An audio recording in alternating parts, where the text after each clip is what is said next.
Hey guys, good to see you all. Just chilling on the new title screen. So apparently if you do that hidden cutscene, which we did last episode, yeah, the title screen will be like this.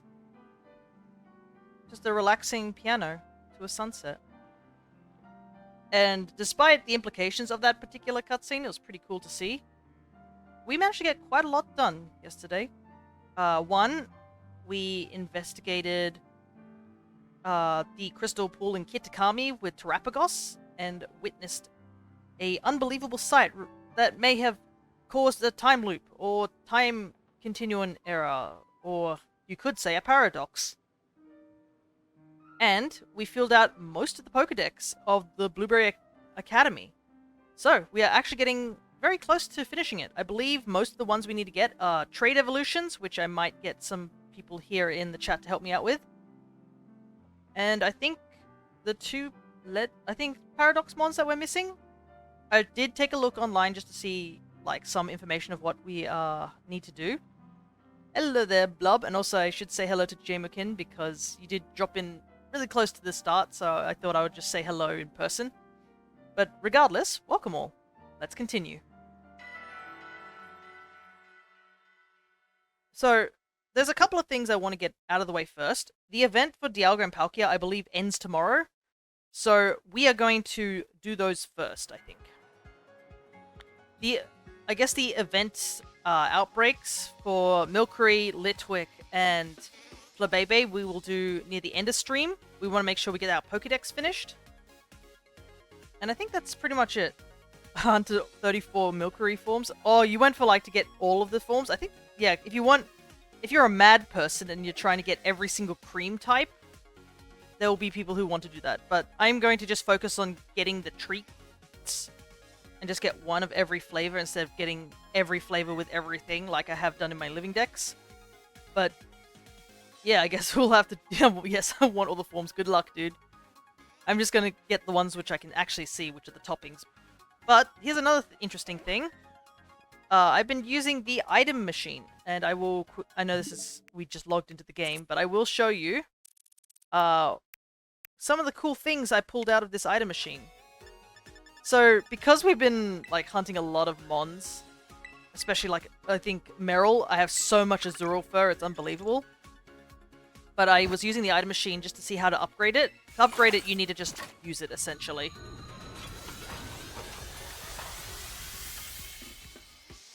And I also realized you can do 10 at a time instead of just one. But yeah, this was my first gold item.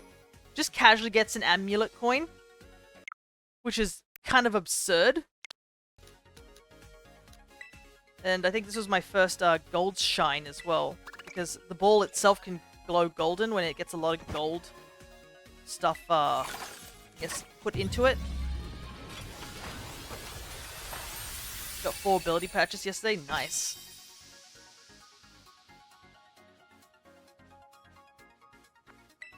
But here, look at this. Top of the screen. Masterpiece Teacup. You can only get one of them in the game. Like, if you play the first DLC. The only other way to get this thing is to win level hard in Ogre Ousting. I'm not kidding. It's an incredibly hard item to get. I actually had to go into a different save file to evolve a shiny Artisan Poltergeist because of that. But nope, it's right here. And also a lucky egg.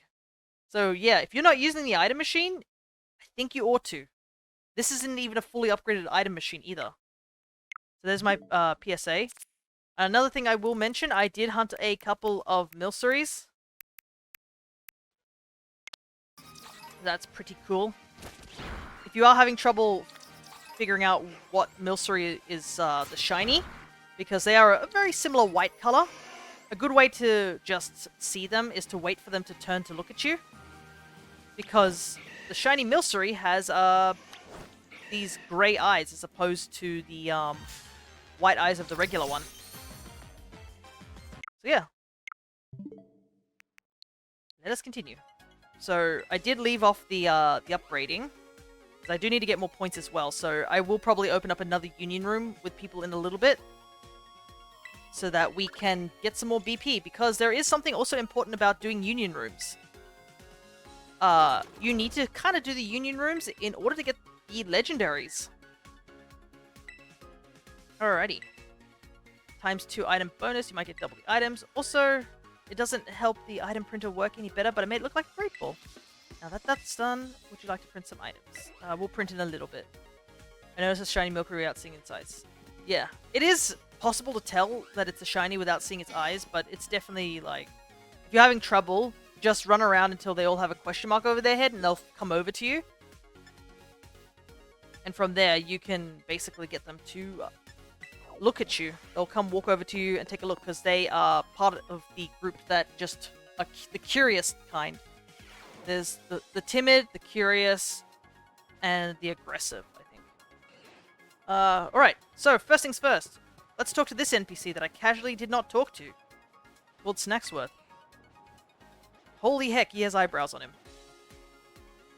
Oh ho ho, would you look at the cut of your jib? You must be the one everyone's talking about. You're the Paldean exchange student, Thea, or my name's not Snacksworth. Yes indeed, call me Snacksworth. I do love to see the young students putting some real effort into their self-improvement. Especially the kids who give their all. Well, the old BBQs, I reward them with snacks. These snacks are made of very special treats, made just to taste of certain Pokemon. With one of my snacks in hand, you may find yourself running into quite spectacular Pokemon. So come give old Snacksworth the latest whenever you've been hard at work on those BBQs. So yeah, here's the important thing, to do those BBQs. Oh my goodness, look at his phone. Heavens to Betsy, you've gone and completed a group quest. Let's say you've earned yourself one of my special snacks, Sphere. You obtained the Solgaleo treat. That's right, you gotta do BBQs if you want to unlock all the legendaries in this game. There's a bunch of legendaries that you can do offline by just doing the blue quests. There's a couple you have to do the red quests for offline. And there are a couple of version exclusives on either side. So what you can do offline for Scarlet, you have to do online for Violet, and vice versa. And then there are 3 Pokemon that are locked behind group tasks that you have to do online. So it is a bit unfortunate if you are offline only, but you can get all these legendaries online by doing BBQs. And you can see that. Solgaleo treat. You know Solgaleo, frightfully rare that one, not your run-of-the-mill Pokemon. Speaking of Solgaleo, I do recall this particular encounter when I was a young fella. I'd gone to pay a Paldea's Pokemon League a little visit at that fine building they've got there. I was just admiring the structure from the outside when one of the staffers noticed me, and invited me in for a better look. They took me up to the observation deck, all done up with the logo of theirs. I was looking towards the academy and enjoying the view when a shadow fell across us. I kid you not, young fellow, it was Solgaleo itself. I was only there for a moment before it dashed right off again in a flash, so I couldn't even get in a how do you do. But it was magnificent. It loves that snack you have there, so you might just have a shot at meeting it too. If you run into old Solgaleo, you'll be sure to give it my best. So yeah, also, I will admit another thing. All these legendaries are shiny locked. So if you are upset about the fact that you can't shiny hunt them, yeah, like Blob said, he hasn't done the things because they might remove the shiny lock. But yeah, as of now, they're currently shiny locked. But also, Dynamax adventures exist. Every single Pokemon you can find here with this guy of talking about all the different snacks. You finished 2 group quests. Yep. You can find in the Dynamax adventures. Though, I will say, the ones that are pretty particularly interesting are Kubfu and the 2 horses you can get. So you can get Glastrier and Spectria. They're shiny locked, but the Ditto blocks can be shiny. Alright. Oh yes, let's go, my boy! That's all I care about. There's a Latios treat. You know Latios, frightfully rare. Speaking of Latios, I do recall this one particular encounter. One day I ran smack dab into it, brazen as you please, while I was up in northeast Paldea, see? We couldn't speak each other's language, but I got the feeling it was telling me to follow it. So I gave chase when Latios flew off, and I ended up climbing these mighty steep cliffs. Next time I looked up, I realized I'd come to a small lake nestled in between some jagged cliffs. It was a secret spot, alright. Love that snack you have there, so you might meet it. So yeah, he tells you exactly where these legendaries can be found in Paldea. We have done quite a lot of Union Quest stuff, so we're probably going to pick up a lot of things. Rayquaza. Rayquaza is one of the ones that are locked behind a gold quest, I believe. It is Rayquaza, Kyurem, and Necrozma that are all locked behind that. Also, does anyone not understand? Does nobody question the fact this guy somehow casually just ran into every single legendary whilst he was just a wee boy or something? This guy has the craziest luck in the world. I was doing a bit of mountain climbing, hauling myself up some mighty stiff Paldean cliffs. When I made it up to the top, now that was a kind of sight a man lives for. I looked down over the edge into a sea of white mist, unbroken as far as the eye could see. There was something truly mystical about it all. And what came bursting right out that dense fog but old Rayquaza, like a fork out of a bottle. Nearly fell back down the mountain in shock. Loves that snack you have there. Same. We'll talk to this guy a little later because I probably won't be hunting the legendaries for now. Oh, the old couple that casually has Mew and Jirachi. You know, 1, the ancestor of all Pokemon, and 2, the Pokemon that sleeps for like 1,000 years. But we'll talk to Snacksworth in a little while. So if you need an incentive to go into union rooms with people, there it is. Alrighty, how about we go find something interesting? There's a couple of things we can do. First, I believe we have 200 Pokemon registered into our decks. Yep. So we can actually talk to Perrin now. Because this will unlock another thing if we talk to her. Now that we have registered all 200 mons that she's asked for. Hey, Fia. Don't tell me. You've already got yourself 200 Pokemon from the terrarium? Impressive. It's hard work. It really was. Some of them were pretty hard to find. Well, look at you, putting in all that effort. I'd like to see that in a kid. You probably know more about the Pokemon in the terrarium than I do, and I got here first. I guess you've earned yourself that hot tip. Take a look at these photos, would you? Here's photo number 1. And here's photo number 2. Yep. You can do these quests now. These 2 mons, after you talk to Perrin, are now roaming in Area 0 in those locations. First one's called Iron Boulder, and the other one's called Iron Crown. Totally unknown Pokemon in totally unknown places. If they're real, it'd be a huge deal. Apparently, these places are in Paldea. Do you have any idea where, Fia? I do. Wow! Are they famous spots? I want to visit them. Of course, you know how it is these days, right? These photos could be totally fake. But if you want to know for sure, maybe you could go and try and search these Pokemon out. I can show you the photos again anytime you like. Just give me a shout. Find me something good, Fia. I've got faith in your survey skills. Alrighty. Have you seen the leaked quest? If it's been leaked, I probably haven't looked at it. Because I don't like leaks. Alright. There is something interesting that we can do. Are you guys ready for the most absurd thing that you can find in this game? I think it should work if we go to this location.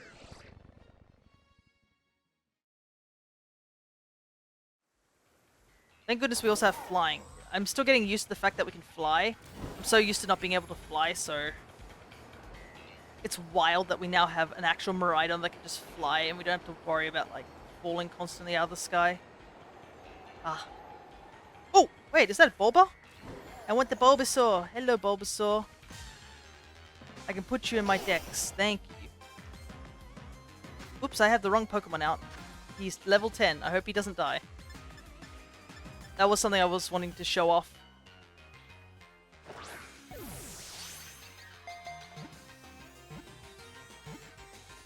No, I think he's gonna die. No! Better avoid YouTube because a bunch of people spoiling the entire thing with their hacked switches. Yeah. Got all my Milceries that I just caught. It's a bird. No, it's a plane. It's Miraidon. I think we should be okay. I shouldn't have... Please don't have takedown or some nonsense. I just want to get you, Bulbasaur. I did go and hatch a bunch of mons. I've already got spoiled. I already got spoiled at the start because I got clickbaited into it. Yeah, it's so hard to like avoid like spoilers these days. You just want to look at one thing and then all of a sudden like YouTube tries to like blast you with every single thing all at once. It's rough, to say the least. It was so hard for me to look up information for this thing that I'm about to do because I was worried that it would be exposing other things that I didn't know about. But yeah, I don't know anything about the this supposed leaked quest, and I wish not to see anything about it. So, I'm going to focus on trying to finish the Pokédex in this game for now.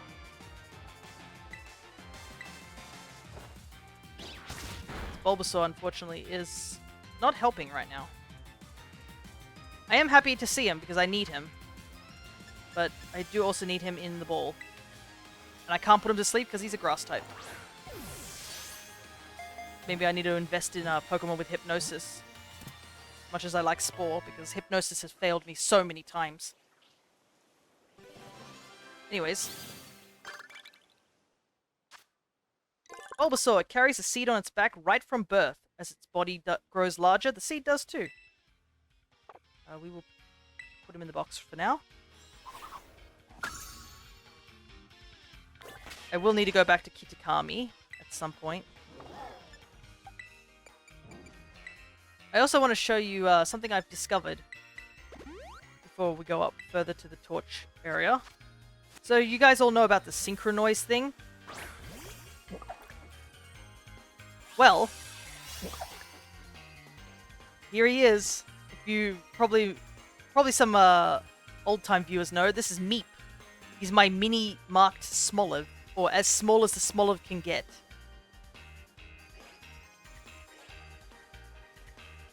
So, yeah, here's one benefit of Synchronoise, just in case you haven't used it. That you can be mini-marked, or I guess large-marked ones, which is pretty cool. I like how you catch the Pokemon in a ball you want. I do like that too, because I mean, for the Pokemon I like the most, I want to put them in balls that I like. Also, I'd like to show you Exhibit B of why Synchronoise is really good. Here it is.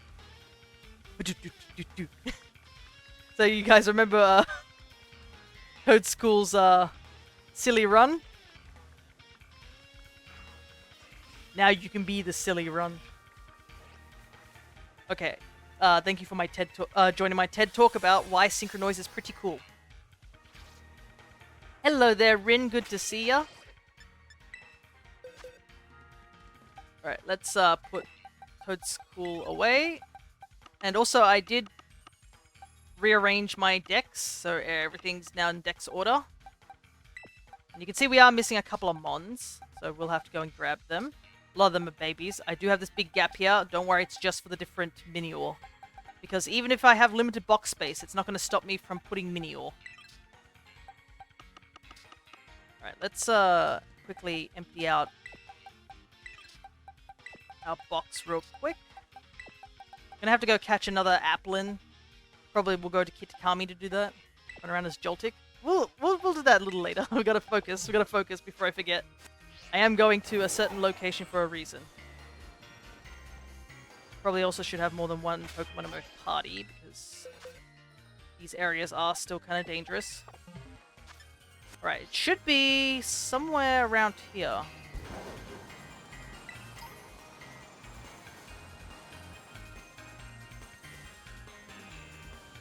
Okay, let me see if I can find it.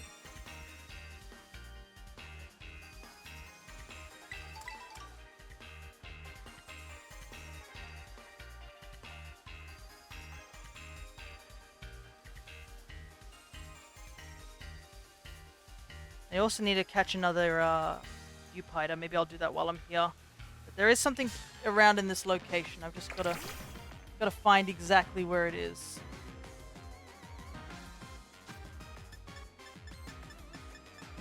We need the Dupiter to evolve into a Araquanid, so quickly get that caught. You can stay in our party to evolve.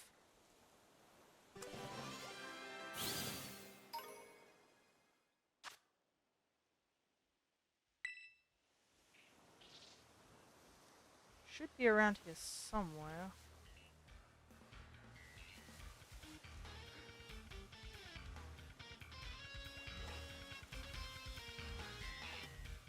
Aha! We found it. Right here. So, you probably noticed that when I stood here, a bunch of leaves are starting to spin around me.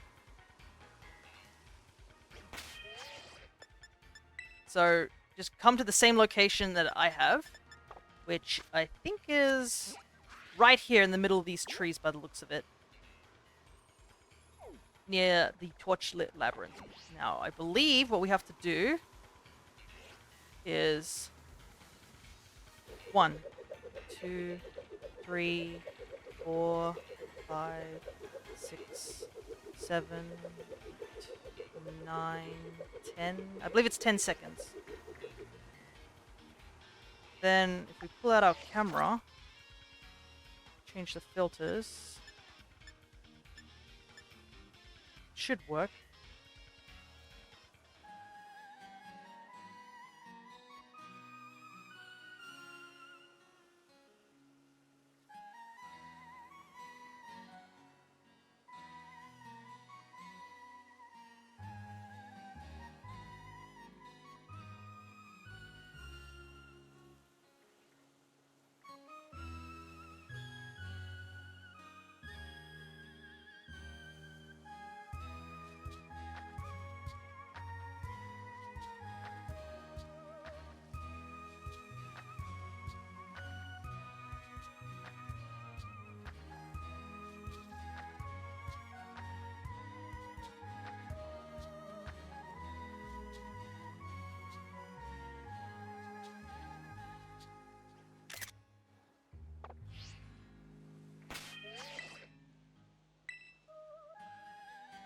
So yeah, that is legit how you get Meloetta.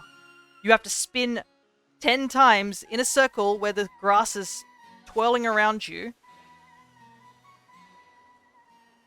And then pull out your camera and open it up into sepia mode. Wait a few seconds and you'll hear us start singing. And yep, Meloetta is available for you to capture right here, right now. Hello there, Jimmy. And she will stay here until you interact with her, and she'll continue singing. This Viper will leave me alone. Goodness. Ruining the moment, hey? Yep, all you gotta do, just talk to her.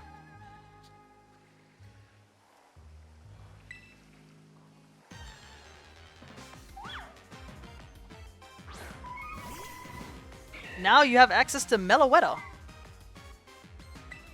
She is level 70, so be careful. But I will let you know how crazy this is the fact that Meloetta has not been available since Gen 5 and has only been available in about 20 event quests, I believe. Or mystery gifts. So yep, she is now, if you have the DLC, she is totally available for you to access, essentially. So just like the Keldeo thing, you can access her like this. I believe there are clues to finding her scattered throughout the DLC. But yeah, this is some Mew under the truck level of like crazily like out there sort of thing. Which is, it's still pretty cool to say the very least. But yeah, you can now catch her with your own trainer ID. She is going to be a little difficult to catch, but she's totally available. And that means if you have the DLC and you have multiple files, you can catch multiple Meloetta. It is a bit of a shame that her pirouette form does not stay. You can't keep it in home, so you only need to really catch one Meloetta. The only other way to get Meloetta, as of now, is to use the DNS code. Yeah, this is a pretty obscure sort of capture, to say the very least. The Meloetta has always been very cute. She does have that feeling of a Vocaloid, though, I must admit. She is, unfortunately, though, one of the few mons that is totally shiny locked as of now. There has been no release of a shiny Meloetta. So, if you have a shiny Meloetta, it is definitely hacked. There is just no release for her. her and Victini are two big examples of that. Which is a shame, because Meloetta's shiny's quite a nice one. It's pleasant, to say the very least. And yes, game, I'm going to try and catch her in a luxury ball. Because I want to catch her in a nice ball.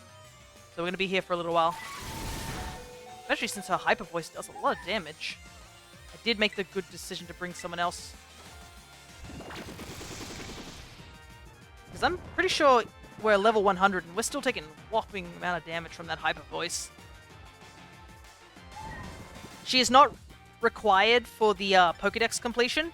She is similar to Keldeo and I think the Swords of Justice in the Sword and Shield DLC, where I don't believe they, well, at least Keldeo at least, didn't count towards the Dex completion. Just a little hidden secret. But yeah, who knows? Maybe in the next game we'll get Victini.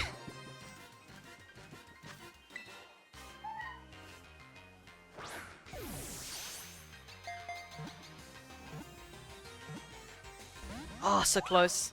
There are also clues in the older games. That is true, but I guess the only downside is some of the older games are not accessible to most people nowadays. Which is a shame.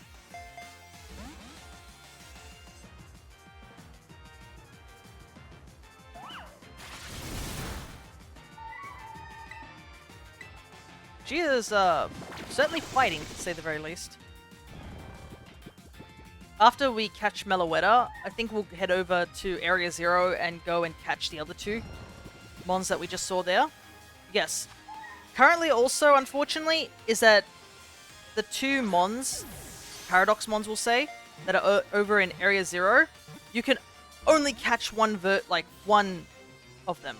Which means you either A...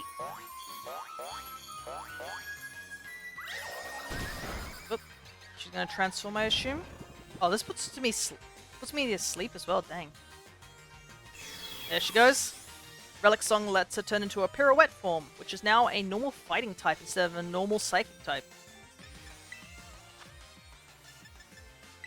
But yeah, there's only one copy of the Paradox Mons. It's not like the Miraidon and Koraidon situation where there was a second one. Which is a little unfortunate, and currently, if you go over to the home Reddit, those Paradox Mons have shot up on the request list. Which, honestly, I don't blame them, because if you only have one version of the game, the other mon is just totally inaccessible to you. Also, apparently Meloetta is now faster than us because she's in pirouette form. So yeah.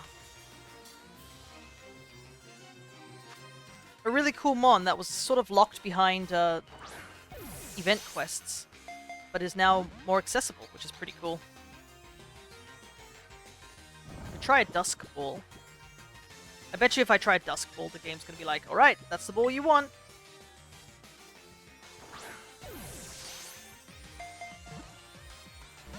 I should spam new saves to trade them for some valuable stuff. It is true. Could do that.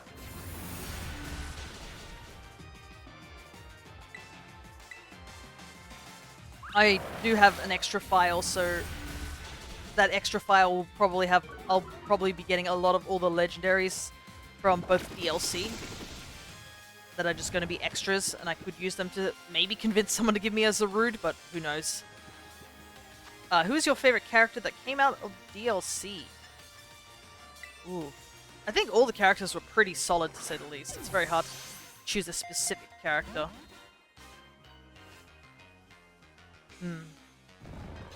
Because they all have really good things about them.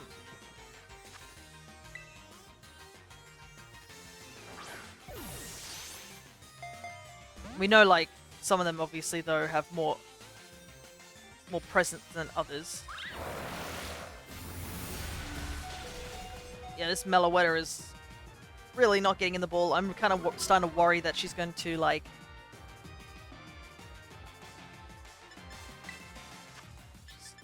gonna start struggling at some point.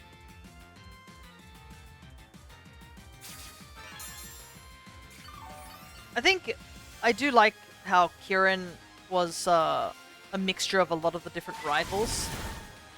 Holy heck. Like, he's a rival that looks up to you, but starts to get jealous of your success, and then just decides to go nuts. So he did have a lot of focus. Drayton is a pretty interesting character in the second DLC, I would say. But my guy, like, as we were playing through the story part, that one section after you beat Kieran in the championship battle, oh my god. That was so unnecessary of what Drayton did then, but I have a feeling that the reason he did that was because I have this really slight sneaking suspicion that he probably was told the same thing by Kieran, considering how Kieran was already off the deep end at that point. Please go in the ball. I just want you in a fancy ball.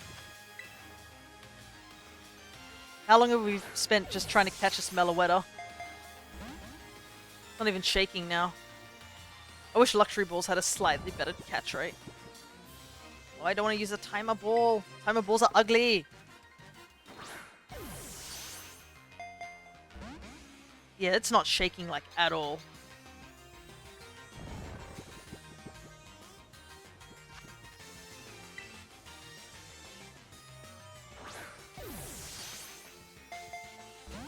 Oh yeah, she is refusing now. I think she's gonna kill Breloom here too.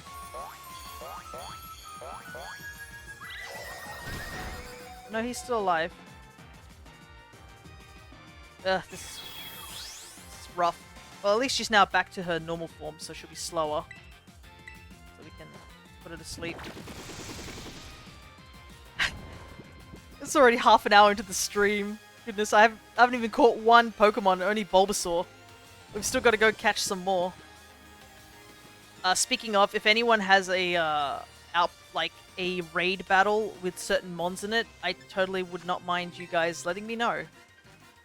Because we still need a couple of trade evos, being Kingdra, Porygon Z, stuff like that. Okay, I'm gonna do it. Game's gonna be cheap like this. Here you go. There's a timer ball. Nope.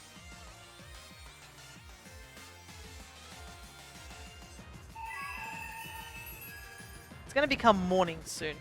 We've been fighting all night.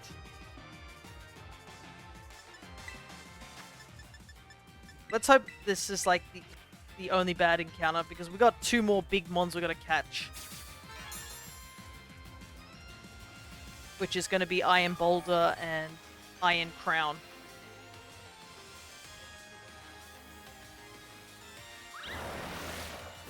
Oh, that's gonna be Stab. Our Breloom is hanging on by a thread. I'm also running out of Spore too.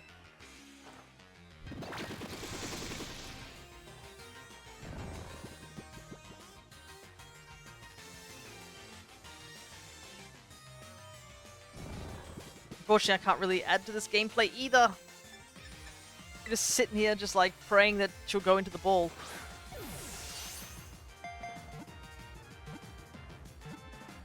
There we go. It's still green, so I'll take it. Meloetta was caught. Whew, that took way too long. And as you can see, she doesn't have a Pokédex entry. Oh, interesting. Her Terra type is automatically fighting. Alright, so Meloetta has been obtained. So we can put her in the box.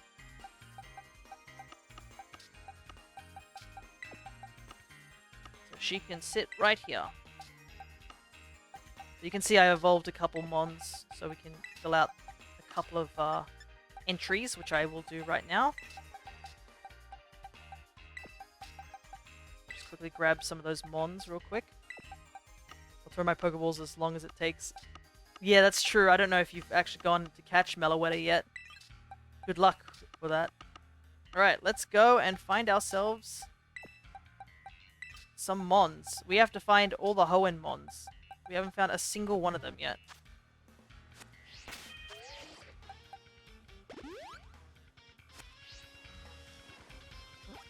Bulbasaur also can be found here, so that's pretty cool.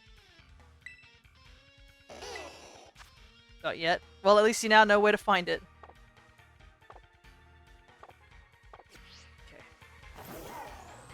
I might have to actually eat sandwiches too. I think I might start by eating a fire sandwich. Because if I do that, I can go look for all the fire types that were over in the ice area. That might be something good to do. Oh, there's a dupe. There's a Araquanid after I just caught the dupe hider. Oh well. Here's what it is. I think I'll wait for the first patch. No worries. Well, I've let you know where it is, so... Interesting in the water. Oh, I do have to evolve one of the... I have an Azumarill outbreak, if I can get extra if you want. I do not need Azumarill. I have far too many Meryl to a point where I'm just like sick of seeing Meryl and Azumarill. The only mons I currently need are essentially just stuff that like are trade evos in this dex. I am not interested in shiny hunting until I have finished the living dex of this game. As you can see here. So we need, yeah, we need Kingdra. I need to go catch another Cottony. Yeah, this one's going to be a bit annoying. Apparently there is a little island somewhere in the coastal area. Where is it? I think it's this one of these two little islands. Oh, there's a Palkia outbreak. That's kind of neat. So starters can get outbreaks too. That's good to know. I think it's this island right here. There's a little island somewhere where you can get the twigs to evolve the Galarian Slowpoke into the Slowbro or the Slowking.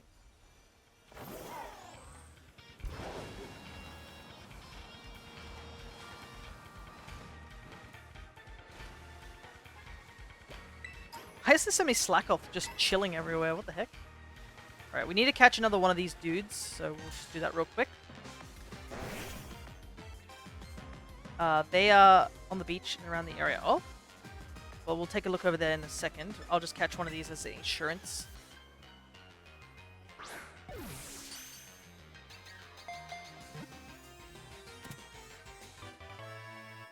Yeah, we gotta go look for some mons that we can find. There'll probably be a couple of trade evos that we just can't find. Namely, I'm probably certain that a Porygon Z is not going to be running around. The bigger beach on the north is where I found a ton of them quickly. Alright. I think we are sort of close to that place. Oh, I forgot. I have to evolve an Inkay. Whoops. Unless I find that Malamar. It uses its tail to fish, but the scent of the spice emanating from its tail ensures its catches are always lacking. Oh. Poor dude. You're too spicy for them. Alright, Monferno!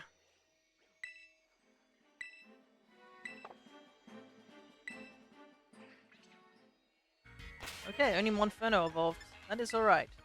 Because we'll need to do it twice, because I need an Infernate as well. We'll just sit in this box here.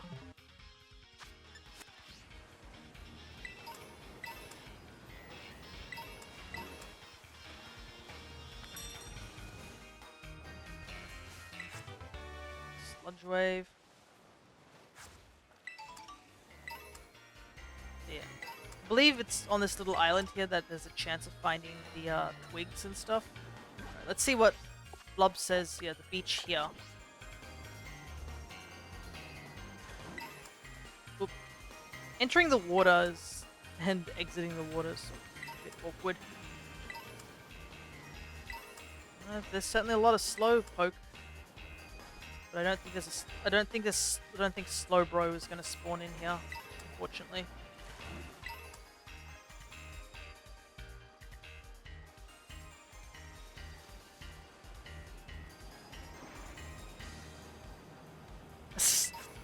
There we go, a Galarica twig.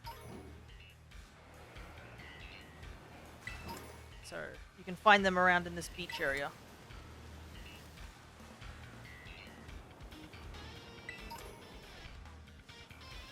Anything in here? Vamos. But I don't exactly remember how you evolve these guys, to be honest. Because, I will admit, I never evolved them in Sword and Shield. I never went out of my way to go find all the twigs and stuff like that.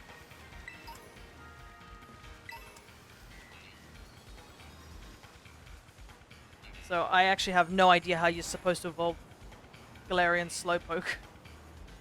At least in Scarlet and Violet.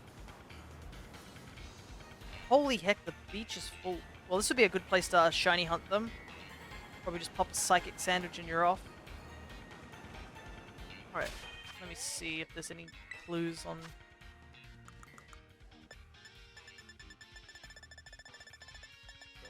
Twig. Twig from a species of tree called Galarica that grows in certain areas around the Galar region. It's a material for an accessory for a certain Pokemon. Yeah, so I have a feeling we have to collect a certain amount of them. Oh boy. Unless we find one in a raid den. Let's turn the internet on for a second and see if we can see any Terra raid dens that are interesting. 22? Yikes. I want to get this living dex done today. I really hope I can buy them from the BP shop.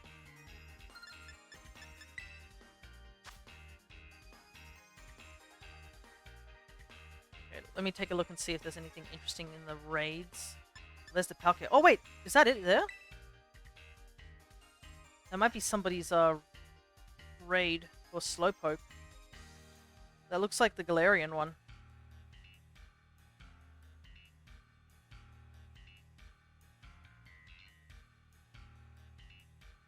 Please. Please let me in. It's gonna be like new. So there is a chance that the Galarian Slow Bro and I assume Slow King will show up here. So I guess we'll just have to keep an eye out for that. Terra Search has gotten so much worse with the DLC. Yeah. Oh, I got in! Nice. I don't know what to use.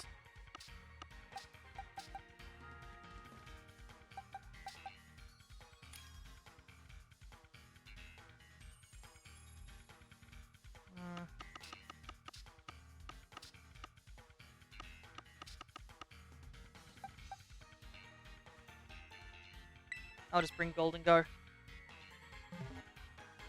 I don't really have a good mon for this.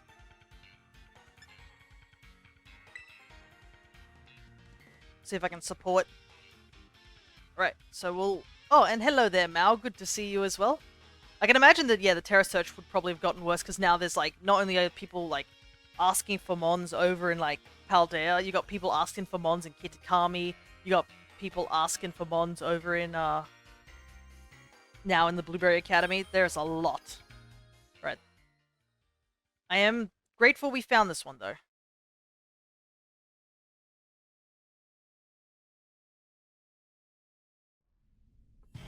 And I should also look up how to make a fire encounter sandwich.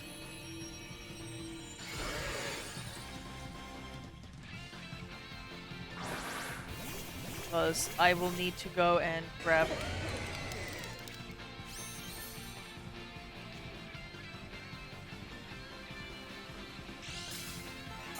the fire starters.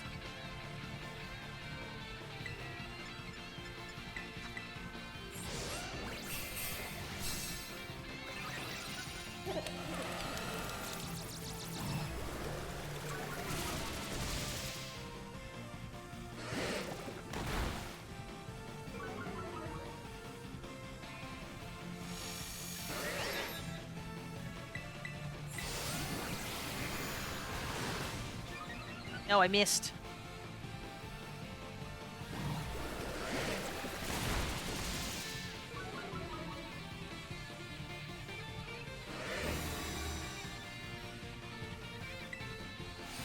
Well, at least the other guys are doing their work.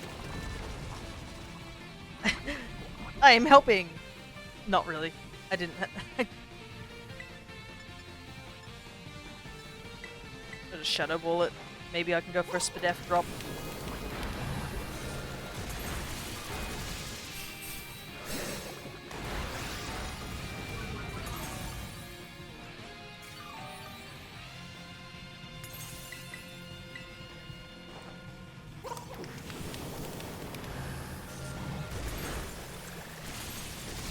The two guys on my left are doing quite a good job. Except for the fact that Walking Wake just disappeared. Oh man, it is catching up.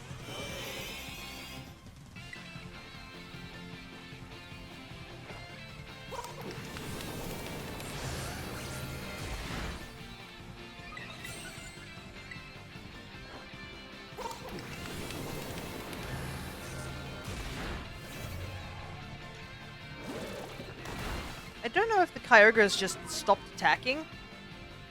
Okay.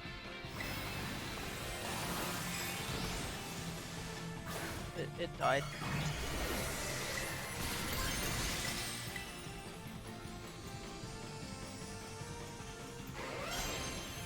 Alright, we're all good.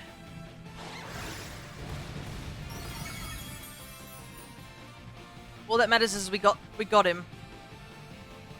And we can probably save the twigs for Sloping.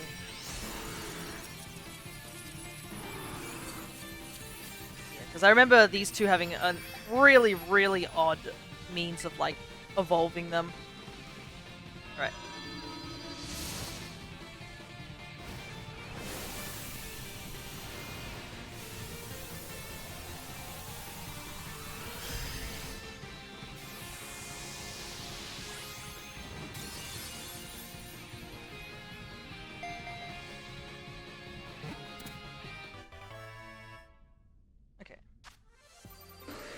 Oh, I got some Herba Mystica. Nice. I will take Herba Mystica. Thank you very much. So another good reason to do that hunt. Get some Herba Mystica. Alrighty.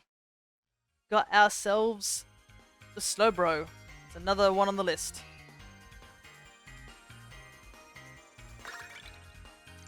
Oh, and there was one of my red goals too, which is pretty neat. Shelder bites down hard on Slowbro's arm to suck out more poison. This seems to cause itching, so Slowbro occasionally lashes out. That's awful. What the heck? Can you imagine getting bitten by something constantly on your arm and it's just itchy? Ugh. Rough, to say the least. Alright.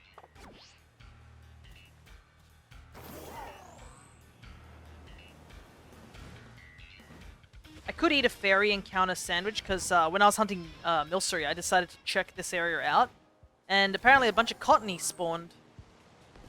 Which was pretty cool. Oh wait, she might be the one. Over and under, Galaric. Ah, she's the one who makes the crowns. And a nice accessory is what we've wound. I can weave a cup or a wreath. Bring me some. A wreath? I'll need 15 to make a wreath. Is that okay? I don't have 15. Oh no. Okay. So we at least have a means to get it, so that's good. But definitely good that we got the Slowbro in that quest. Right, first things first. Wow, when did I get 200 Pokeballs?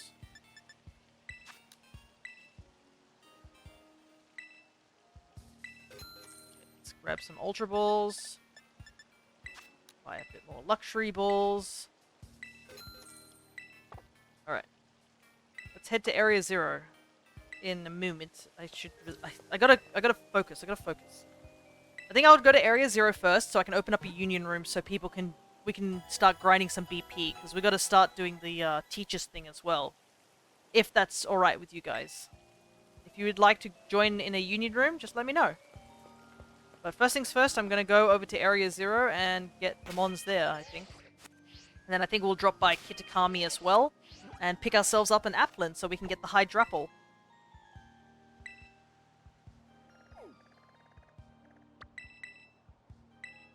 Oh, and I was supposed to do the Palkia and Dialga thing. Ugh! Too many things at once. There. Okay, Union Rune comes after Dialga and Palkia. I have to get that done. So, Dialga I think is a Scarlet exclusive, so let me know if you have one of those, because I'd like to do it.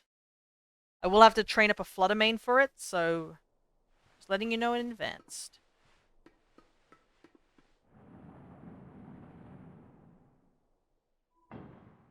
Alright, Let me double check to see exactly where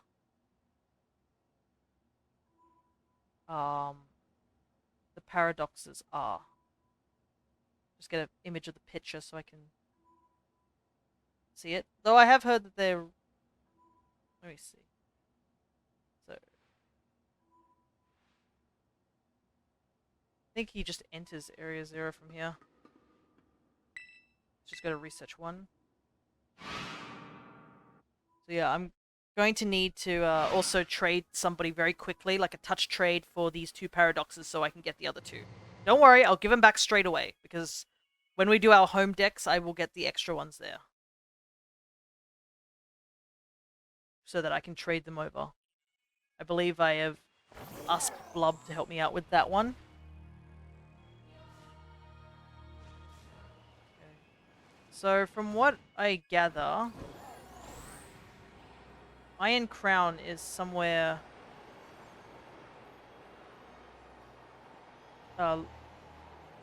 somewhere looking into Area Zero's base. And I think Iron Boulder is definitely behind that big sheet of, what's it called it? Rock structure, I guess is the best way to describe it. So we can do this one first.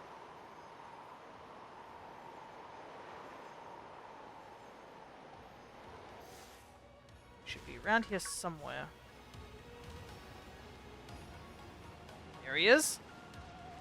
So yeah, these are static encounters, so make sure you save before you do it.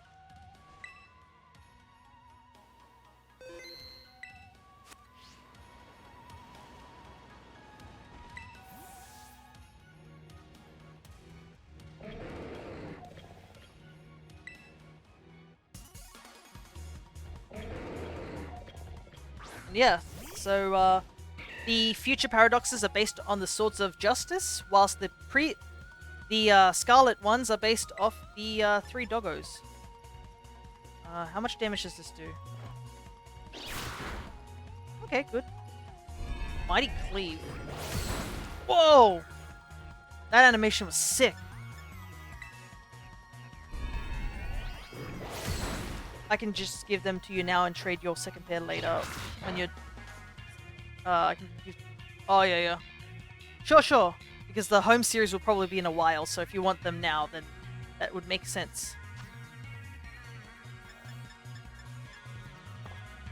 So, could I possibly catch these in Pokeballs? I wonder. Can I put this thing to sleep? Thank you. Did not like Megahorn. Don't need them now, that's what I'm saying. Ah, okay, gotcha. We'll do 1 Pokeball for the lols, okay? 1 Pokeball. Okay. But yeah, we'll just do a quick touch trade with them for now.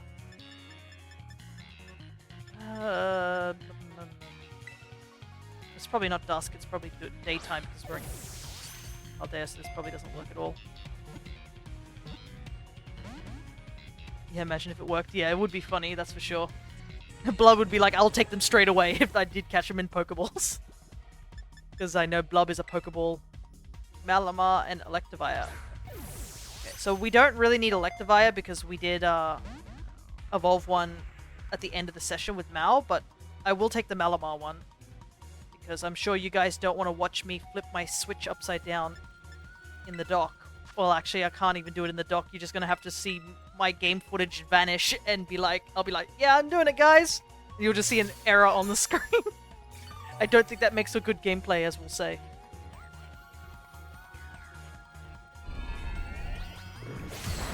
Ah, that animation for Mighty Cleave, whatever the heck it is so nice to look at.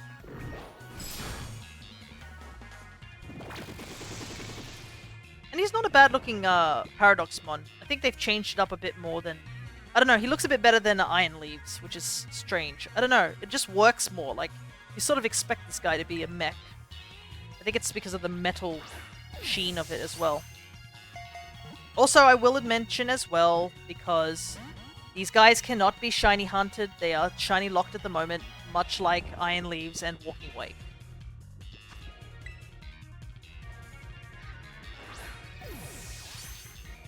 they also have a catch rate of 10, which is interesting, because apparently the catch rate of 10 was only just introduced recently. There are 2 other Pokemon that have a catch rate of 10, and that is Zacian and Zamazenta.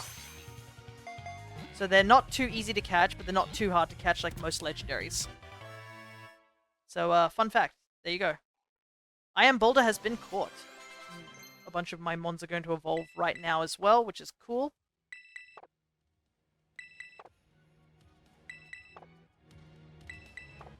It's nice and cool today, but the problem is I can't open my window. Why? Because the rain is literally coming in through my window.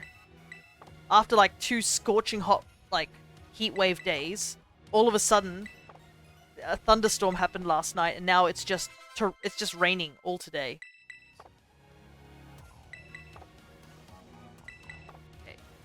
Now we've got to go get ourselves Iron Crown, and then we will do... I guess we should do... what should we do first? I need to do the Dialga and Palkia thing. As well. Also have a Cottony raid. Don't worry, I can easily catch Cottony and Whimsicott. You just need to use a fairy sandwich. It was named after a mysterious object recorded in an old book. Its body seems to be metallic.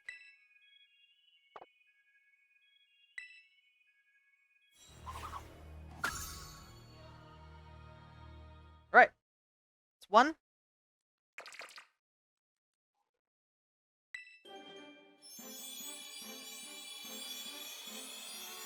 And now, get ourselves a Araquanid. Because I evolved an Araquanid already, unfortunately we won't get to see the Pokédex entry. I will show it to you because I was kind of horrified by it. We've seen all these starters before, so we don't have to worry too much about that.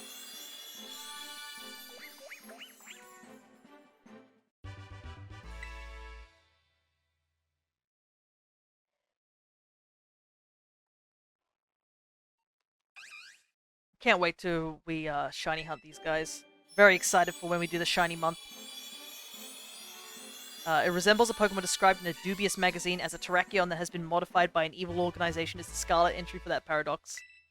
Yeah, I always love how that's one good thing I like, how the 2 versions have different, like, dex entries. How Scarlet was like, Metagross has multiple brains, that's really cool. And Violet's like, it kills its prey by pinning it down and eating it with its mouth. And you're just like, goodness gracious.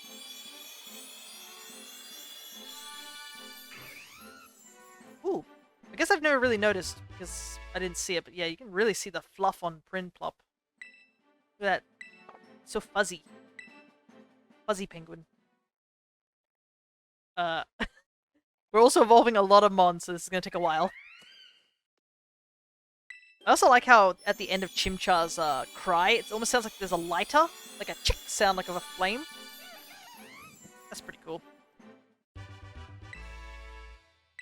Can't get over the updated graphics, or the textures I should say, of all the Pokemon. Alright, we did it guys, we got to the end of that Evo session.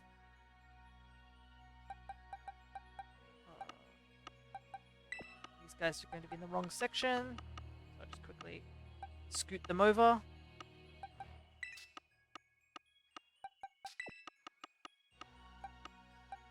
I'll just put you here as well.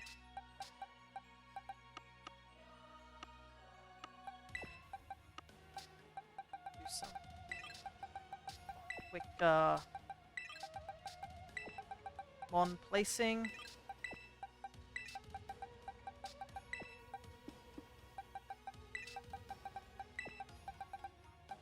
I think that's all the yeah, we don't need to evolve any more mons.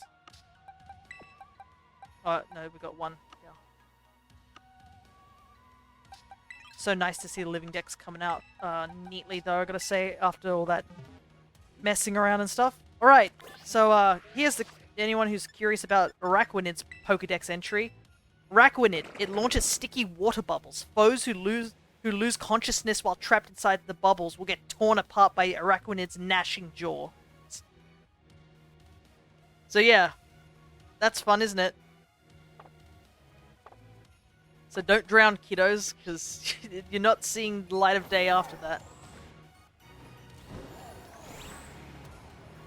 Dialga has Draco, Meteor, Earth Power, Fire Blast, and Steel Beam. Yeah. Steel Beam's going to be the issue because we're going to be using Flutter Mane. But if it doesn't use it turn 1, I think we should be okay. That's pretty much all we got to pray for.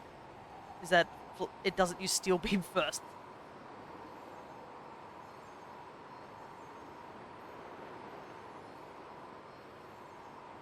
Let me see. There should be some sort of thingy. Little alcove somewhere. Hello there. Shalena, what? Do you have Fennekin? I think I do have a Fennekin. Because I got them from the raids. I don't have an extra one currently at the moment, unless I make an egg. But yeah, I do have Fennekin. Meanwhile, Scarlet's entering a caring Pokemon Araquanid carries Dewpider inside its water bubble to protect it. It protects its food in the bubble too. Yeah. They forgot to mention in Sun and Moon's entry where apparently they like to put their friends in the water bubble and then they get very sad because their friends can't breathe and just drown in their water bubble and you're like, game, that's so dark, you can't do that. Alrighty, on to our next Paradoxmon.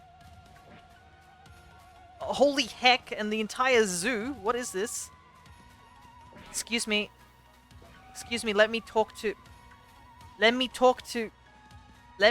him! Thank you.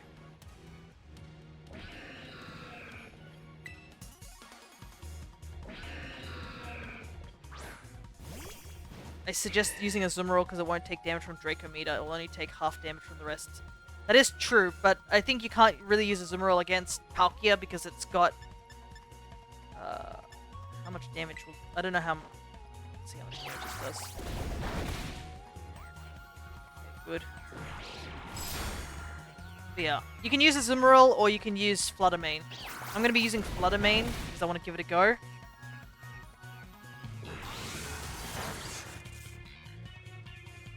But I can understand why using a Zoomerol is another option because a Zoomerol is available in both games as opposed to just one. But yeah. I'm going to quickly be training up a Flutter Mane after this. And we will be doing the Dialga and Palkia raid. And then we will do a couple of the other raids that people have said they have for our living decks.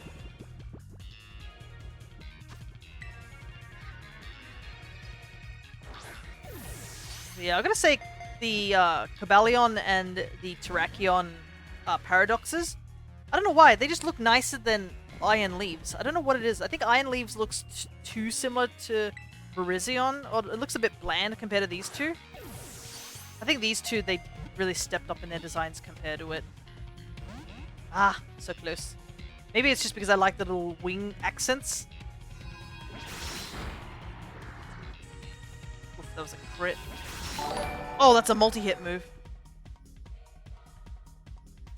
Oh, and thank you so much for the follow, Shalena. Now that you have followed, you'll be getting stream avatar points, so you'll be able to unlock more avatars, because you're only, if you're not following, you're only the only available ones are 4. But you should have access to all the other ones now, which is pretty cool. Plus, we will be to let you know, since you did talk about Fennekin for a brief moment,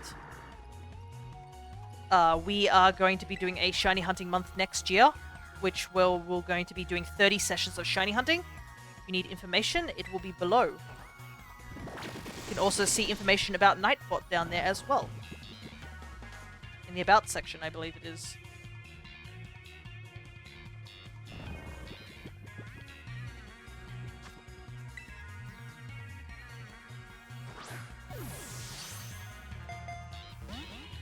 I don't like how the game's like shakes 3 times and then all of a sudden it's like, nah. Immediately changes its mind on that one. Do you have Torchic? No, I do not have Torchic at the moment. I am going to go grab it after we do all these event raids. Because I want to get these event raids done, because they are going to be disappearing tomorrow. So I need to get them done. There are other event raids that are coming up, which is, I think, the Iron Bundle event raid and Delibird Mass Outbreak. but I don't know if when they're going to be, and they might. I did say I was going to take a break till the end of the year, so there's a good chance I won't be streaming those. I will probably be doing it on my own time though, so.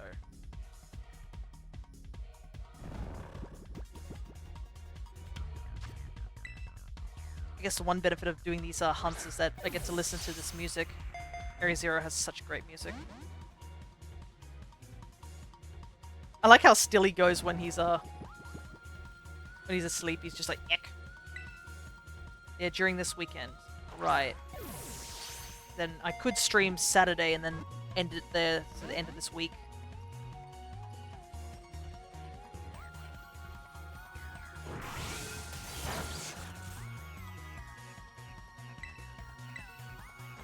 I think this looks like Iron Crown's being a bit more of a pest. Oh, we do have to throw one Pokeball for Blub. So we'll throw one Pokeball now. Whether or not it captures is totally up to the game, but we have to throw one Pokeball in honor. Yeah.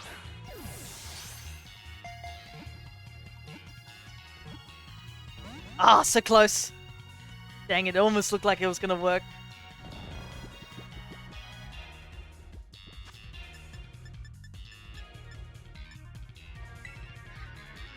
I need 240 Pokemon to get Raging Bolts and Gorging Fire. You do not. It's only 200. But... oh, this is going to kill me for sure. Yeah, with a crit.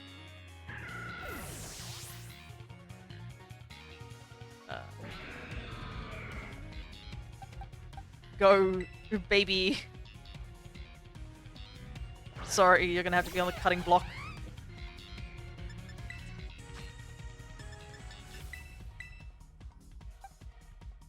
But it's hard. It is understandable that it's hard.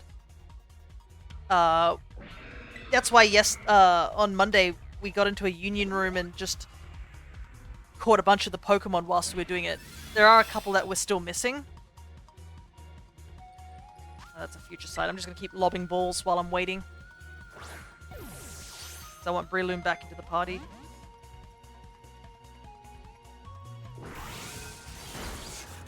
Ah, dang.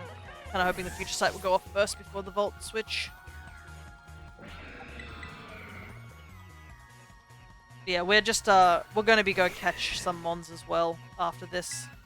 That's kind of why we're doing the Paradoxes now, because we just got 200 yesterday. Monday. What am I talking about? A bit time fuzzled.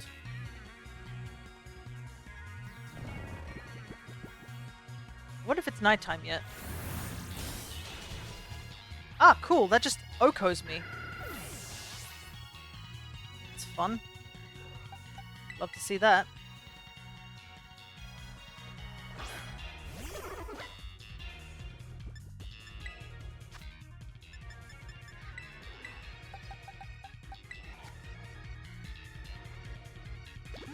And we are going to be doing some raids for some of the more harder Pokemon, because I believe Blub said that they have Malamar and something else, which I can't remember off the top of my head.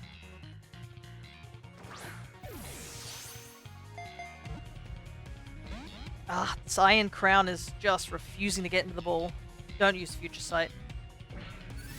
I have a feeling it's running out of moves because it's now starting to use Future Sight more, which is really bad because that means, well, I think it might get to struggle range soon.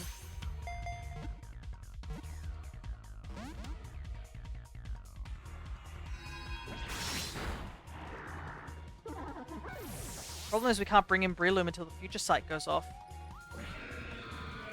Because it just Okos it.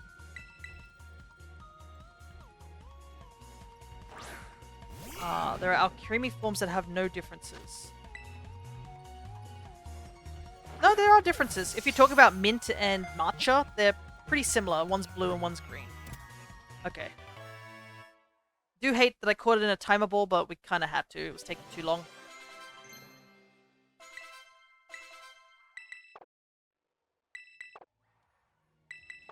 Alright.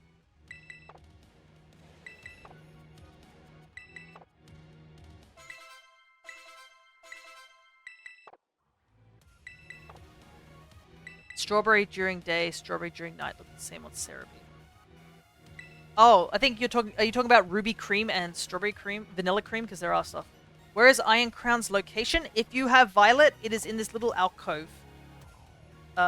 When you first enter, there's a tiny little alcove. I think I will show you when I fly out. Iron Crown is Violet exclusive, whilst the other two are Scarlet exclusives. And you can only catch one of them. So, Iron Crown. There was supposedly an incident in which it launched shining blades to cut everything around it to pieces. Little else is known about it.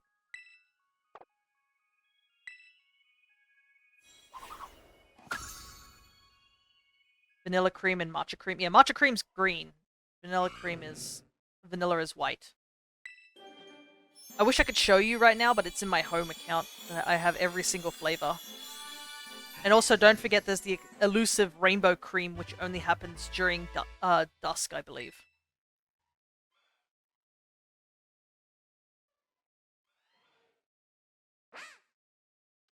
Alright, a couple of the starters are evolving. Unfortunately, a couple got KO'd, so we'll have to go back and heal. It's just small lines, didn't see it. Yeah. Should never let my Totodile evolve into that thing. Croconaw. I mean, yeah, you can keep it as a Totodile. Nothing wrong with that. That's why you get a living dex.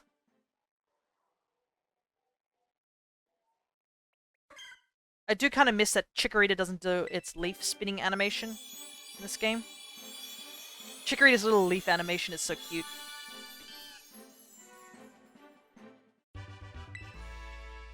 Alrighty.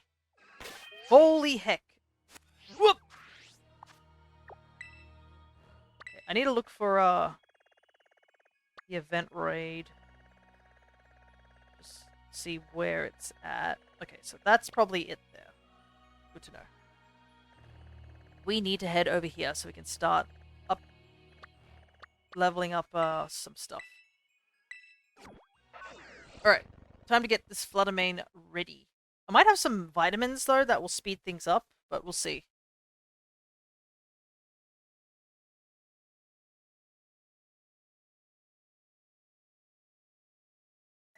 Alright, let's heal up our team.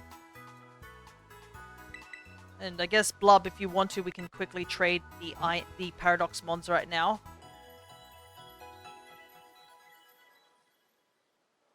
If you are ready to do that. Okay, so we got the Dialga raid on deck. I have the Palkia raid. Okay, I'll quickly trade with Blub after I stick things into places. Go there, mister. Oh wait, I need to evolve you still. So you go here.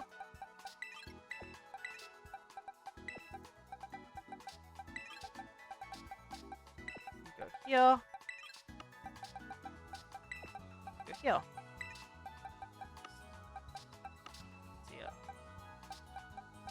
Yeah, I need to evolve this dude. So I can go get that. I think that's pretty much all, like, the main Evos that I need. And yeah, Porygon Z. I am missing a couple of things. I need to go catch more Beldums and stuff, and I need to do this Overquill thing. Alright. First things first, though. Trading. No. Put the code in. We'll do 65653311.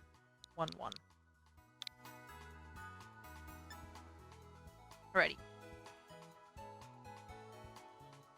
But yeah, I believe if you fly around in the center area, there's a little alcove underneath one of the lips of the areas. It's sort of got like two entryways. That's probably where you look for Iron Crown. I don't know if the other two for the Scarlet exclusives are in that location too.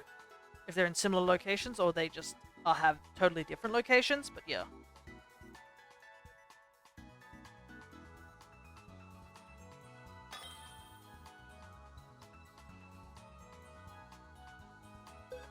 Right, there's Blob.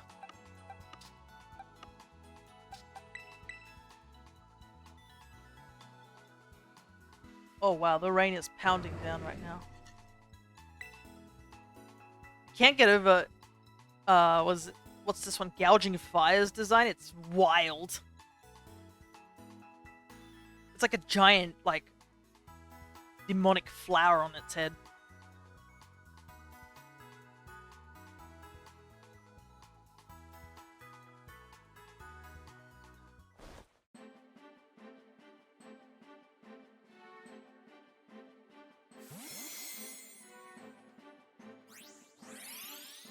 This makes me want to get the DLC, but I can't afford it. I thought it was a bowl of bananas.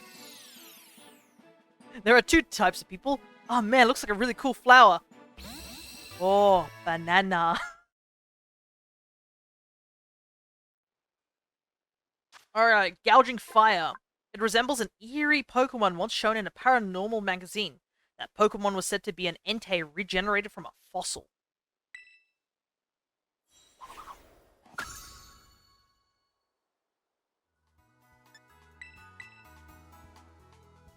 Yeah, the DLC is pretty impressive if you are going for that Pokemon catching stuff. And how can we forget Long Neck Raikou?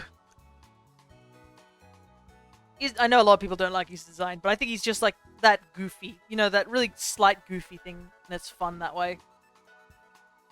Sometimes all Pokemon don't have to be serious. Sometimes we can have some goofy, you know?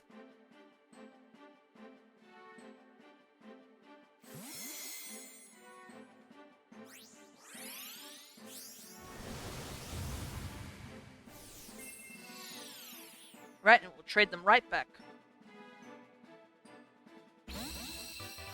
Raging Bolt. Looks a lot smaller now that he's here, but he's probably massive. Raging Bolt. It bears resemblance to a Pokemon that became a hot topic for a short while after a paranormal magazine touted it as Raikou's ancestor.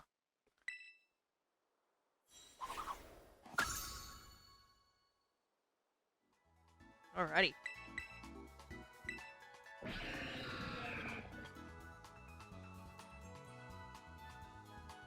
So, Gouging Fire is a dragon type. Interesting. Fire dragon. I assume that means Raikou is also dragon, thunder. Dragon, why did I say thunder? Electric dragon. It's not a bad typing, to say the least. Actually, now I think about it, both the Paradox Mons for Scarlet are just Reshiram and Zekrom typings.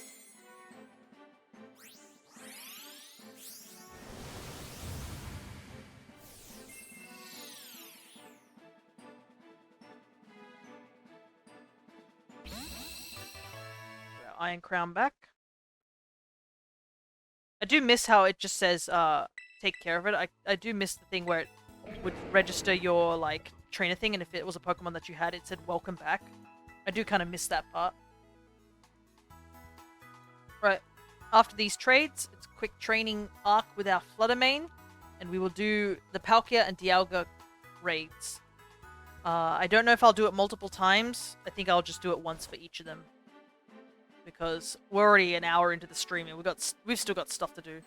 If we still have time at the end of the stream, I might do one more of those raids, but the focus is trying to get through the Pokédex and also do the Union Room stuff.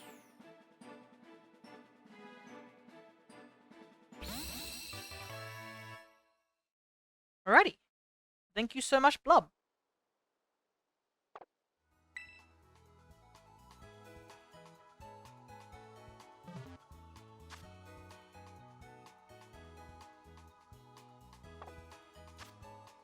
Alright, let's get this Fluttermane trained up.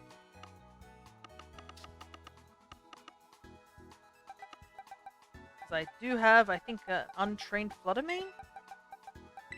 Let's take a look. I'm pretty sure it doesn't have any stats put into it, but I'll double check.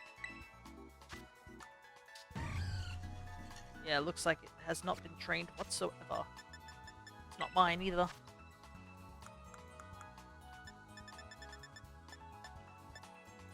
Okay, so we need to max out its special attack. Oh, I do have enough these. Max out its special defense.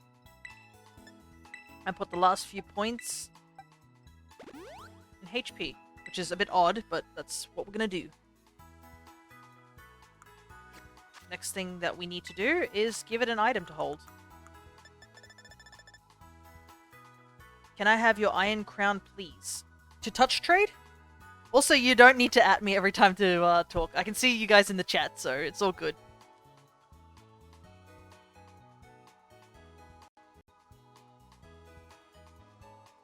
But yeah, you can't have it permanently. It's just to touch trade.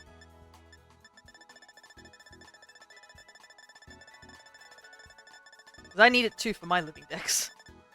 Where is the thing I'm looking for?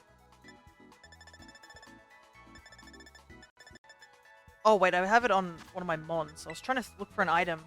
It's on one of my mons over in the blueberry decks. Here we go. Because I haven't gone and bought all the plates yet that you can get in this game. So I only have the feather from the ogre ousting. So we need to give Yeesh, she doesn't know many moves at all.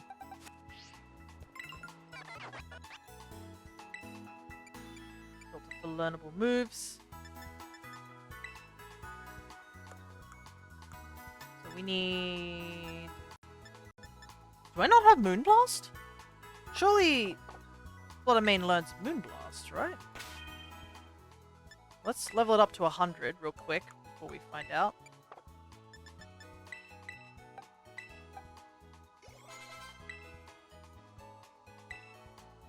Don't need Size Shock. Phantom Force, no. No. Okay, there we go. Moonblast.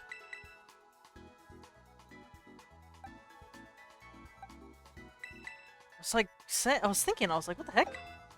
We technically only need 3 moves on Fluttermane, which is Moonblast, Draining Kiss, and Calm Mind. Yeah, it does learn Moonblast. I was thinking, I was like, that's weird. We got it, don't worry. It's all good. Crisis averted, as they say.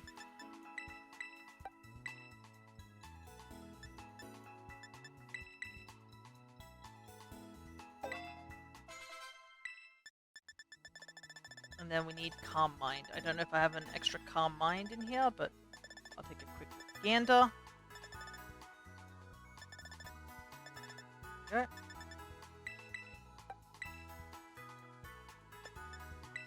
Power Gem, of all things. Another thing you can technically give it is Fake Tears. Because Fake Tears can help with the whole, lowering the opponent's stats, but you technically only need these 3 moves if you are going the Fluttermane route. We'll probably put Calm Mind at the top. Moonblast and Draining Kiss is just for healing. Alright. Shalena, if you are okay now to do the trade, I can quickly do it. But what version of the game do you have? Do you have Scarlet or Violet? Because, I mean, you could easily get your own in Violet if you do have Violet.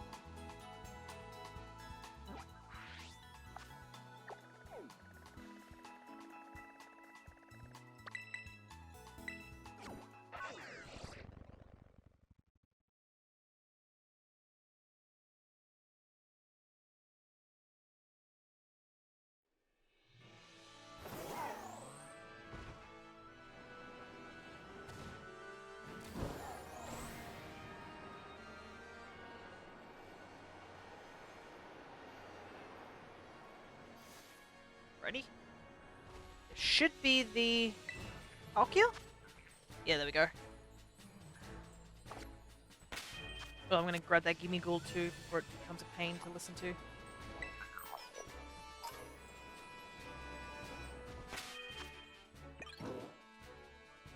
I'm gonna give you just a minute or two.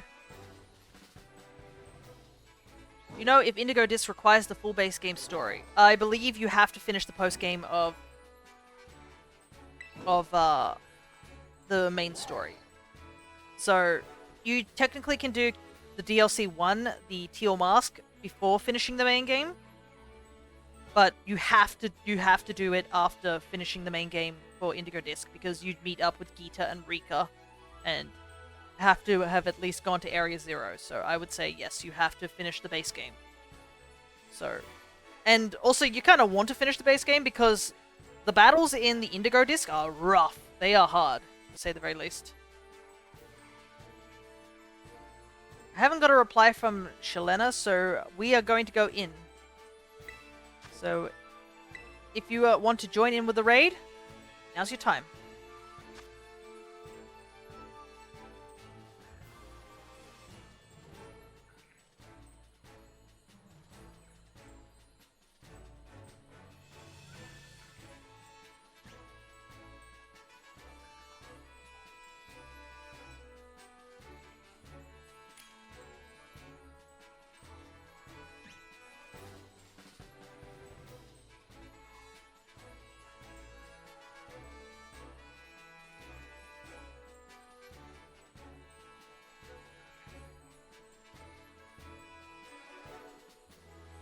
Luckily, these guys are only level 75, so hopefully it won't be too rough like the level 100 Mighty Marked stuff. But yeah, it's still going to be a little difficult.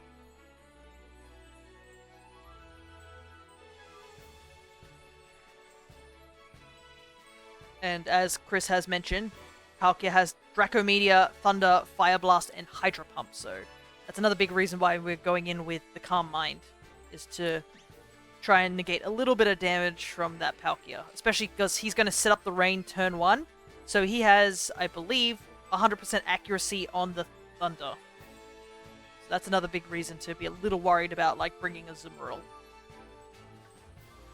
But it looks like we have a full team, so I guess we'll be ready to go soon.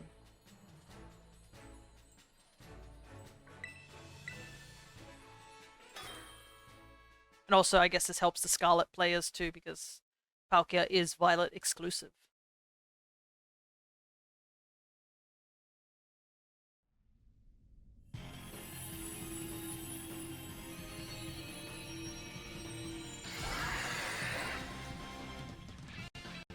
Ooh, the game is not liking that. So he's going to set up the rain. Turn 1. Oh, yeah, gravity too, so all these moves will hit with better accuracy for that. So it's not rain, it's just gravity.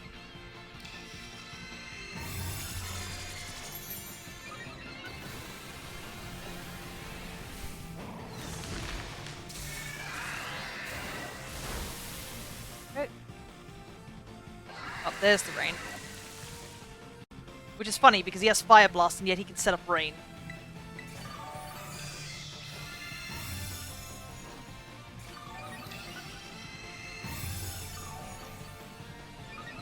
I don't know how many times we'll have to set up Calm Mind, but I think we'll be all good. I think I'll do one more Calm Mind and then I'll go for the attack, see how much damage we do.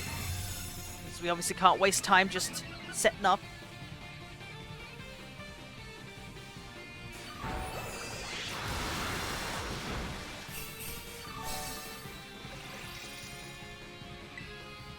Let's see how much damage this does. Yeah, I think that's a good enough damage.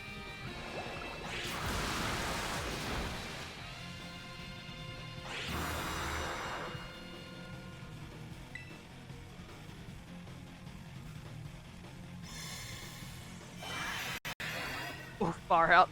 My game just lagged hard.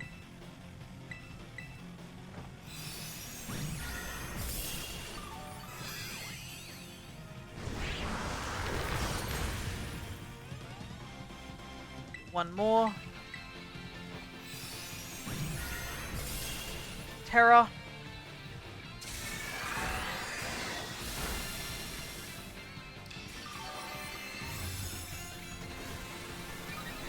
Oop, Annihilate is not in a good spot.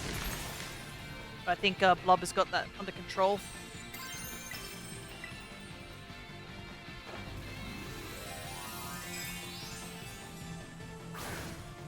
This should do a lot more damage.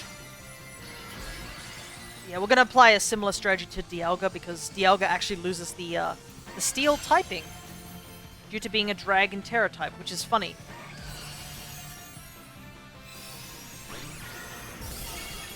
Yeah, that's good, that's good. Ooh, nice. Special attack drop. Love to see that.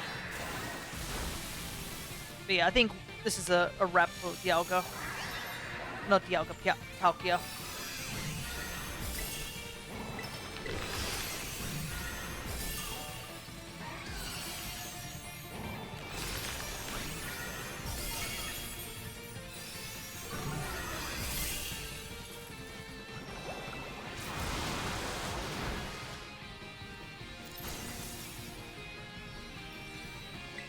Support shiny Chansey.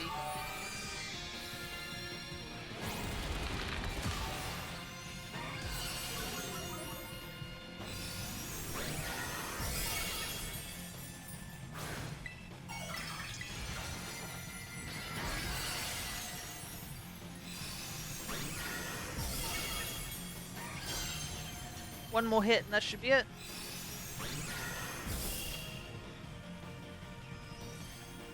Nice.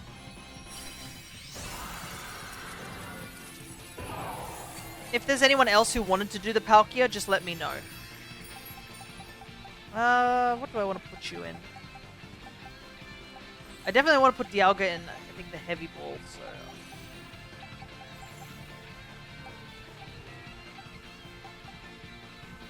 I think I'll put you in a dive ball. Because you're a water type.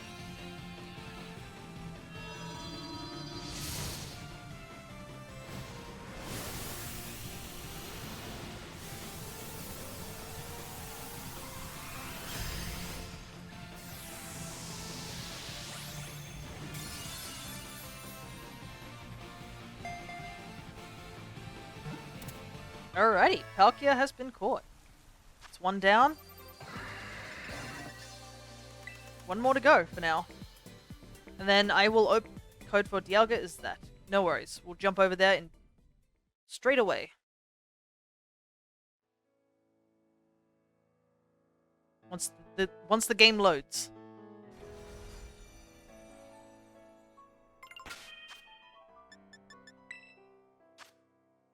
But yes, these are the Dialga and Palkia also have the mightiest mark, like all the other Ventmons we have been fighting against. Oh no, there's a Porygon Z! Oh man, that's rough. Oh well, next time.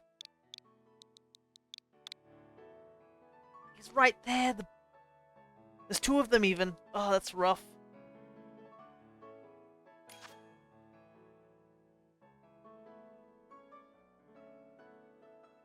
I guess now you guys can see the code, just in case you didn't know what the code was earlier.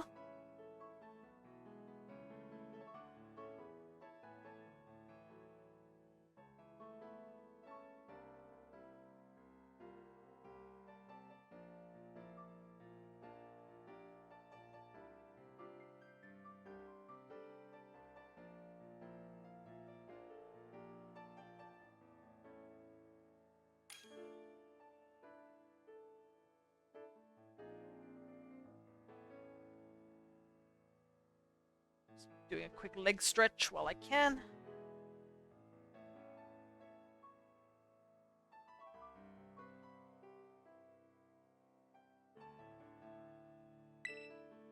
Right, I am good to go.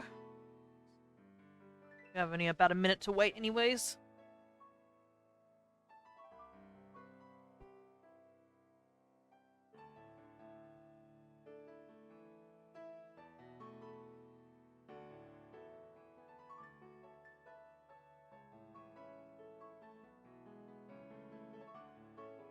I think it's just going to be us three this time around.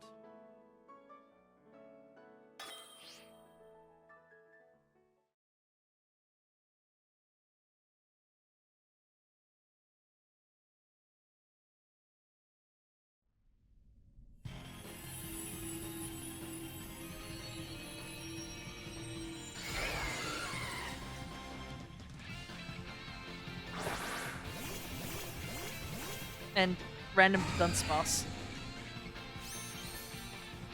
Right, I'm gonna do the same thing as I did last time. It's quite interesting, the Trick Room scenario, because I know there was somebody suggested a particular solution to, I guess, Dialga was to take in a Sylveon which had 0 IVs in speed and a particular nature, just so that you are slower than the Dialga.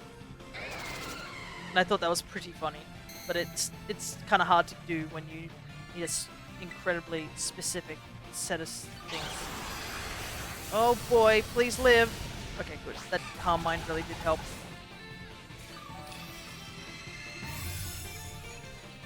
And I guess also the screens as well.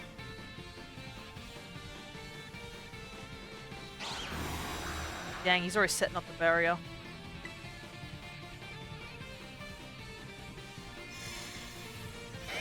Oh, there goes all my stats.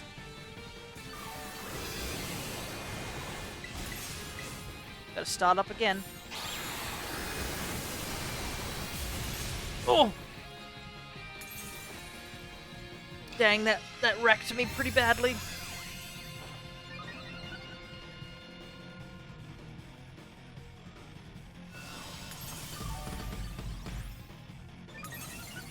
Yep, I just saw Zumurul faint. Not to a good start. I haven't even finished setting up yet.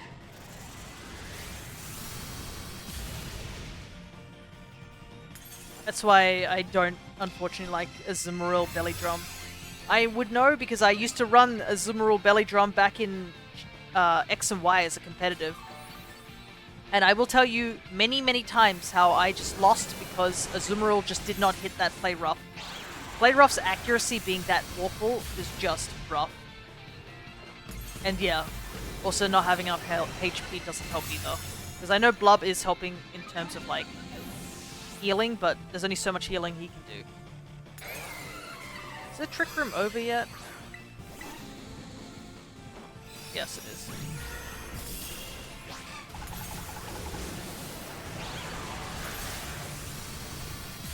Oh! God. That Steel Beam really is rough. I don't even know if you'll run out of that. I think I need to do one more hit and I'll get the Terror. Oh, is that a miss? Yeah, let's go. Love to see our misses. Oh, it also has Iron Defense. Well, that makes Zumurul's even worse. Oh well. Zumurul works, I just don't think it's a reliable check, to say the least. That's just my personal opinion. Alright. I won't even need a Terror.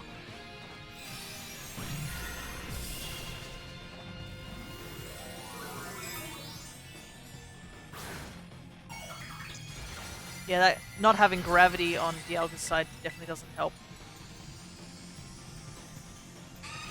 Right. We got that event quest out of the way, so we can go back and focus on the Blueberry Academy stuff.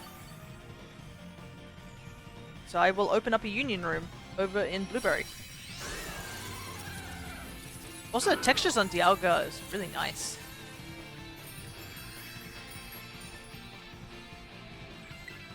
Alright.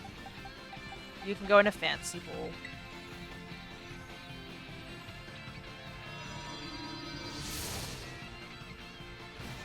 Yeah, first the Malamar raid, but first we'll get into the union room first.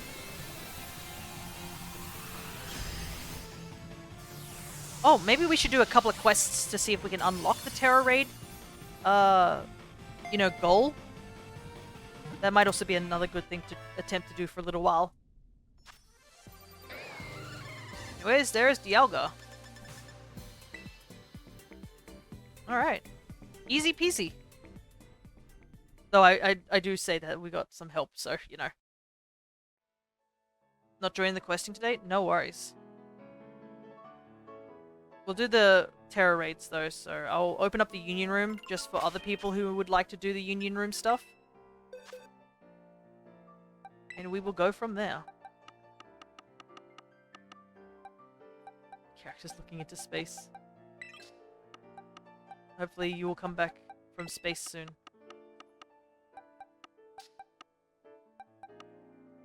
Yeah, we got a couple of mons we gotta get. Where's Dialga at? There he is. But we are getting very, very close to finishing the decks. I'm looking forward to it. I will probably need to do some trades, at least with Golem, because Golem doesn't cost any items, so it's cheaper just to just trade him really quickly.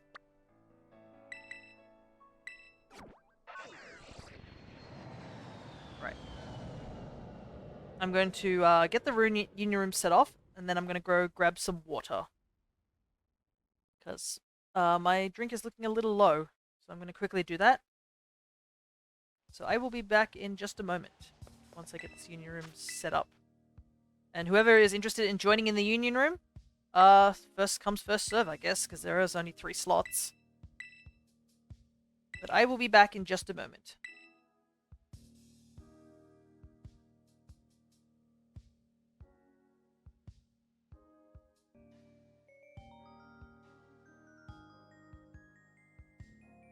There we go. I am back.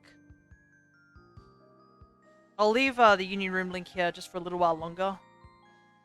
Because,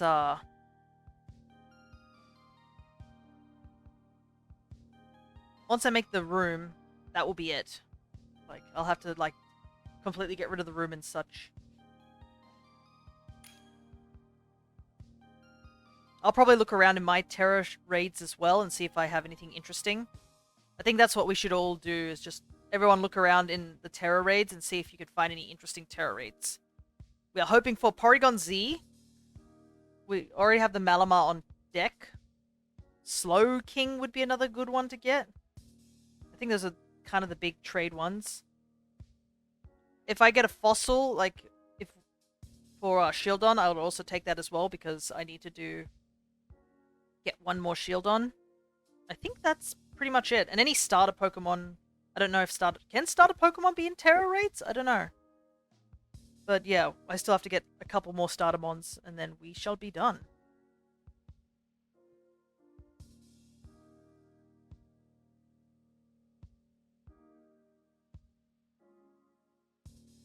No starter raids? Okay, good. Good to know. Good to know.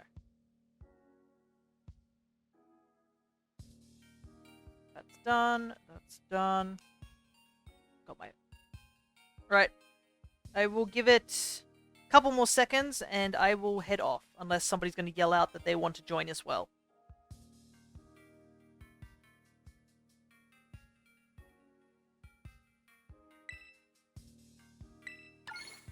Right. Questing is going to be a secondary right now. First things first, will everybody look through all their Terra raids.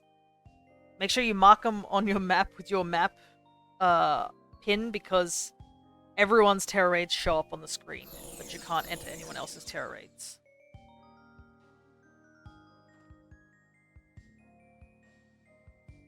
Alright, off we go. Let's go, I'm go start looking, but I guess Blob can always get to the one that has the Malamar in it, so I'm just gonna go take a look until the prompt shows up.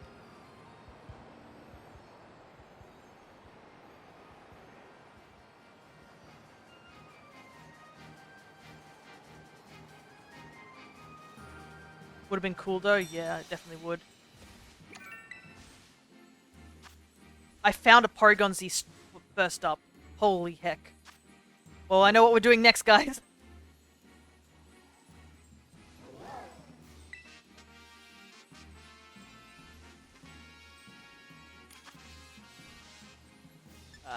Electric Malamar, that's kind of rough.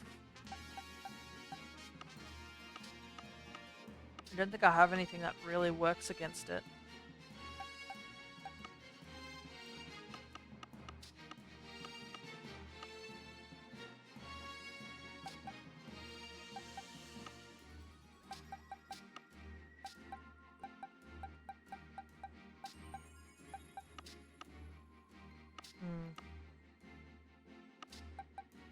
Problem is, it's a psychic dark type, so it's got pretty good coverage too. Just bring in my old and reliable, I guess.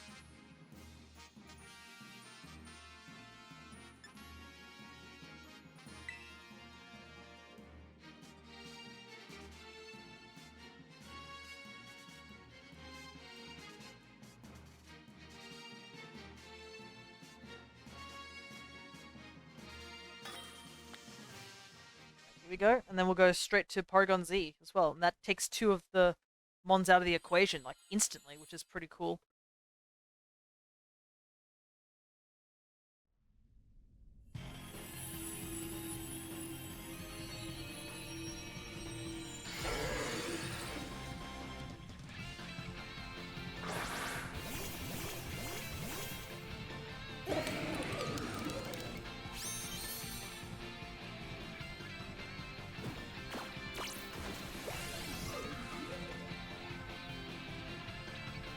Oh, wait, doesn't this thing have contrary? Might be best not to up its stats. Oh, God, it's got foul play as well. That's rough.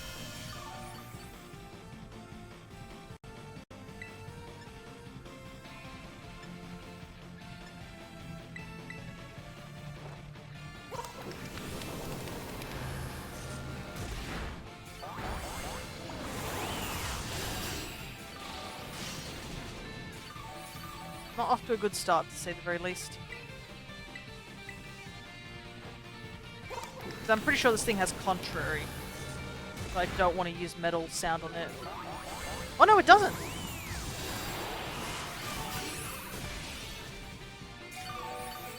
Oh, I'm in the red. Could have used metal sound on it. I thought it had contrary. Does it have the hidden ability instead? Well, I'm pretty sure contrary is its regular ability, no?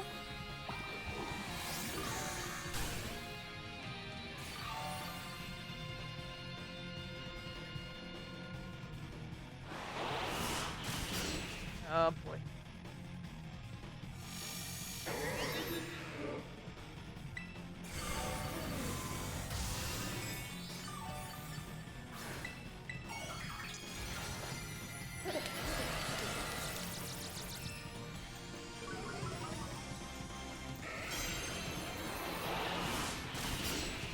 Yikes, there goes me. Forgot Ghost is still affected.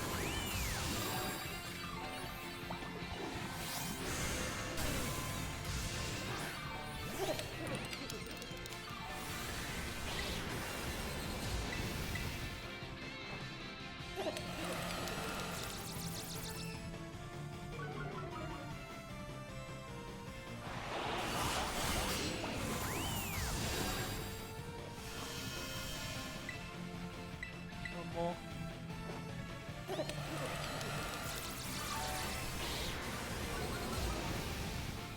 Still hasn't put its barriers up, surprisingly.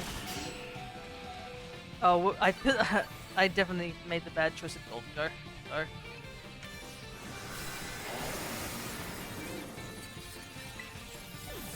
That's 2 feints already. Means I think we're not gonna have enough time.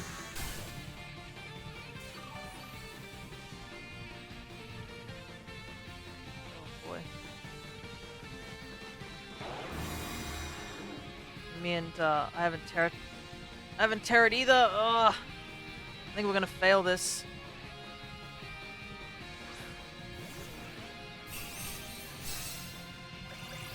No. Well, at least I have to try and think of what I want to do. As Night Slash, it seems, as it's common, and it's got foul play, so that's another rough one.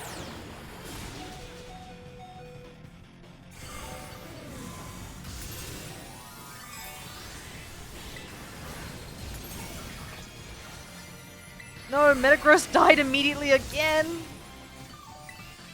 I think that's game. Yeah, Metagross and Golden Go were bad choices for this fight, to say the least. Because it is still a dark type. It's got Night Slash too, which has a high chance of critting.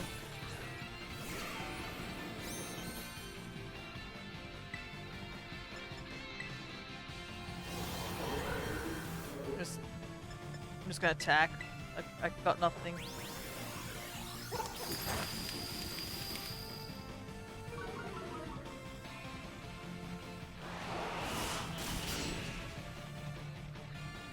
That's rough. What mon can I use then? I guess a fairy type. I think, yeah, I'll bring in Alcremie. I think that might work. But yeah, Metagross is not an option either, I don't think.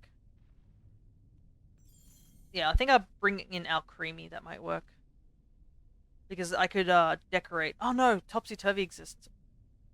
Ugh. Dang it. This is frustrating.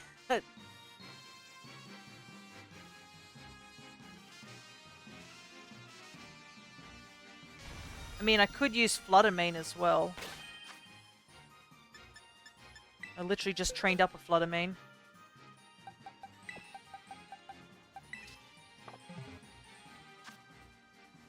Sure, it's not going to do super effective attacks due to being an electric type, but I don't have any good ground types, really.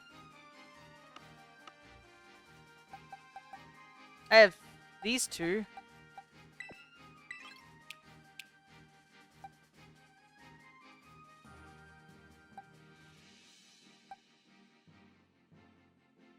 They're pretty tanky.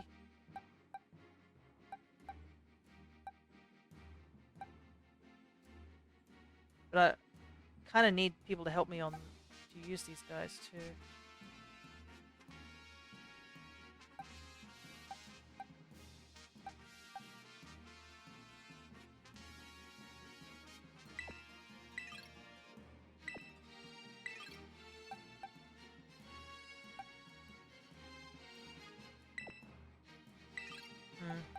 Yeah, I'm gonna try Fluttermane this time. Oh no, wait, Ghost type. Ah, can't do that either. God dang it. This is rough. I haven't trained this Ting Lu, so I can't really use him. Still level 60. Why does this Malamar have to be such a rough typing? Like, it's only got one weakness, and I don't have a mon that really works for it. I mean, I could mud slap it until it goes blind and hope that the rest of the team carries.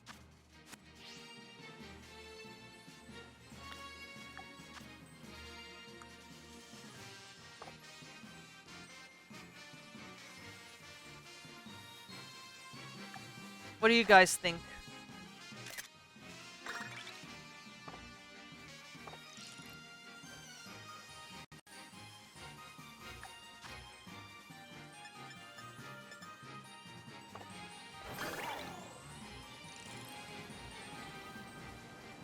Raid is open? Okay.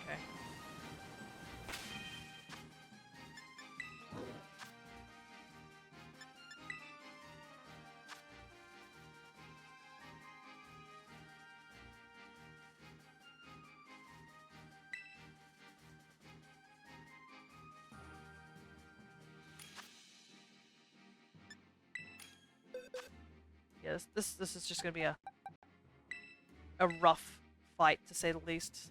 I might just mud slap it until it's blind. You all don't need healing. I could probably do enough damage. Yeah, I don't think I need healing. I've got my own healing. I'm just gonna be a pest and blind it. I don't know.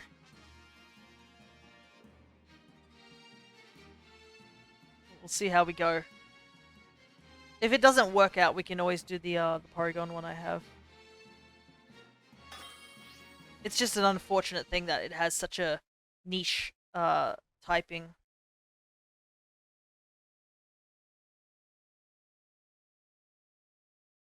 Then I have to evolve the Geodude. I get the Graveler and then evolve it into Golem.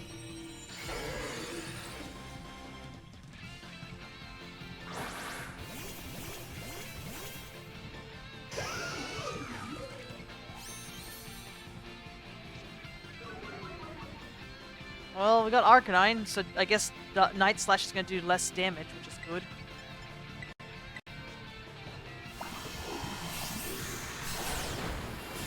Yeah, I can't really use Stockpile too much. Foul Play does a lot more damage.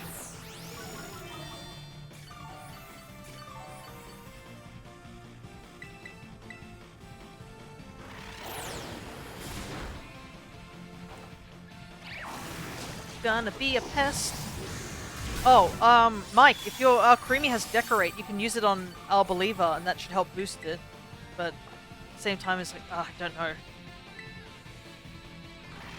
Because I know it's going to use Topsy-Turvy at some point. So I guess we should just keep punching it until it dies. That might be the only plan here.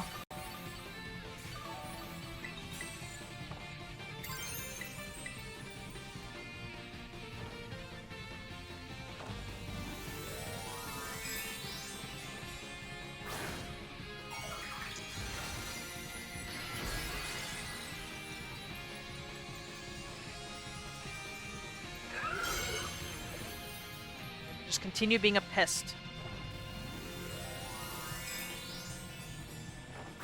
You don't get to see anything, dude. You...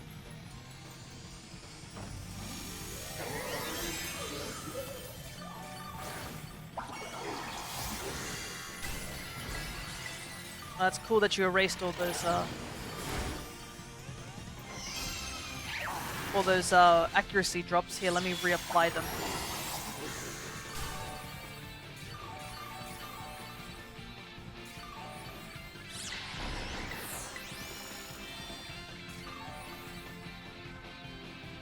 No, you don't have to see. There's nothing to see here.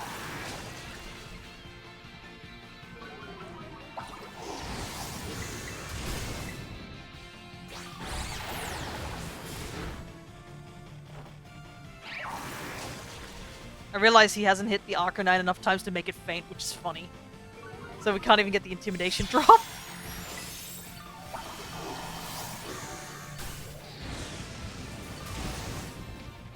I'm just gonna use a couple of body slams. Do a little bit of damage, I guess. Oh, my game is lagging.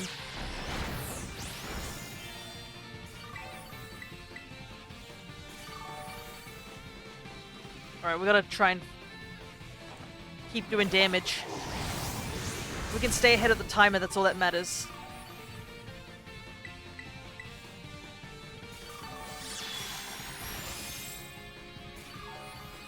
Just keep hitting it.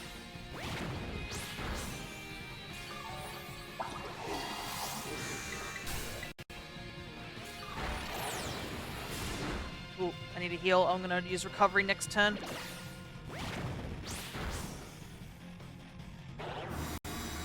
Okay. This is gonna be the hard part to keep up with that timer. But we are terrored, so...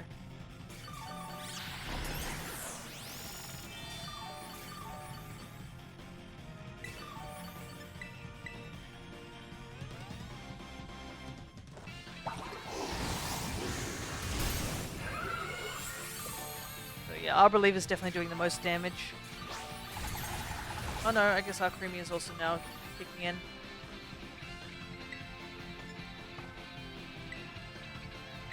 Just keep hitting it.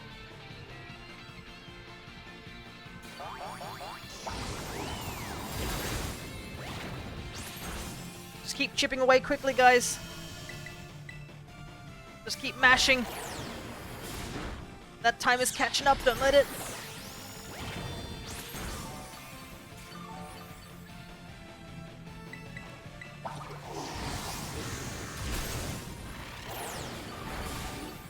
This is like the slowest, most drawn-out battle I've seen.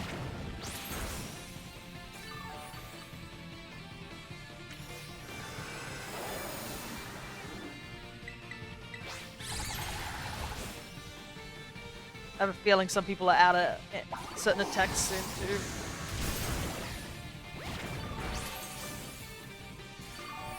I'm going to be running out of attacks soon too.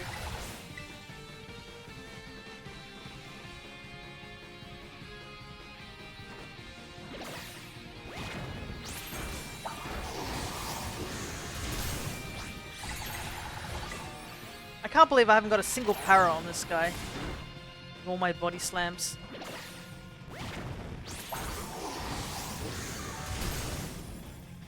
Almost there, guys.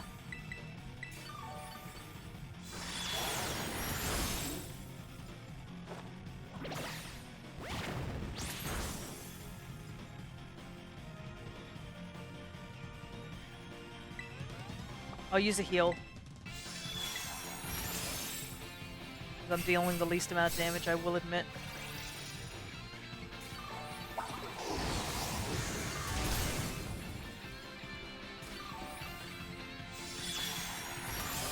We're almost there. We can just get past the terror barrier, it'll do more damage.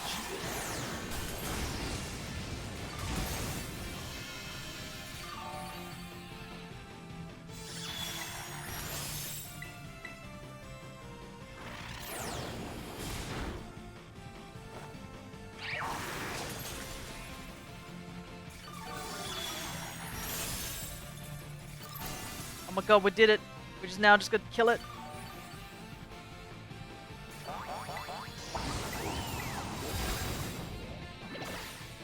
Punch it. Don't waste. No more healing, just punching.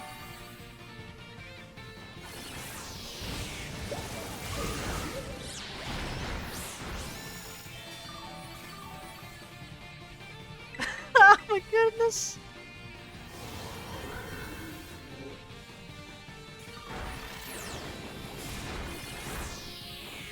Come on. Oh, thank goodness. That fight took so long, one of my monitors turned off because I hadn't touched the keyboard in so long. Oh my goodness. Oh, it's over. Hopefully the Porygon one doesn't take as long.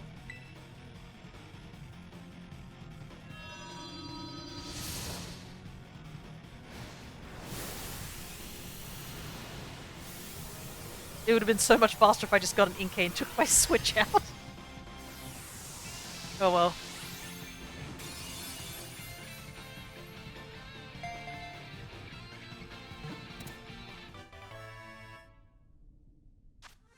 We got an ability capsule. Yay! I totally don't have many of those. Alright. We did it though, that's all that matters.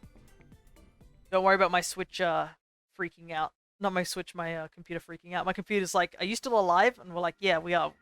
We're just trapped in an eternal battle against the Malamar. Don't worry about it. Alright, Malamar. It flashes the luminescent spots on its body to hypnotize its opponents, gaining total control over them.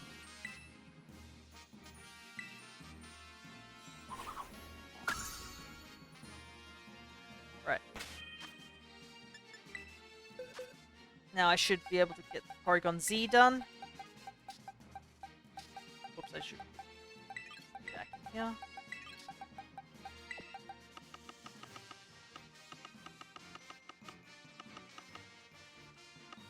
Where did you go? I have to catch another Will. There we go. Missing something here. I'll have to take a look in the Pokedex. Need to go catch another Diglett too. There's a couple of baby mons I gotta catch. Alright.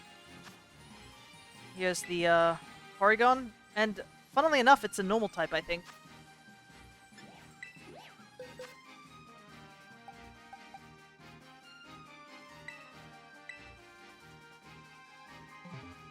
Actually, wait, why am I choosing Breloom? I have literally Annihilate. Pretty sure he has a fighting type move. Yeah. Alright.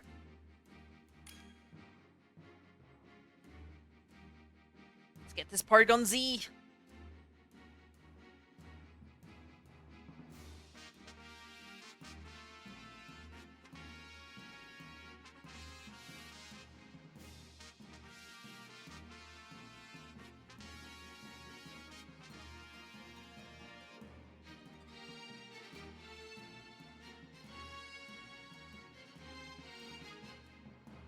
Hey AJ, good to see ya.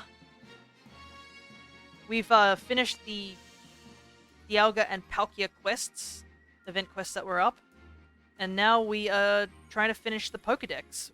We've also caught the Paradox Mons as well, so we're just trying to clean out the last few bits in the Pokedex.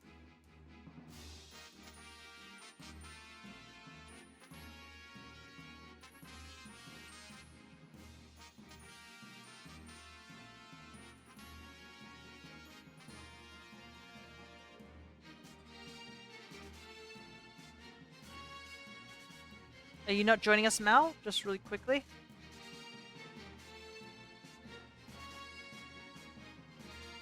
Just want to double check to make sure. Because Porygon Z is quite hard to get, so it's probably best you get it here.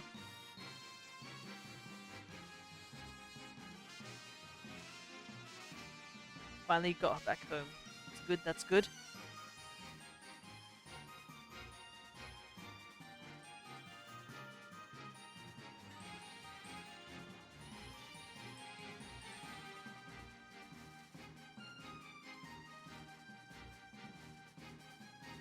Got dumb lucky on a raid for it. Nice. Yeah, that's probably the good thing about the Terra raids, like being able to do them online, is that they have a lot of the monsters sort of locked behind really complex sort of things. I think my first Palafin I got, Palafin you can only really get if you're in a union room. So I managed to get one during a raid somebody had.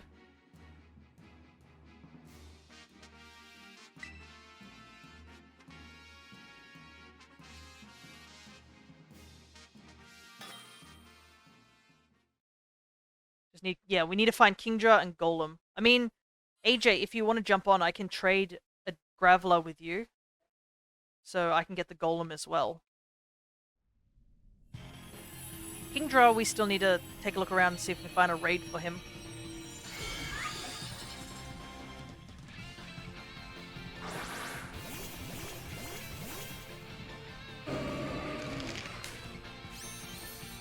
Oh wait, that's a Psychic type. I thought it was normal. Oh no. I brought the wrong Annihilate! I thought there was an...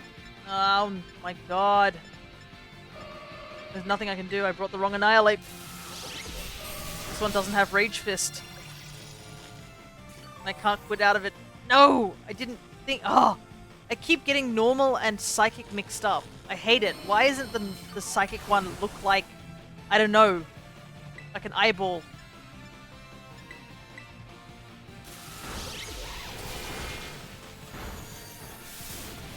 Well, there's nothing I can do. I guess I just have to set up.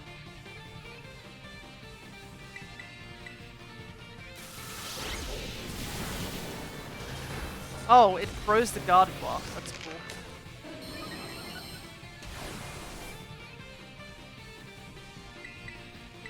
I'll do one more bulk up and then I'll just attack. Because Gardevoir's not having a good time over there.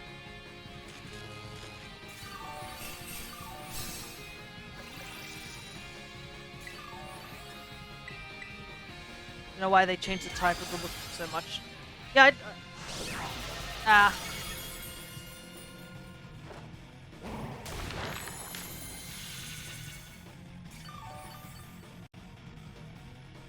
Because, like, Psychic's so confusing. I always get Psychic mixed up with normal. No, my bulk ups.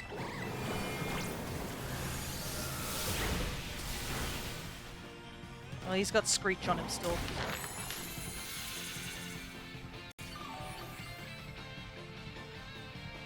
Might as well continue to punch him so I can get my Terraform.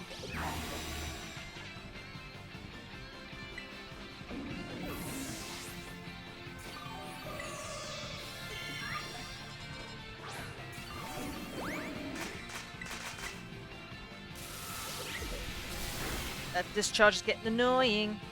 Stop it.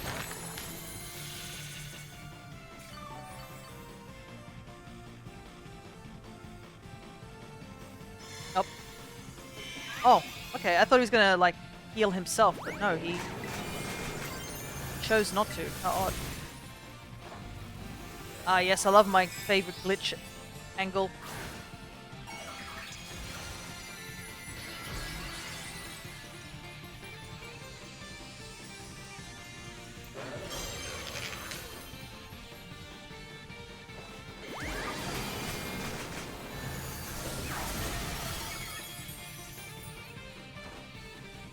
Punch the Porygon. Hiya! Okay, I think we've got it, even with the bad type matchup. Definitely a good thing I chose this Annihilate and not my Breloom that's not trained in combat like this.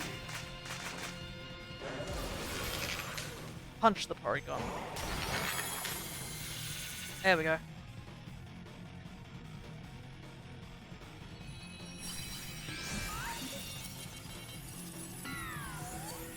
Oh goodness, look at him go! He is freaking out. He's like, help, help. He's experiencing lag in this lagging game.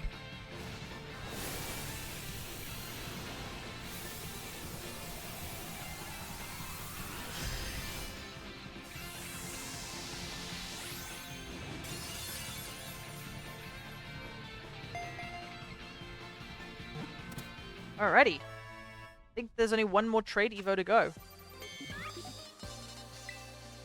Well, two actually. I guess Golem and Kingdra. But I think that's all the main trade evolutions that require items, at least.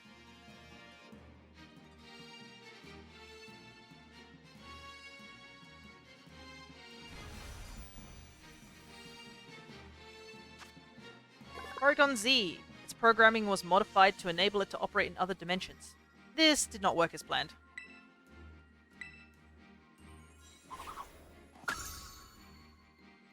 Yeah, it looks like Mao actually dropped out of the Union Room. That's why they weren't responding. It's a shame. AJ, if you would like to, I can always open up another Union Room. Alright, where do you go? Alright, let's get searching and see if we can find a Kingdra.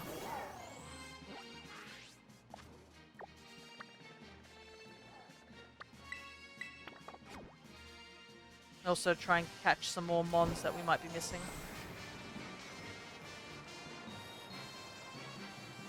I still need a couple. I just passed tonight, did a 10-hour car drive. No worries.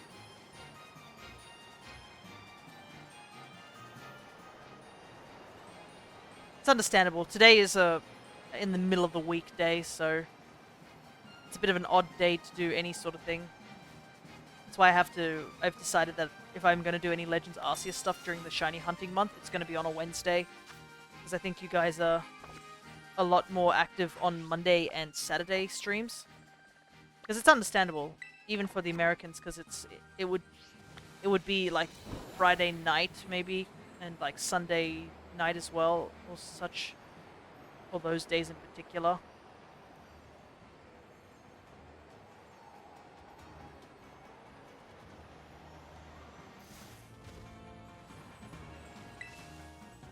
Oh wait, this is Blobs.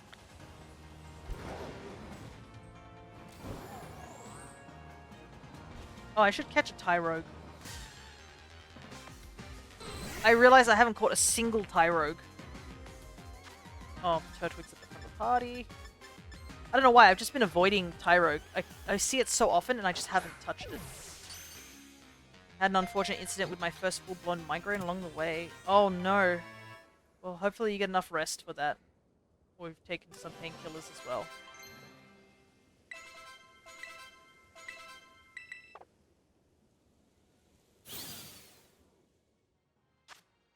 Tyrogue. Its intense desire to become stronger and stronger drives it to recklessly train its body and challenge any opponent it finds. And guess what? We need 3 evolutions for Tyrogue. So he's going to stay in our party.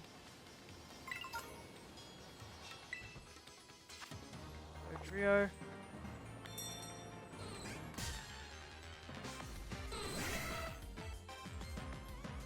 Problem is I don't know if I have to. I don't really want to be wasting like medicines to try and get the particular evos. So I think I'm just gonna go the route of just keep catching Tyrogues until we have enough. I know it's not the most useful one, but it's a strategy. Where's that over there? Oh, it's a Geodude. I was baffled by what I was looking at over there. At least I can use all these repeat balls. Because I don't know. I don't care too much for the Hitmon line. It doesn't appeal to me. That's just my personal opinion.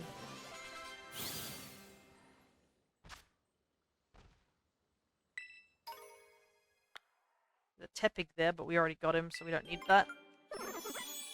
We're looking for more Bulbasaurs, Squirtles, and the Hoenn starters. I'm pretty sure that's literally all that we're missing. Oh, and I guess Litten.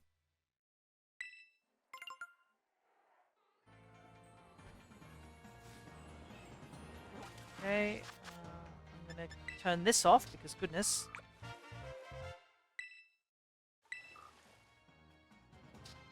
Yeah, we need the Slow King. We need Whimsicott, Kingdra. It's all done. Get the Litten line. All the Hoenn starters. And that's pretty much it, I think. I do need to catch another Overquill, and I need to evolve this Sheldon. Oh, there's a Squirtle right there. Perfect. Just as I was talking about him.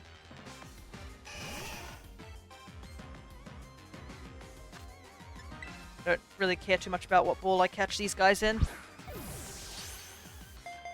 There's a Graveler there, I'll go grab him too. So I can trade him real quick and get the Golem. If you're down to just trade AJ, only if you're feeling okay. If you're not feeling okay, then that's totally fine. Why is there just a Geodude just watching me?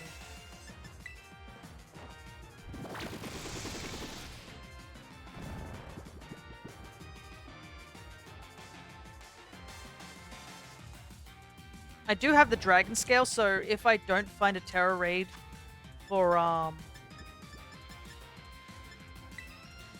Kingdra, we'll just evolve one, a Seadra.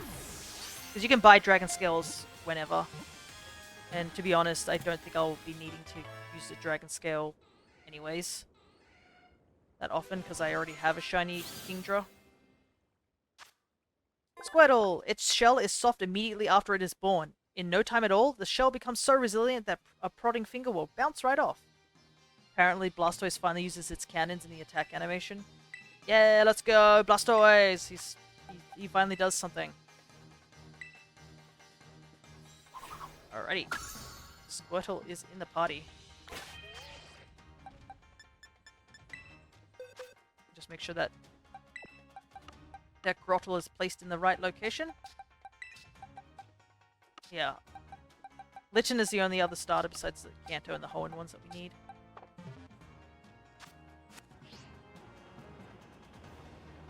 Let's grab you so we can evolve you.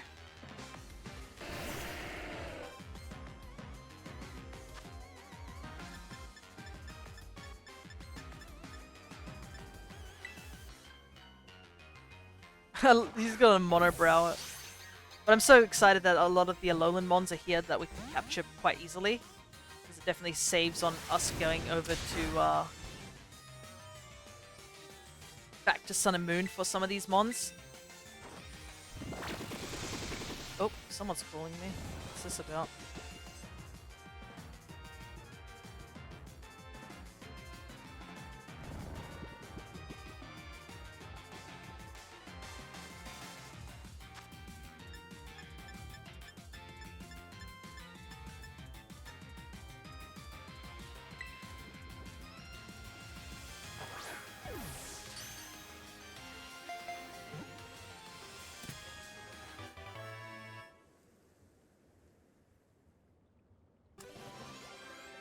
That wasn't actually an important call. That was my work.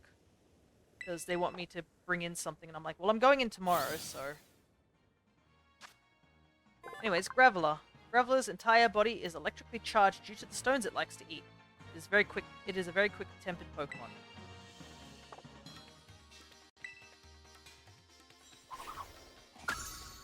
Alright.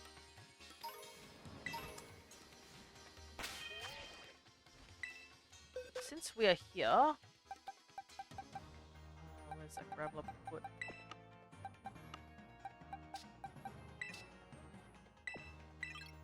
I guess we should just evolve these two Tyrogues and see what happens, because there could be more that spawn in. I do have rare candy that I've been picking up, so it should be okay. I don't want to be using rare candy too much, though. We'll just see where these two go. I mean, it would save if we get two different of the Evos. If we get Hitmontop, that would definitely help, because Hitmontop's kind of the harder one to get. Hitmonchan. Its fists are masses of muscle. It takes a break every 3 minutes to steady its breath and mood.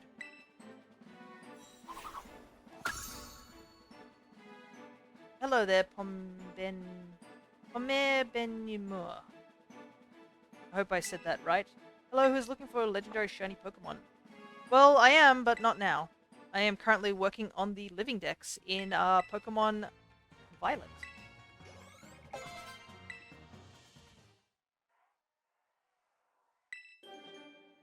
We will be doing a shiny hunting month at the beginning of next year, where we will be hunting down for a lot of the legendaries and such. Hitmonlee. It has complete control over the ligaments in its legs, expanding and contracting them to double the reach of its kicks.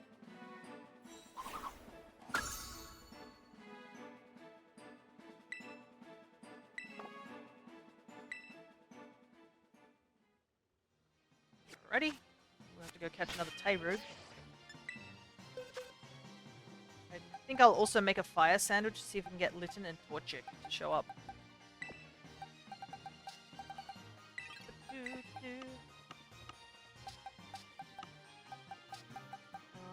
Where are these guys in the decks? I don't know.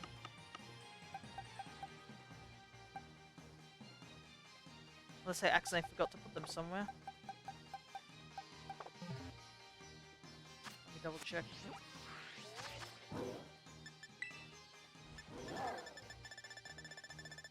Oh, they're after Araquanid and Jupiter.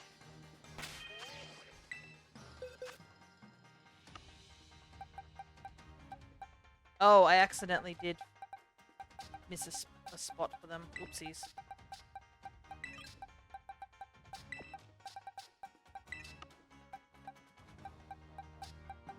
I'll have to organize that later.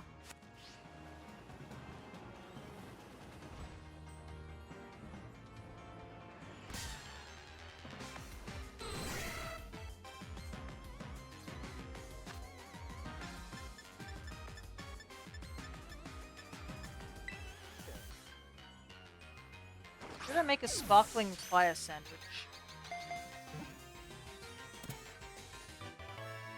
Am I hunting for enough fire types that I would want to do that? I mean...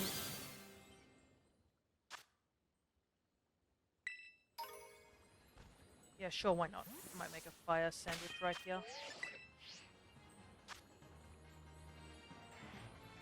Why not? Why not? Just for the heck of it, you know?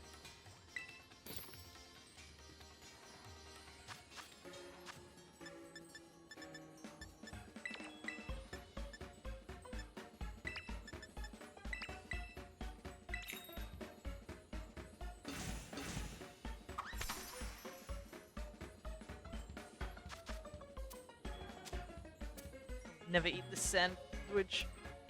Capsicum and it's spicy. Two of my least favorite things. Right, let's hope we can find these starters. Apparently there's a cave where Torchic spawns in. So I'd like to go there. Somehow it's salty, despite I'm pretty sure I literally put fire in it.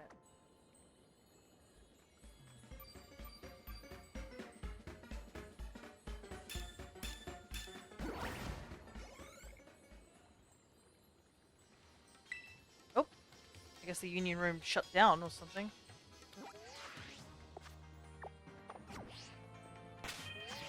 Well, I'll just go offline then for a little while. So, I can run away from Pokemon if things get a little bit dicey.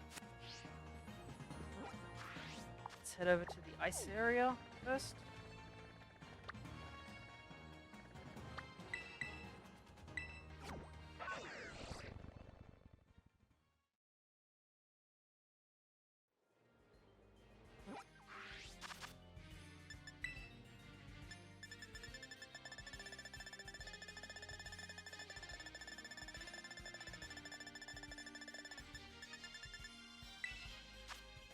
Wow, it's in like one square.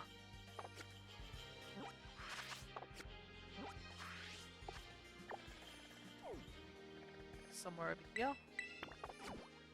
Single square to find it.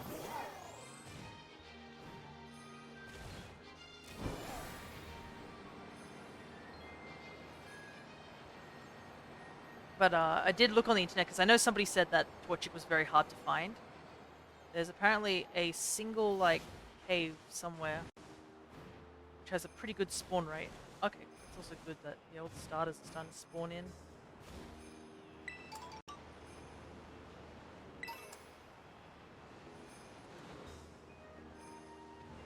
This cave down here? Might be. This looks like it.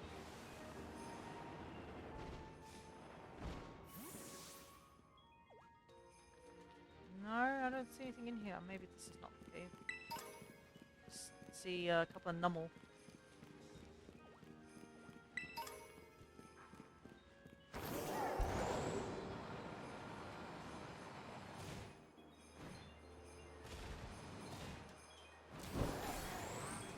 Bit hard to fly straight after, like, jumping.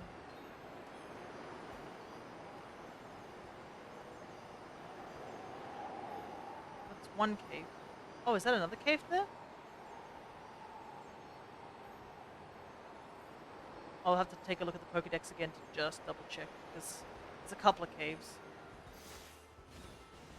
It's probably not it, considering there's, like, seems to be a Terramon in there. It's like above the row with the tiny spot on it. So that's the spot, so it should be about here. What is in this cave anyways? Let me take a gander. That's a Matang. Oh, there's a Torchic there. I'll catch you. They do need you. What's that cave? Oh, the cave I'm in? Or... Look at my boy, he's so cute. I feel bad for catching a quick ball. But we gotta do it. Gotta be quick. We're so close to finishing this dex. Well, we'll take out the Matang. In its belly, it has a sack filled with burning fire, meaning that Torchic feels as warm as a hot water bottle if you hug it. Very important information. Alright. Let's get this Matang.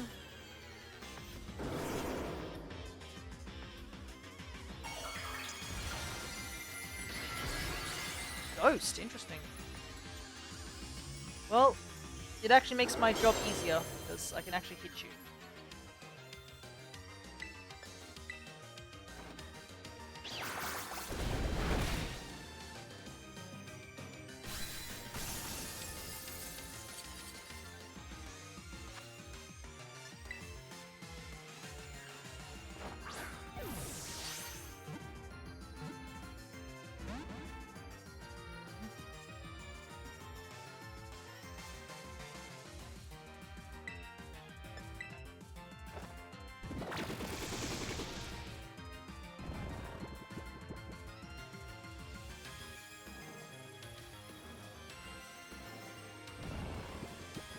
Two more Torchics. Then I have to go and grab Litten as well. Come on. Seriously? Turn 1 wake up. We'd love to see that, don't we? Problem is that these battles taking a long time also don't help. Because we obviously are on a timer due to the sandwich.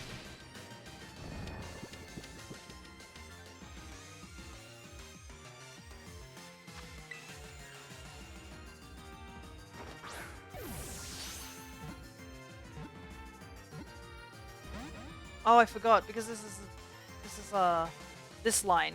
They're hard to catch. Oh my goodness, this is bad. Probably not the smartest thing to do right now. Okay, thank goodness for the crit cap. I just remembered, I was like, oh right, Matang, the Beldum line's annoying to catch.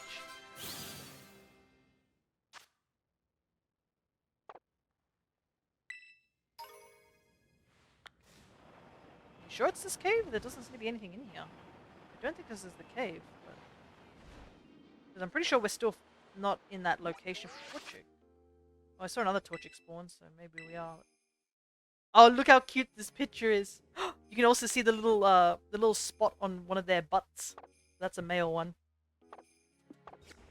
Oh no, here we go. Now they're spawning in. They just need some encouragement.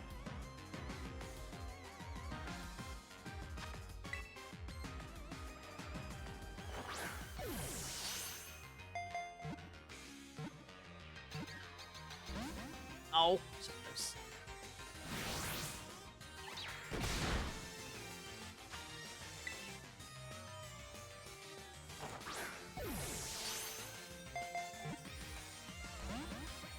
I don't know if it has a recoil move. I now know it has a recoil move. Oh my god, look at him go!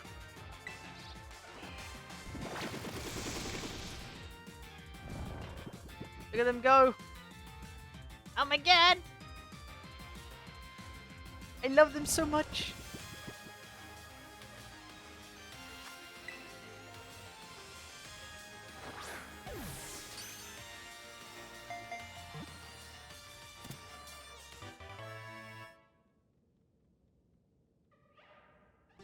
Right.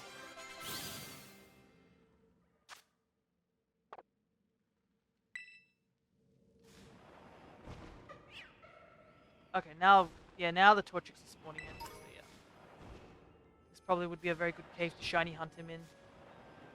The only downside is the entrance is very narrow. So you might have to do some...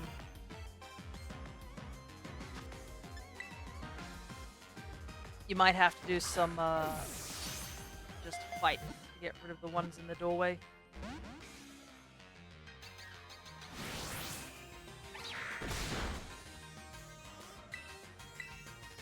Oh my god, look at them! They're just watching us.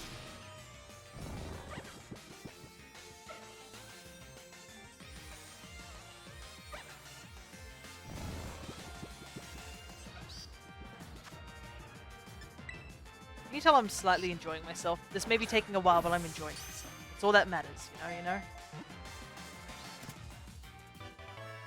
I've almost forgotten totally about Litten. I'm just like, just enjoying the Torchics.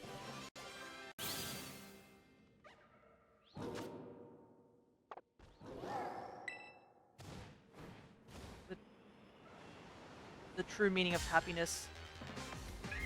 Just a cave full of burbs. Right.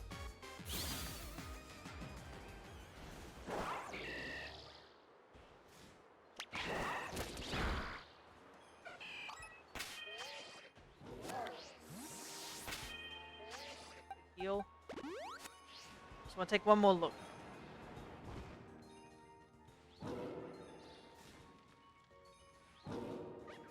This is a good place to shiny hunt them, so I have to keep that in mind. And I guess it's also a good place to shiny hunt any of the fire starters that spawn around here. Look at this, they just... That's a shiny, right there. I'm pretty sure. This Chimchar, I think it's like slightly different. This one? Yep, that's a shiny Chimchar. I was literally just talking about, oh, there's a lot of fire type starters that show up here, and there was a shiny right there.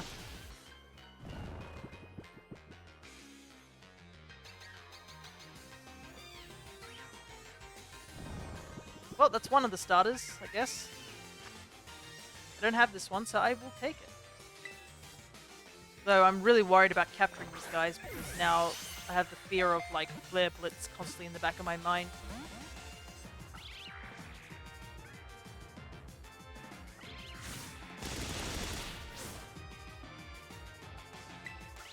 I almost didn't spot that. I was just looking at all the Chimchars, and I just noticed one of them was like a slightly different color, and I was like, is that it there?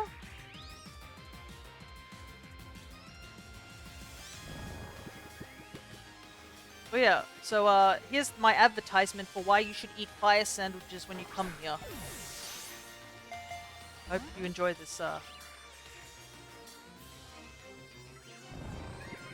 don't want to false swipe it at all. Just know it has Flare Blitz. Problem is, it can't damage itself to sleep, so it's like a double-edged sword, you know? Right. I will take that. I was supposed to go look for Litten, but I will take a shiny Chimchar.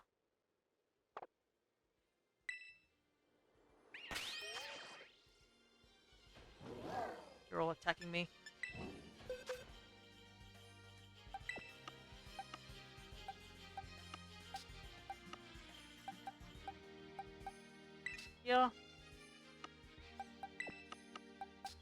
here.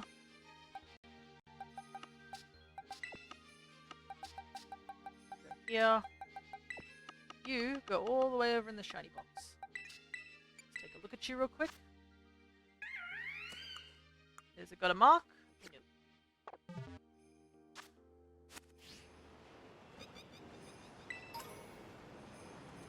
I need to look up, yeah, you can find Score Bunny, Chimchar, and obviously Torchic in the cave. So, this is a pretty good place if you're looking for 3 of these starter Pokemon.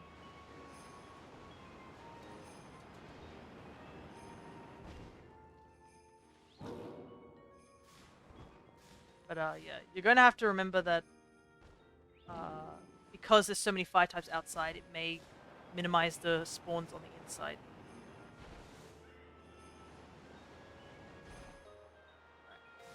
Let's focus on getting lit now. Done that real quick. Because we still have the fire sandwich on deck, so we better go and get the littens that we need.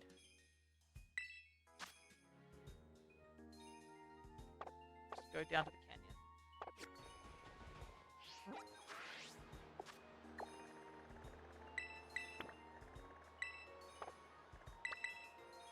I found my shiny Starly just slightly more brown in the orange lighting. Yeah, sometimes the lighting can be really, like, super detrimental. I've had shinies where I'm just like, is that really a shiny? And it's really hard to tell. Like, the Milcery hunt can be a little bit frustrating if you have to fight against the lighting, to say the least. Probably should put this Tyro. I don't know. I guess I can keep him for now. Okay, here are all the Littens that I need. Also, Litten's got a really obvious shiny. It goes pure white. So, you shouldn't have any trouble finding Litten if you're doing the shiny hunt.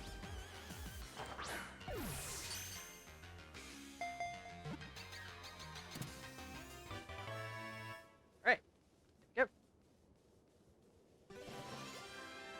I also have to catch Magby and Magma. I might go back to the savannah and do that real quick. While grooming itself, it builds up fur inside its stomach. It sets the fur alight and spews fiery attacks which change based on how it coughs. That's kinda something. I don't know what to say about that. That's certainly something. I'm debating if I want to move my decks to home because I have no boxes left for other stuff. Yeah, I think when we do the shiny hunting stuff, I will move some of my my living decks over, just so that I have a little bit of room. Because I still have to Masuda for the 3 starters.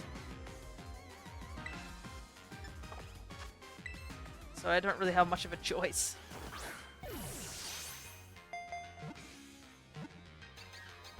Though I'm also thinking of making a box in home called the random stuff I like box. Because I've gotten some Pokemon that have been traded to me, and I don't need them at all. But I just find them funny. Like, 2 of the Wonder Trades I got was Miss Maggie is called Hyper Potion. It was holding a Hyper Potion. And I got a Golem which is called Ball of Rocks. And, you know, you might as well get them, right? Or keep them. Clearly someone put a bit of effort to them. But yeah, you can always move your decks back into, like, home. So, it's... or back into the game once you're done. So there's no detriment there either. I like how when he roared, it looked like the Evo shine was, like, in his mouth. Managed to catch shiny Flabébé. You definitely got the shiny eye. Well, yes and no. I mean, the thing was I was using auto battle for the Flabébé at the time. It just happened to be that I just got him. So I can't say I've got a complete shiny eye. Right, so he's ready to go and evolve.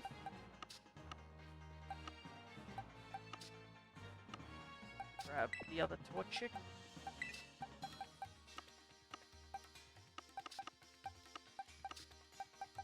Grab these Littens. And, yeah. first I need to evolve my Flabébés and move into a home. Yeah, that's the thing. I'm missing a couple Flabébés because I need to catch a couple so that I can get every color. I have some person on the home Reddit. Thankfully, he was he had like a bunch of colors left over, and I was like, "Hey, bro, I have a bunch of Pokemon from my Cute Charm Platinum. Like, would you like them? And I will just take all your Flabébés. I need every one of those colors except for one of them." And he was like, "Sure." But I think he was also like, "What exactly is the Cute Charm thing? Is that like, do you use like a cheating device?" And I'm like, "No, I used a timer. Like, the Pokemon I catch in that Cute Charm file are totally legit.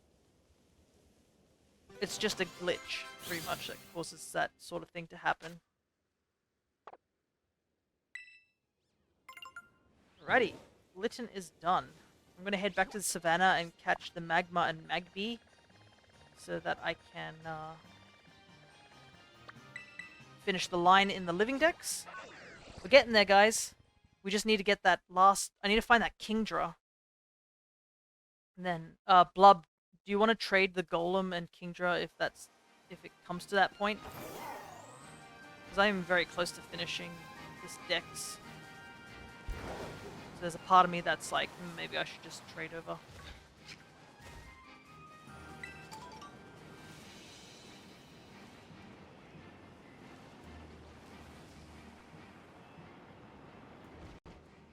Oh, there's Rillor in here. What the heck?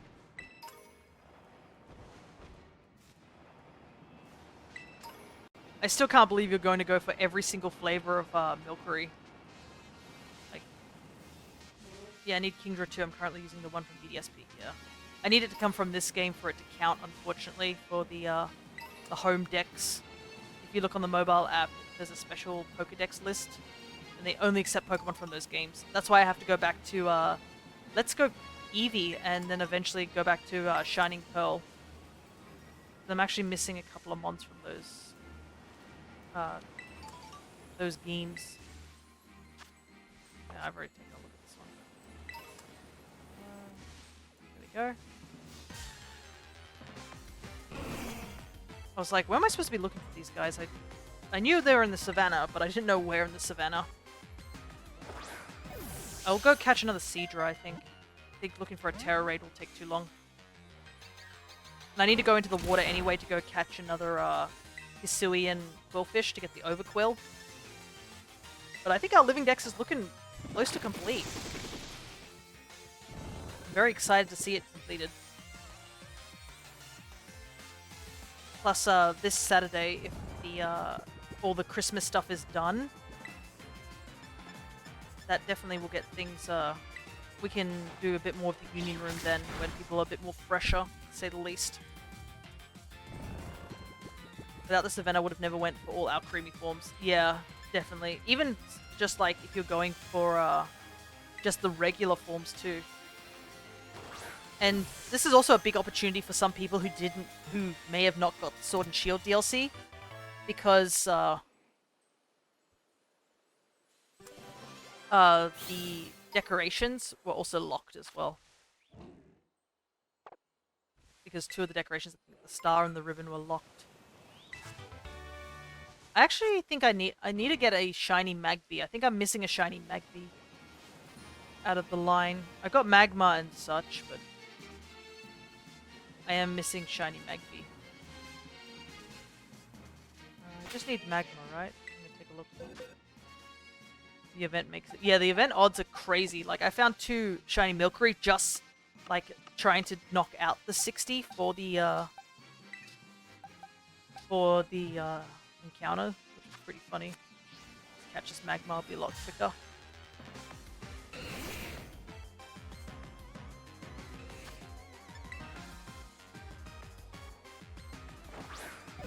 Then I need to get, I think, I'll double check and see any other fire types I need. If not, I'm gonna go back to the Torchic Cave. Because I want to see if I can shiny hunt him still.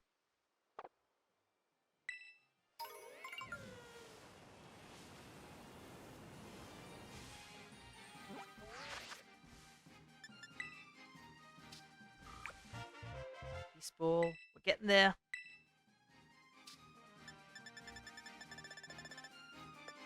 But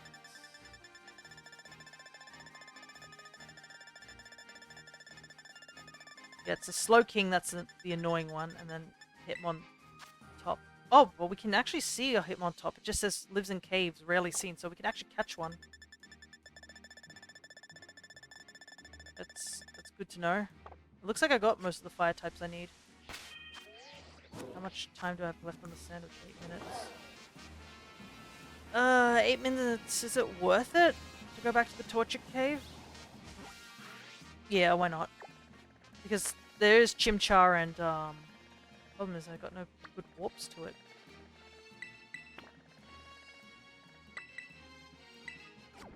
I could find a Chimchar or a Score Bunny, so you know, it's not a wasted effort if I go there. But as much as I'd like to go hunting for Litleo, I don't currently.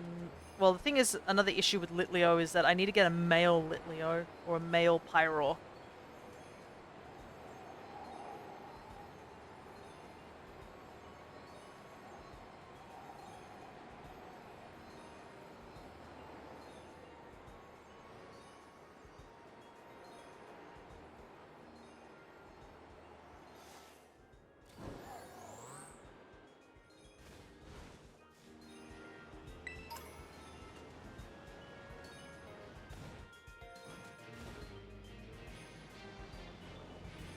Look at some of the guys out here.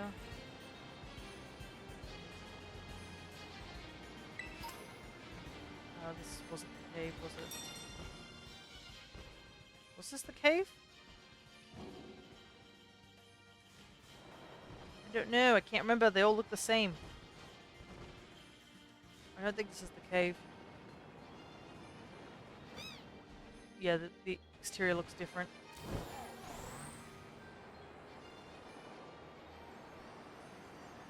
Was it further up?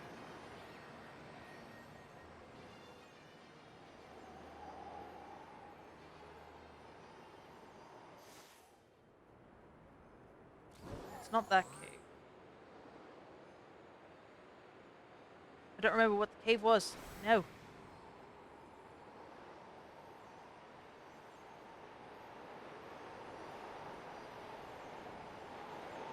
Wait, that might be it there. It was close, just not close enough. Ugh.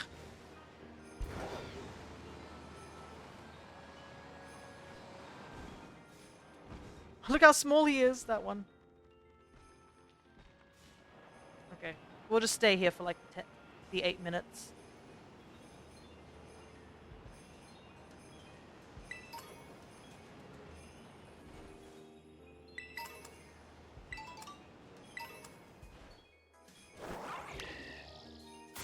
Just double check it.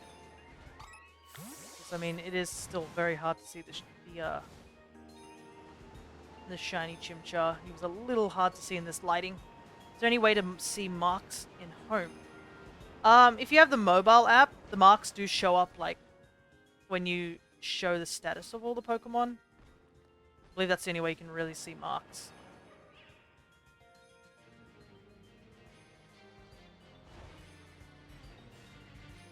It's a bit of a shame. I wish they would like be a little bit easier to see, but yeah. It's basically that you just need to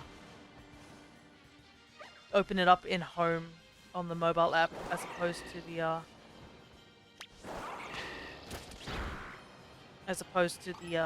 Switch version. But you should be able to see marks if you just scroll down.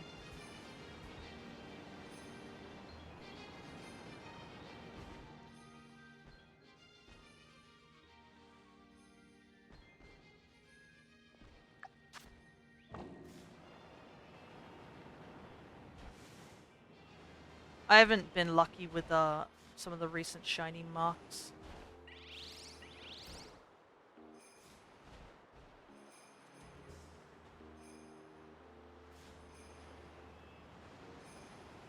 I've gotten quite a few shinies, but not really many with marks on them. Which is a shame, because I do like marked shinies, so... I mean, I'm not going to complain, I mean, it's still a shiny, but there's a part of me though I'm like, oh man, like I'm clearly eating a sandwich that gives me a boost in shiny marks. You'd think the game would be a little bit kinder.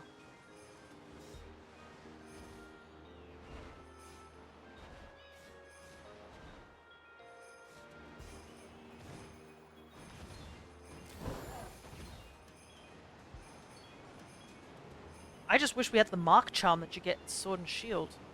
That's the true thing we should get. A small part of me hopes that's the reward for finishing the living decks, but I'm not going to get my hopes up, because that's a very dangerous game to play.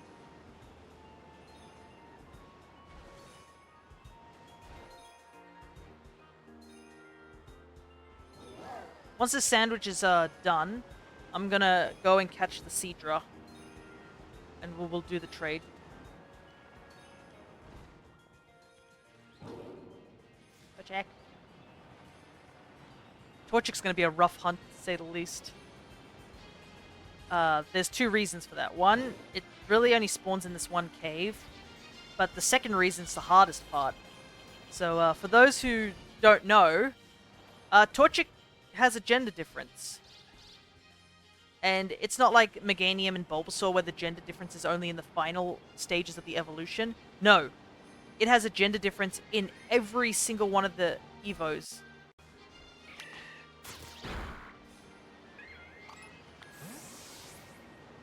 So if you really want to go for the living form decks with all the gender differences for the shinies, you're going to have to catch 6 shiny Torchic. Of 3 female and 3 male.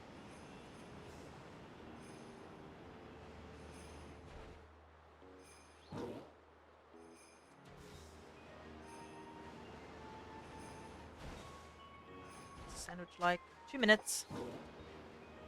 I think of all the starters, it's only like male and female Meganium, male and female Venusaur, the entirety of the Torchic line. I think that's really it that have gender differences, like ones that I can think of off the top of my head. Just eat the fire chicken. I see there's a win. No! Torchic's very cute. I like Torchic. I'd go out of my way to hunt for all of them. But also, hello there, Soul. Good to see ya. We are trying to finish the living decks for the Blueberry Academy, which we're getting very close. I had a shiny fire sandwich up. So I'm just using up the last bit of it before we go on and catch some more mons. But I hope you have been well.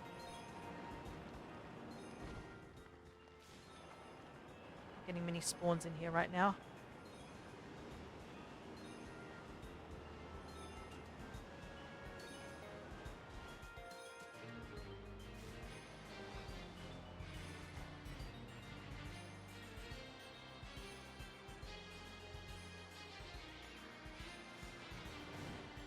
Torchic is peak in Mystery Dungeon. Yeah, I like to get Torchic in Mystery Dungeon too. Torchic is my favorite starter. I don't think I've made that. I have not hidden that fact at all. And they just, even, I will say Rowlet got very, very close to beating out Torchic in favorite starters, but Torchic has held fast ever since.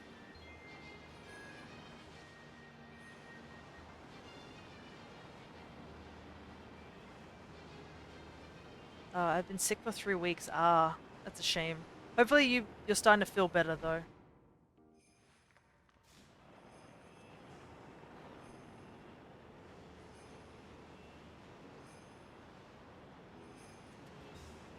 But I can understand for some people it would be winter over where they're living at. Over here it's kind of the opposite. It's currently summer, so it's burning hot some days. I need to get more family spawns in the chickens.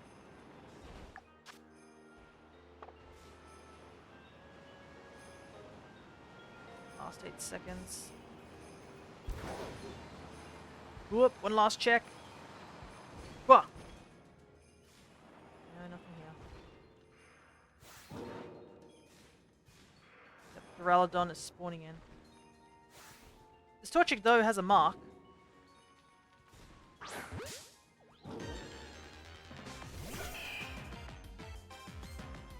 mean, why not?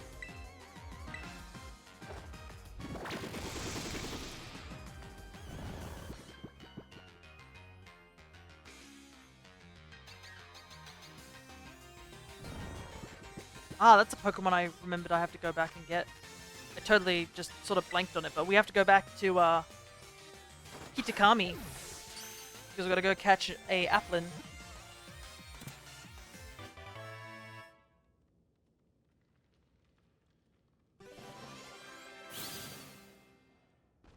Alright. Was that necessary to catch another Torchic? Absolutely not. Did I want to? Yes.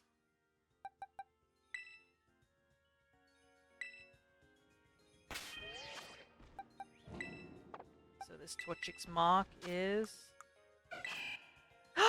Torchic the Snow Frolicker! How cute! Wait, is Snow... No, it's Blizzard. There's a Blizzard mark. But yeah, that's a kind of rarish mark. It means it was snowing at the time we caught him. How cute. He's gonna stay at Torchic. I don't think any of these three have a mark. Oh no, this one does. Lunchtime. Peckish. And we can just put you as a spare. I have to clean out this box. It's just got a bunch of random mons in it that I probably don't need anymore. Let's grab you. Alright. I gotta ask, which Gen 9 starter would you get a plush of? Gen 9 is this gen, right? Starter to get a plush of. Ooh, it's... I think I'd probably get Quaxley. I do like Quaxley. 9 of my Milcery have marks. Nice. Alright. We need to head over to where Shieldon was spotted. I think. Oh wait, Seadra's also another thing we have to catch. I guess... Seadra's sort of like everywhere in the waters, but we'll go to the coastal. There might have been also a respawn of the twigs, just in case we need to get the Slowking. Yeah, for me, I'm probably... Do you know what I should do? I should just trade... when you've done all your Alcremie blub, can you trade me all your Milceries just in home so I can get them registered? I won't keep them and I will probably give you something in return, but like... I'm only probably going to get enough for like the toppings. Oh, actually, I know what I wanted to do. I wanted to get enough Alcremie so I have one of every flavor, because out of everything in the game, like Vivillon and Alcremie have actually unique icons.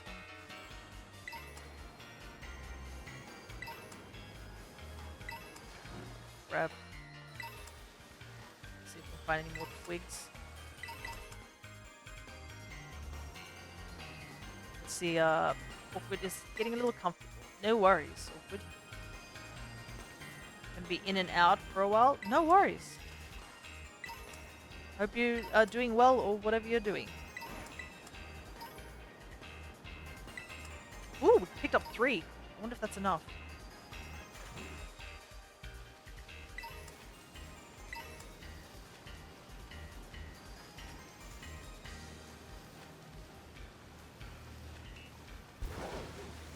Let's try and find ourselves a Seadra. We also need to catch another Quillfish, so I'll do that right now.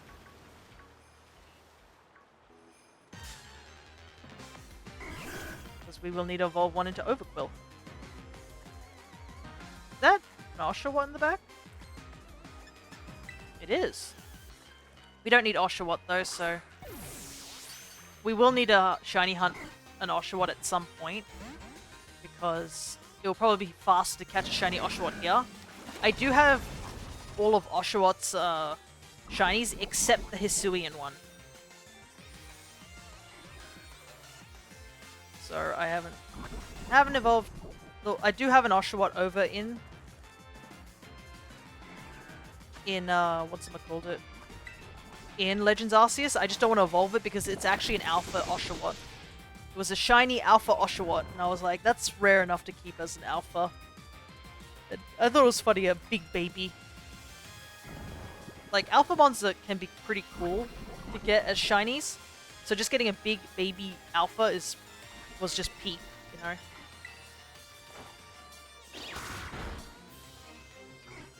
This should be good enough.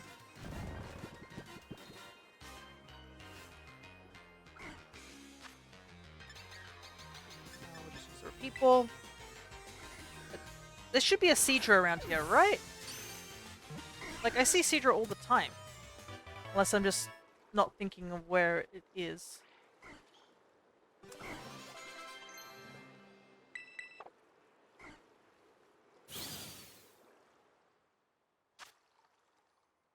Yep.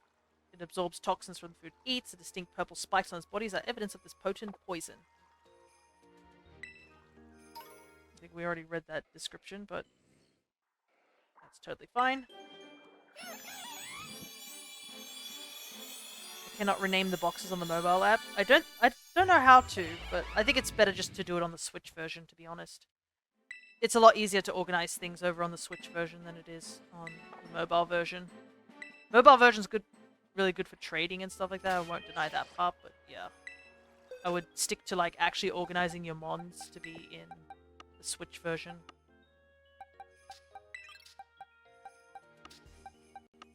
Alrighty, let's so to evolve Quillfish,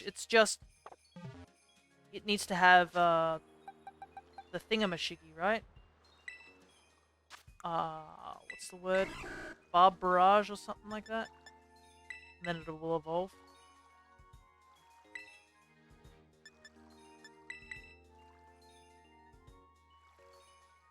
But there is a cool thing you can do. You can put, like, tags on the Pokemon in Pokemon on the mobile app. If you, like, hold onto them, you can select them. You can select up to 100 of them and then just give them a special tag, so if you're searching for Pokemon under that tag, you can just easily get it.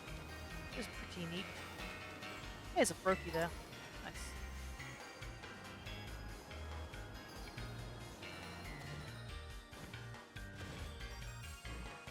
Oh, is that a Cottony? No, it despawned because it went onto the thingamashiggy. Not very intuitive for marks. I need the app and for renaming the box. Yeah. It is a bit unfortunate. There he is. I think you probably could rename the boxes. I just don't know how to off the top of my head while I'm here. Actually, no, I can. I have a phone. I can take a look and see if there's a way to rename the boxes.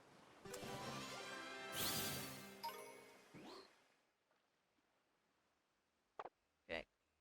Got the Cottony, so that's all good.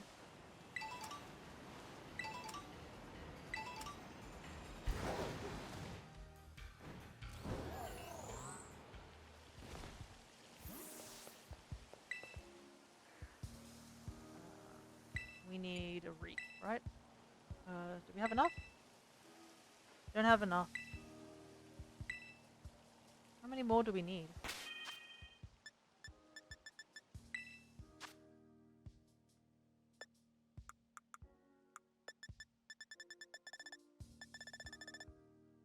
Ah, we're 3 short. Alright, well, let's go do something else for a little while we wait for those items to replenish. We still need 2 more Squirtles and 2 more Bulbasaurs.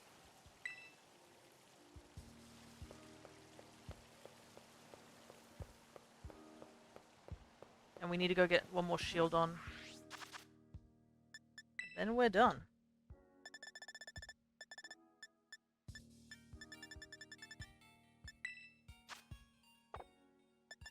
Nope.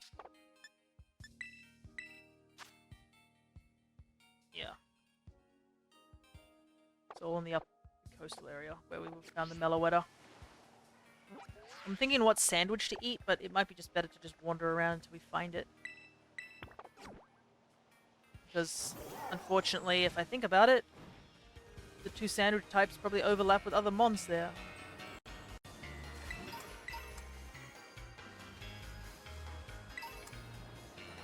Whoa, look at all the Poplio here.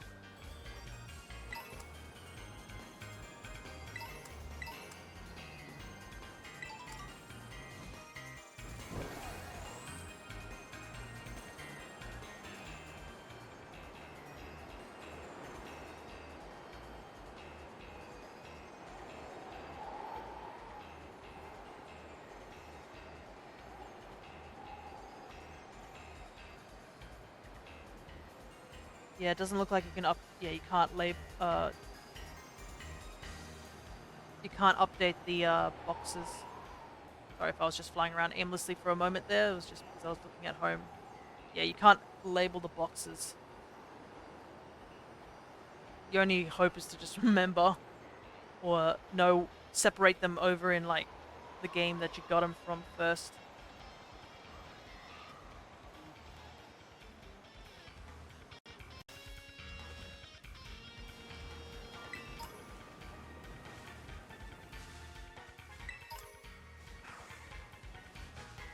This is gonna be annoying.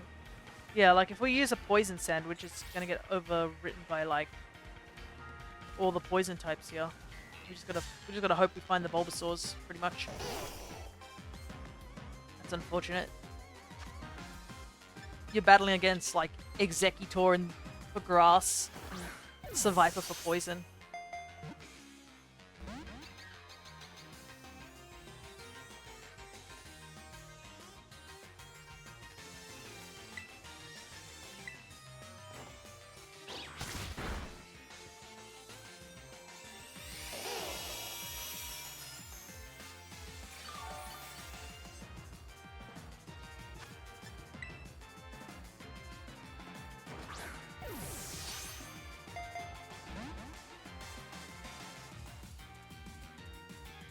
Gonna fight us. I just have to go get the Seadra. The Blub.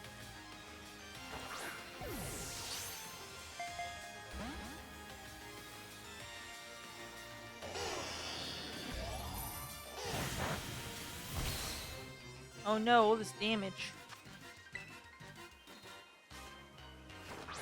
I love how little damage it does because it's just a grass type against a grass type.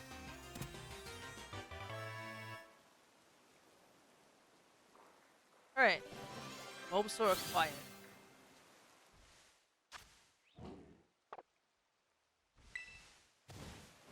Need one more. Perfect.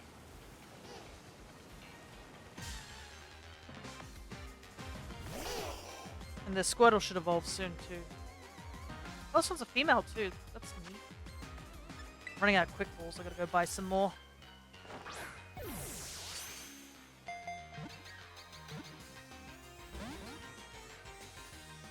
think there's another one in the background over there. Yeah, there's actually a couple.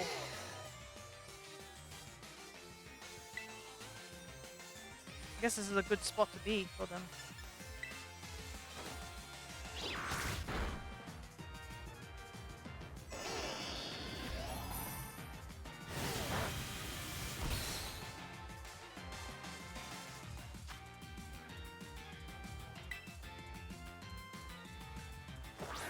Get more repeat balls too, which is a sentence I wasn't expecting to say.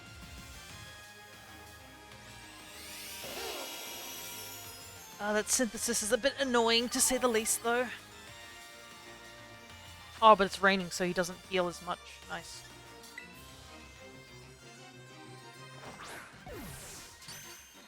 Okay, good. Almost there. Maybe it's the canyon that I need to go to for Seadra.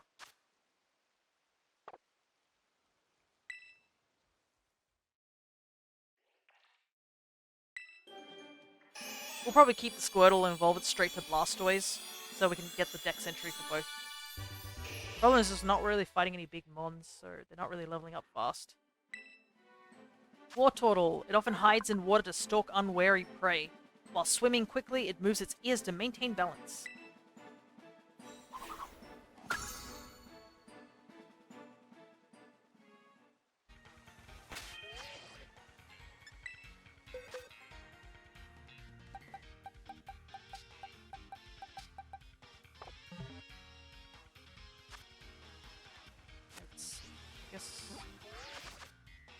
Let's just go to Canyon, I think. Gross, I found 2 Pokemon in my base game decks that aren't Pokeballs. You're like, what is this sinful creatures that are sitting in my box?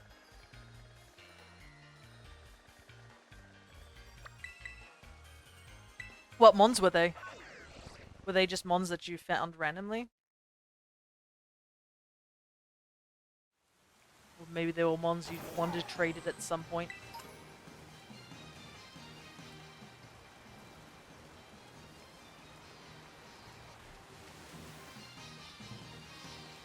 Oh, there's a Lamamola. Here we go. Come here, you. Bishop and a King Gambit. Oh, you probably, like, might have used them during that fight. Ah, another phone call. Why is everyone calling me? I'm busy.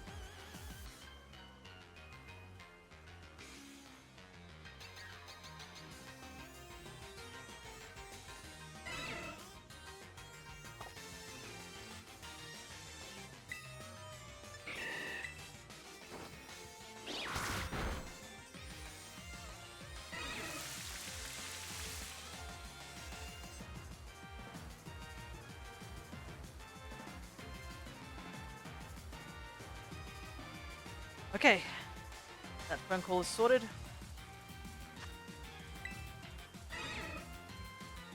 Guess I wanted to get them in Pokeballs later and forgot. Right. Or maybe you just caught them really quickly and you were just curious to see the evolution. Right. We got ourselves the Seadra, so now we can evolve it. Oh, there's a Squirtle there too, so I'll quickly grab him.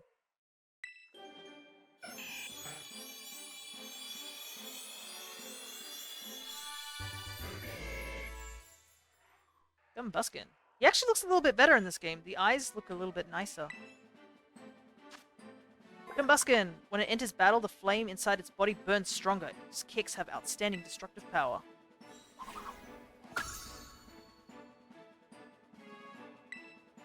Oh no, did that Squirtle just spawn out? I think it did. Oh no, he's right there. I can just see him in the grass. Ooh, that was close.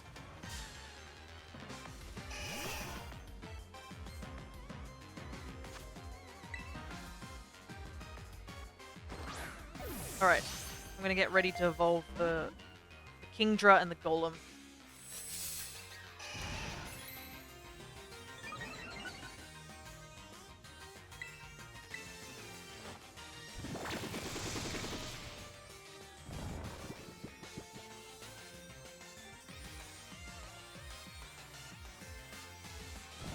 Oh, never mind, there's another Squirtle.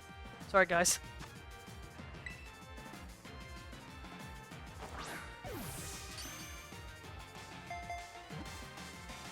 A lot of crit caps now. It's good.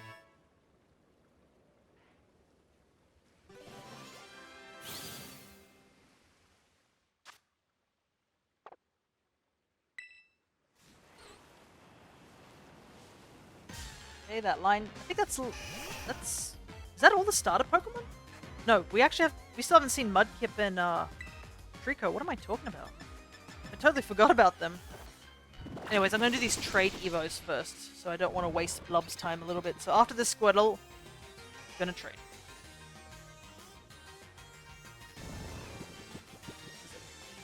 Before I get distracted by anything else.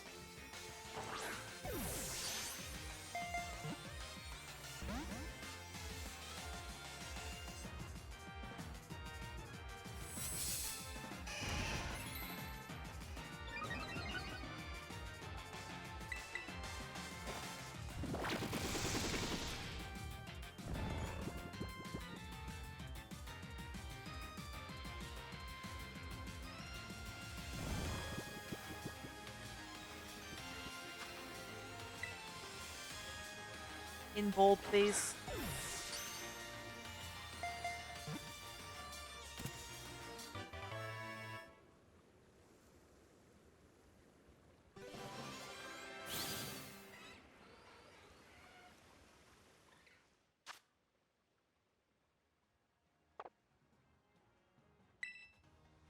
Okay. Portal. No, wait. Gotta put the item on said guy before I send him over, or it won't evolve. With the Galarian Slowpoke, you don't have to trade it, you just have to give him the item, right? I just want to double check, because I don't know. It's not a trade Evo for the Slowking, is it?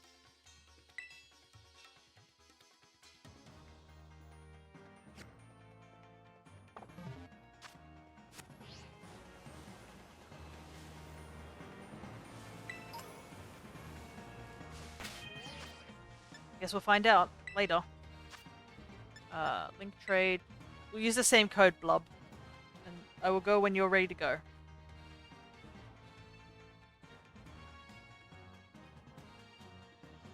Found a shiny Alolan Gravel in my box. Perfect. No worries. I need to get the Alolan ones at some point too. Just let me know when you're searching. We'll be ready to go.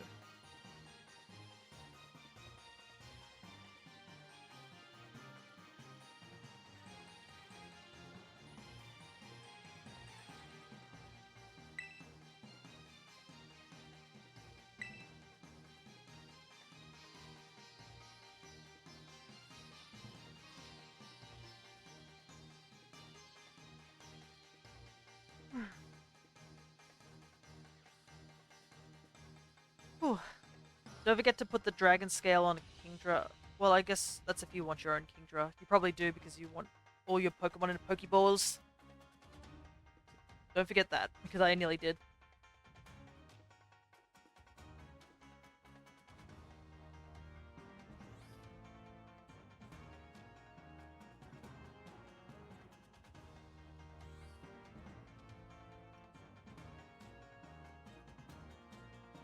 Oh, right.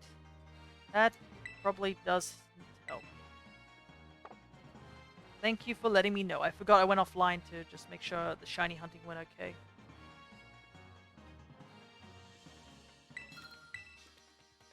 Try again. Yeah, I was wondering that too, I will admit. I was like, what's going on here?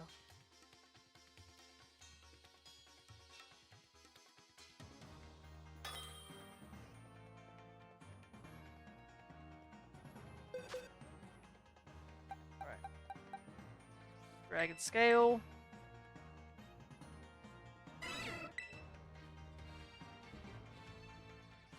I think we'll send the Kingdras back straight away and then we'll do the Gravelers. Just so that they're in the right locations. Then I gotta go find that one Hitmontop hiding on the mountain. Oh. Sent that Pokeball straight through the wall.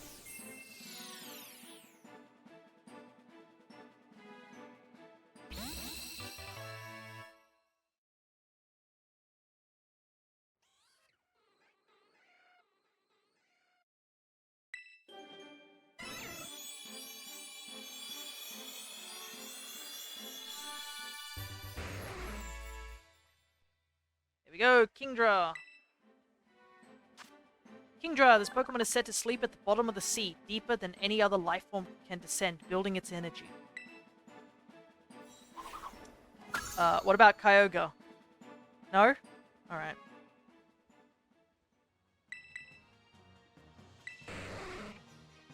Get him back. Ooh, yours has got Sniper. That's the hidden ability, ain't it? I realized something that, like, probably every Terror Raid would be, like, the most perfect hunt for you, Blub.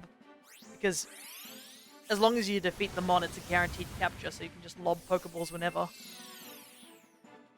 I've only just thought about that until, like, didn't even think about it until now.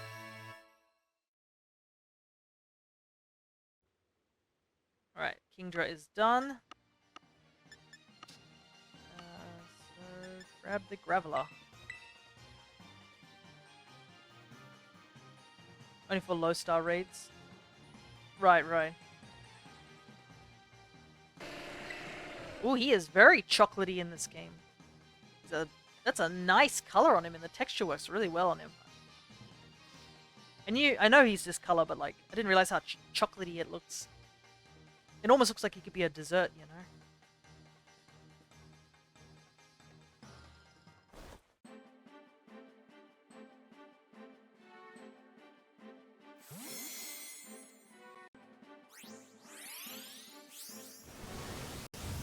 Oh my god, I realized you caught that in a Pokeball too. That would have been scary. Doesn't this guy have Explosion?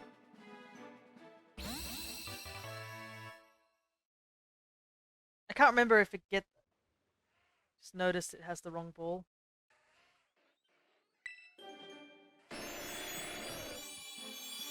Shinies I usually only do Premier Balls. Right, right. Oh, he looks good in this game. Well, it's not too bad. I mean, you could always give it to me. No, I shouldn't say that.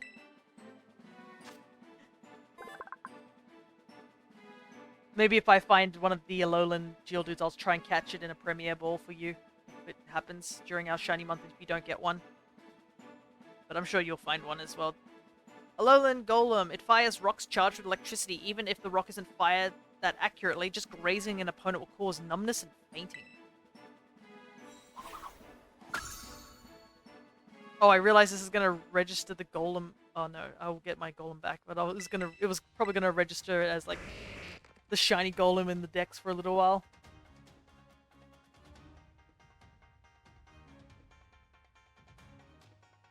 Is that a shiny Golem? Yes, it is. It belongs to Blub. Mine's is the regular Golem.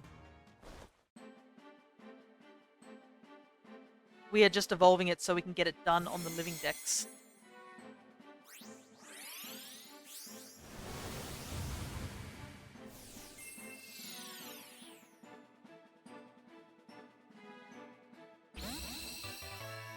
Which I only have a few more mons to go. We're almost done. Alright.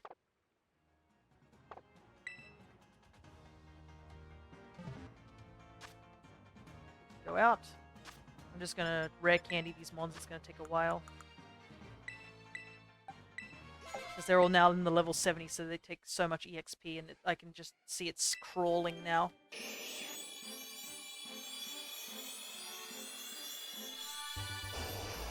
There's our Blastoise. Ooh, interesting. It looks like his face has got a little bit more of a different model change, like how Charizard had a bit of a model change. Blastoise. It has jet nozzles on its shell. This impressive Pokemon uses these jets to charge towards foes with all the force of a rocket.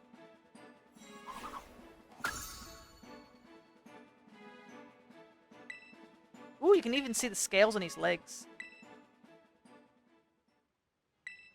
Blastoise can actually shoot now. I've been told that.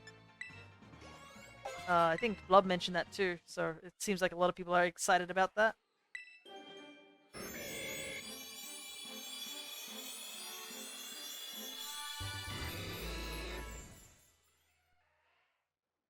Swimming animation is also great. Ooh. I guess we get to find out if we use the running around thing. Blaziken! It can jump powerfully, clearing a 30-story building in a single leap. Its flaming punches scorch its opponents. Nice. I like he's doing a falcon kick. The falcon knee in his Pokedex entry. Nice.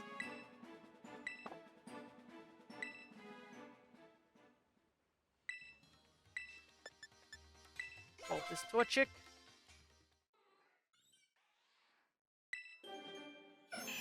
So that we can get the Combuskin for the living decks.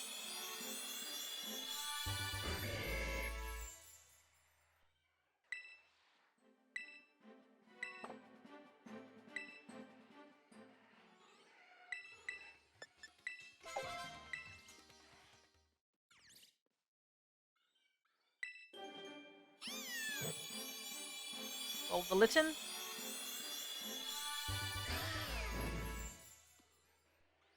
It's a Torracat. Ooh, the little hair on the top of its head also wibbles like a wisp of flame. Torracat will let its Pokemon coddle it once they've grown close, but it's a powerful, sharp-clawed Pokemon, so its trainer gets covered in scratches. Hey look, a real-life cat! Who would have thought? Except, I guess, it's also on fire too, so that's another thing that's a little dangerous about it.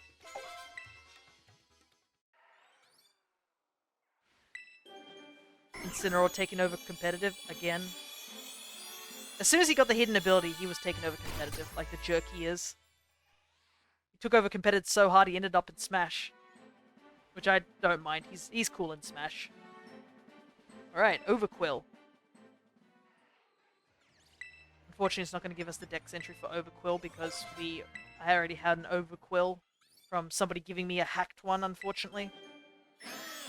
I have a bunch of those hacked shinies. I should get rid of them at some point. Incineroar. And there's no surprise that Kieran had this thing. if you look at Kieran's team when he fights you as the champion, every single one of his Pokemon is like competitively viable for doubles. How does Overquill evolve?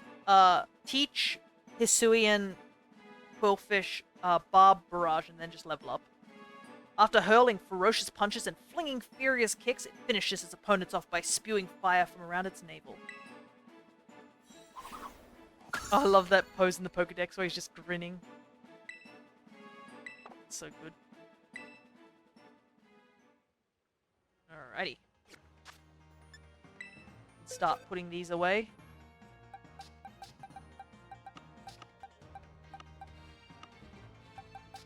Last ways here. Will over here. I remember there being strong style and everything. Yeah. So in Legends Arceus, it's using Barb Barrage strong style. Because styles don't exist in this game, you don't need to. You just have to level them up, which is a lot easier to say the very least.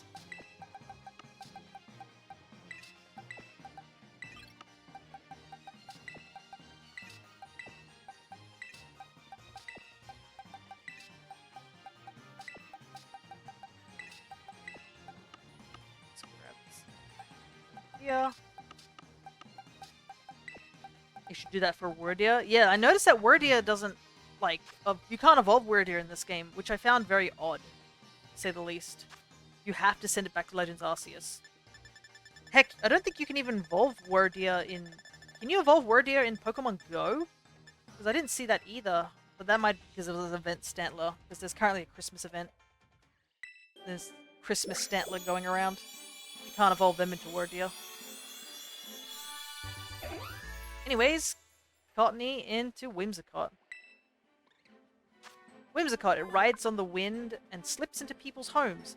After it's turned a room into a cotton-filled mess, it giggles to itself and takes off.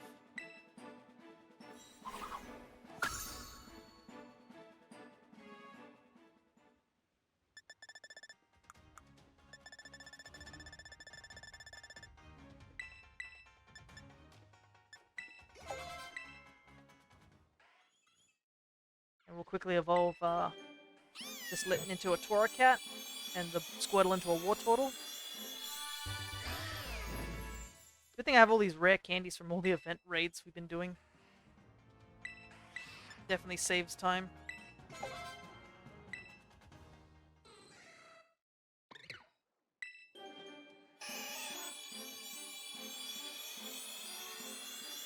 Then we have to go back to that beach and see if there's any more shiny spots. We need 3 more Galarica twigs.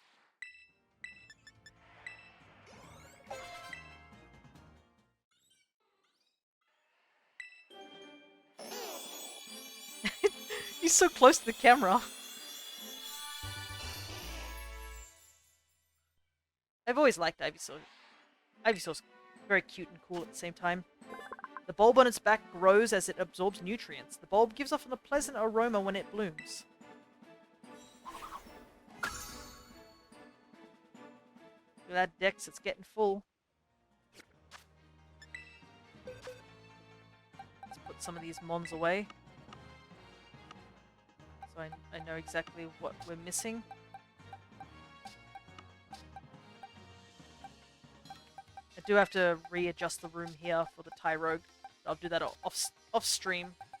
So I'm sure you guys don't want to watch me organize a box for about 5 minutes. Probably not the greatest gameplay. Unless you do. No judging there. If you do want to watch me organize a box for 10 minutes.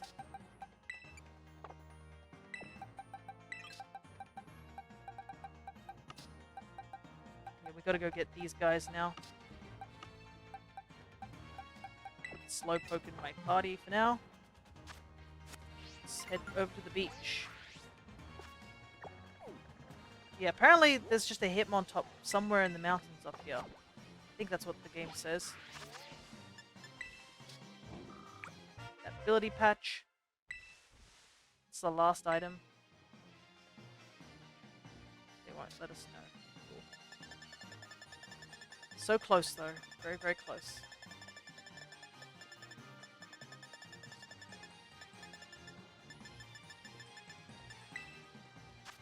Yeah, it's up on that mountain with the lake in it. So it's up here somewhere. Only one way to find out, huh?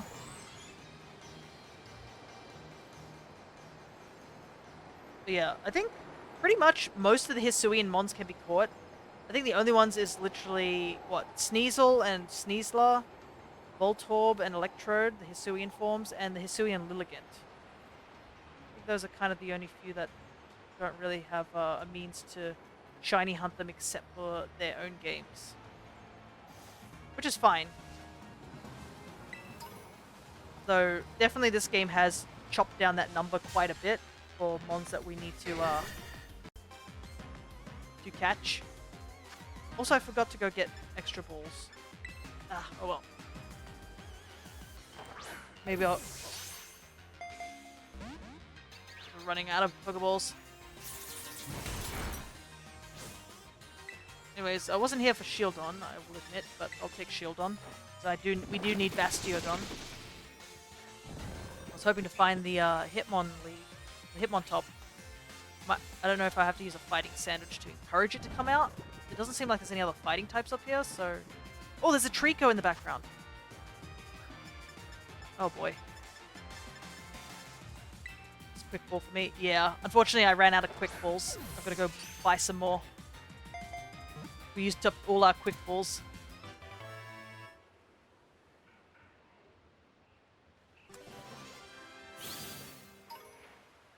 Stay still, Trico.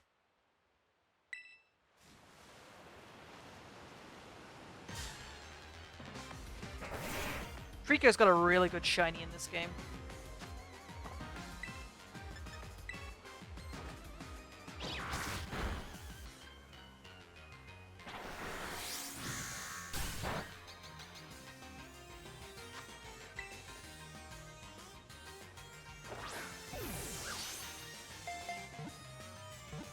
Can't put it to sleep because it's a grass type.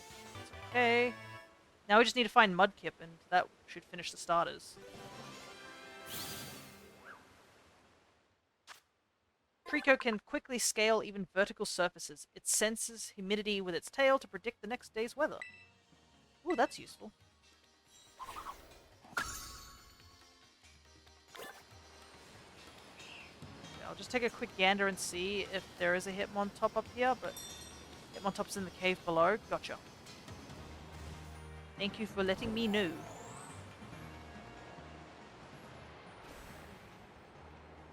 That's probably that cave right here. I'll just quickly save the game just in case anything goes wrong. I assume it's only one Hitmontop. Or maybe it's just a rare encounter. But I do need to catch an Esper. And also need to catch another Meowstic. I think I need the male one. Okay, so it's this cave. So I might need to eat a fighting sandwich. Just to make sure, because it looks like it's just filled with Drillbur.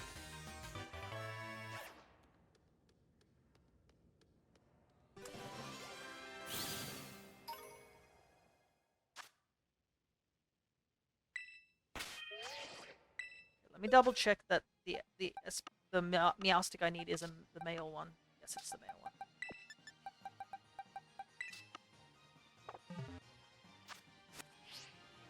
Right here. Might as well grab this guy as well.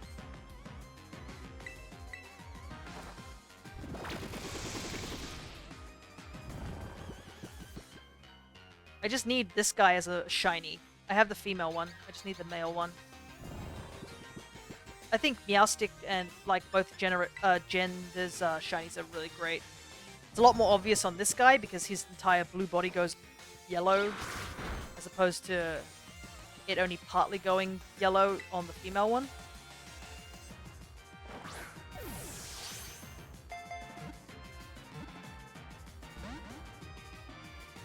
Why doesn't nobody wants to go in Luxury Ball? Luxury Ball is nice. Anyways. Guess you can't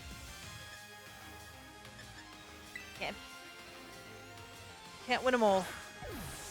I just had a bit of a brain fart right there. I was trying to think of what I was supposed to say and I just totally blanked on it. Alright, Meowstic caught.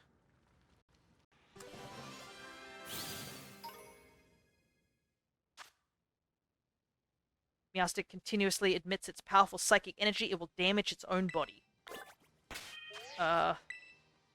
Good to know? Question mark?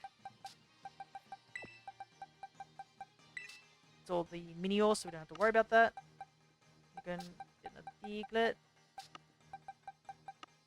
Alright, I'm gonna head back to, head back out real quick, because I need to go get more Pokeballs. Frenzy Plant. Because I am out of Pokeballs. Do you use the Acorn Balls? I do, but, like, I'm always really worried because they're so... You get so few of them. So, I'd love to use more of them. And hopefully when we get the Pokeball item machine, hopefully that gives us more stuff. Because I would love to use Apri Balls on a lot more Mons. It's kind of why I only usually get the ones from Masuda Method or from, like, the raids where I can guarantee I get the balls.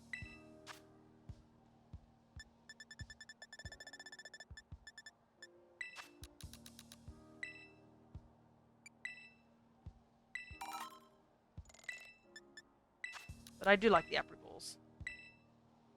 I have 4 Master Balls. Yeah, I have way too many Master Balls. I don't even know what to do with them. I'm so sick of people giving me hacked shinies with Master Balls on them. Because I don't know what to do with them.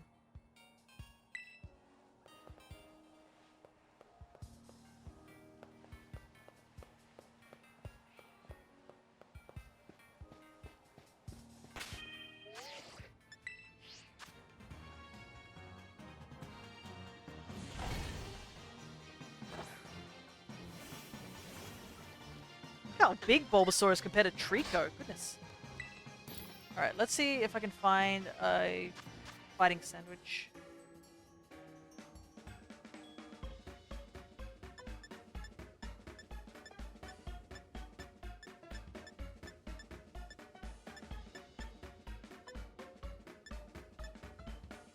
Wait, isn't it like a tropical sandwich or something like that?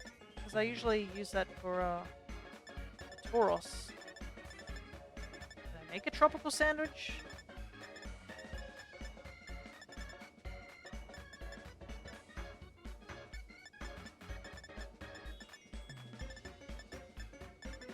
No, you have to go to that thingamajig and buy it. Ugh, it's so annoying. I'd have to go all the way back to Paldea.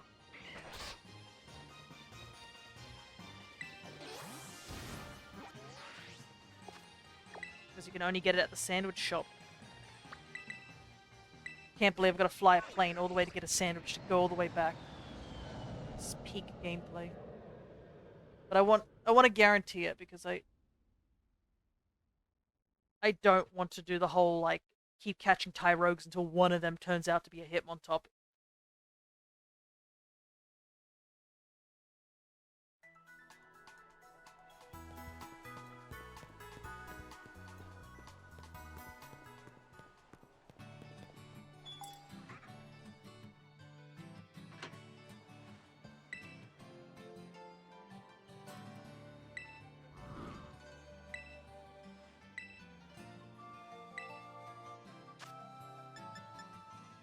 Here you go. Level 1 should be enough. Then we just gotta evolve the Shieldon. Gotta get the Mudkip, and I think that's pretty much all I can think of. Oh, and I guess a Slowking as well. Sandwich.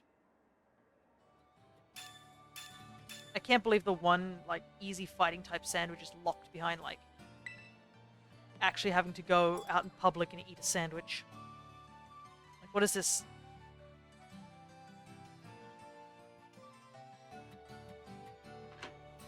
Wow, we're already at the 4-hour... closing in on the 4-hour mark. Goodness. I haven't even started, like, mass outbreak hunting. I want to get the Litwick one done today. Because it will probably be easy to do. And also, unlike Milcery and Flabebe, I only need 3 of them. just one for each Evo. So it'd be a lot easier than to catch, like, the ton of Milcery I need to catch and the mass amount of Flabébé I need to catch.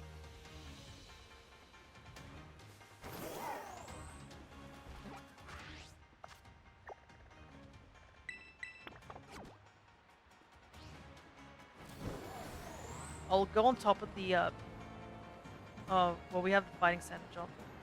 I'll take a look around, see if another Trico spawns, but with the fighting sandwich, probably nothing will happen. I think we'll just end up seeing a lot of Scraggy. Oh no, there's one. So all that we need is Mudkip, really.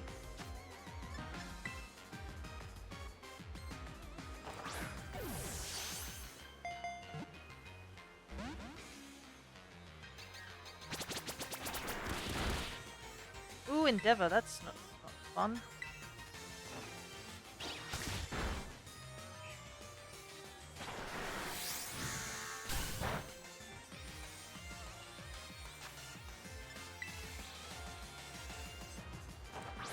Like the shiny Skarmory back in there with his metallic textures. He's just chilling. Whoa. Whoa! What the? Is that a Lumamola flying?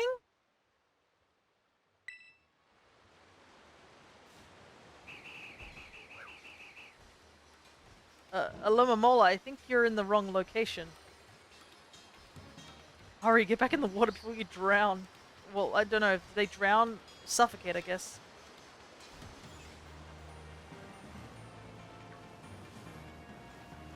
One more Trico. There's a bunch of fishies randomly flying in this DLC. Yeah, I think the lantern that's like the Terra lantern sort of like floating a little bit awkwardly. There's a lot of Tricos up here. Seems that like the starters have like certain locations where they seem to spawn quite a bit of. For some of them will just be in like these really isolated locations. Yeah, I guess fish are learning to fly. I'm back for a bit. I have my trial run for Christmas meal in the oven. Ooh, nice. What are you making? I have to do some baking soon too because me and my D&D group are going to go have an in-person session, which will probably be a one-shot. Because we usually do ours over online. Because obviously we can't really meet up often. A tofuoki with stuffing inside. Interesting. Oop. No, I don't want to fight you. You're in the base game. I could Shiny Hunt Shieldon up here, I realize. Holy heck. I do need Shiny Shieldon and Bastiodon. I don't have them for Shinies.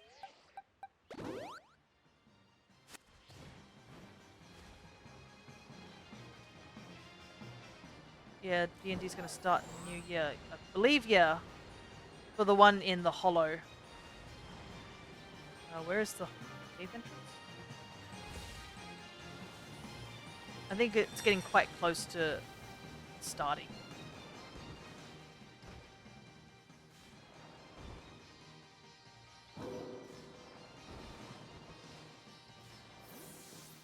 Can I make a picnic in here? Oh wait, there he is. Perfect. I was gonna make a picnic.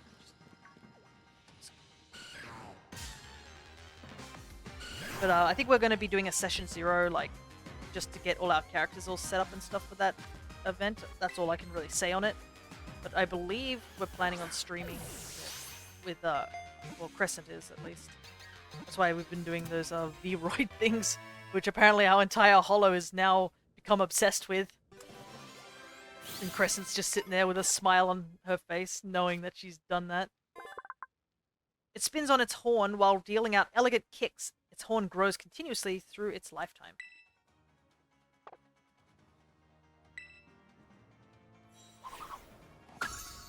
We're getting there. And then the Shieldon we have also evolves.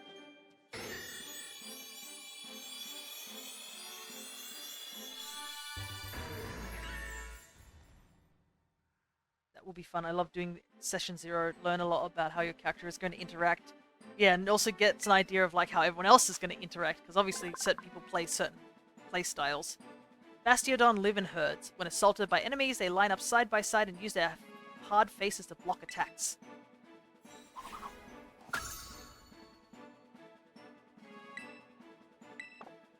Just like the texture, the metal texture on him, how it's got that rugged look. That's a good texture on Bastiodon. Alrighty.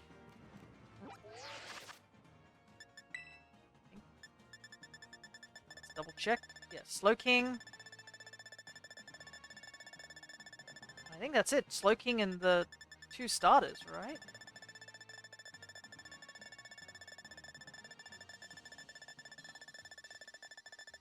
Yeah, I think that's it.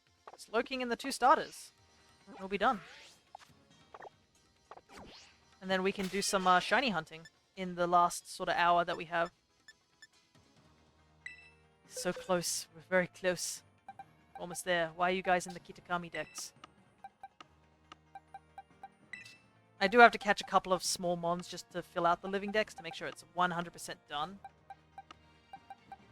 So I do need to go get another Diglett.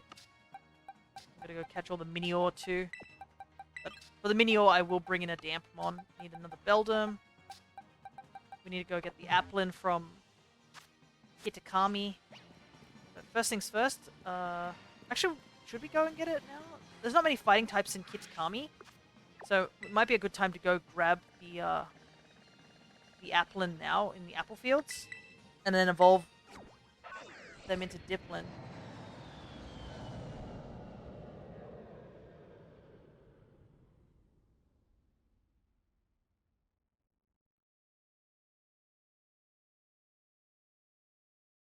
Because I also have a shiny Applin I also want to evolve into Diplin too. Also, I wonder where Carmine and Kieran are. I haven't seen them since the end of the game. Hopefully we get to talk to them at some point.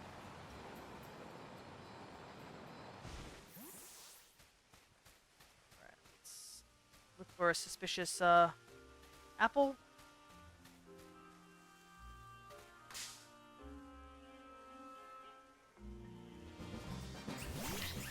Oh, it's been a while since we've heard Kitakami's deck song.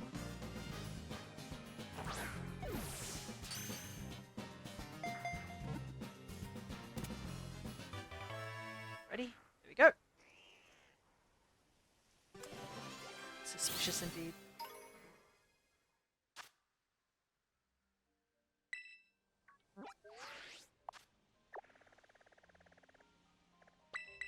I wonder if there's going to be a bit of an issue with us hunting for the month. We're going to get to a point in the month of hunting where we're just going to get so used to finding shiny Pokemon, the reaction to the shiny Pokemon is going to be so subpar. I'll be just like, woo, I did it. Because I'll be so exhausted. Or I'm just so used to seeing shiny Pokemon, because the shiny Pokemon in this game are quite abundant. Like, when I was hunting the Milcery, off stream, I was just like, I didn't even react to finding it. I was just like, cool.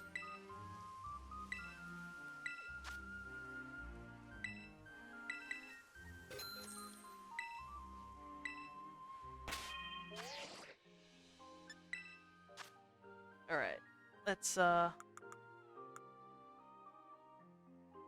grab that apple. Actually, I should bring out both of them. Let me do something real quick. Let's do this.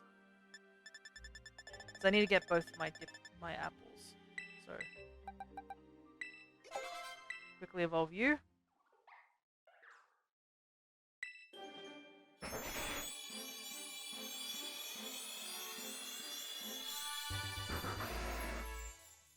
Nice. Ooh, he looks good in this game too. Grovyle leaps from branch to branch in large trees, moving with ease. It propels itself with astounding speed and force. Oh, it's so close. I was wondering why there's so many Heracross, and I was like, alright, we still have the fighting sandwich on deck, so that's probably what's causing it. We're missing one Trico. Where's he at? There he is.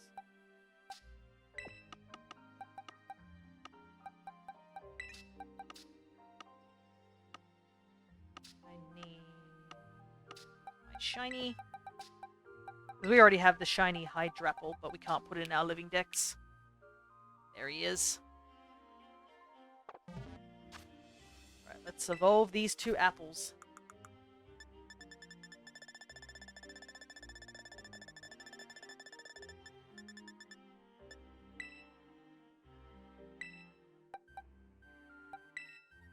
Imagine if I used the wrong apple, I would be so devastated. Because I haven't saved in a while.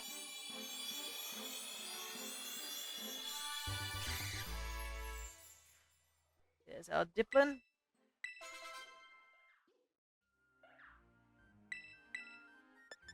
here's our other Diplin.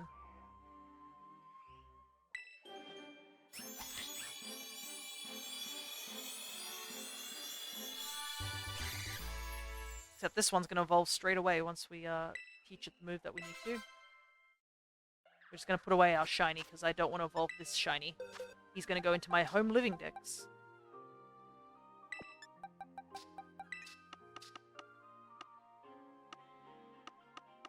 It's on this page, I think. This one, yeah. They're cute. I like the little eyes poking out of the apples. Yeah. Because Applin is supposed to be a pun on the term worm in the apple. Because you can spell worm with a Y-R-M.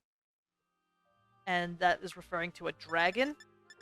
So that's why it's a grass dragon type.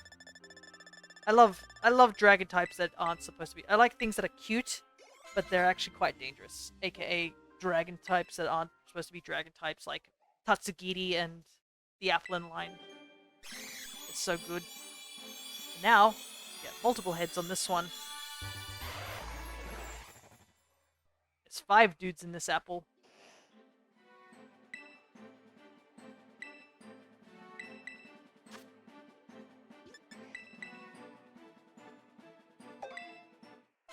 I realize I'm going to have to teach some of the new moves to Pokemon I send over to home so that they have, they're registered in the move decks. Because that's a thing. There is a thing called the move decks, which is an interesting dex that you can find in the home mobile app, which basically says, it registers every move that your Pokemons have, and you can actually check to see what moves you're missing. A lot of the moves I'm missing are ones from like exclusive legendaries that have to be like level 100. So probably will be easy to get them in this game, seeing that you can really level up Pokemon fast in this game.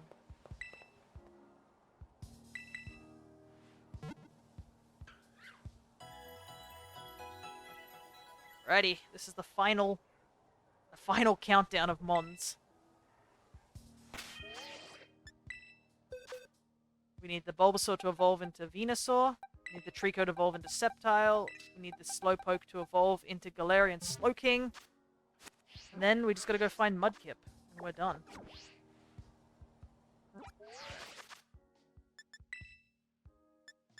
And then I'll just have to collect the last few Mons because I'm a completionist and the OCD will kill me, so, you know. Gotta do that.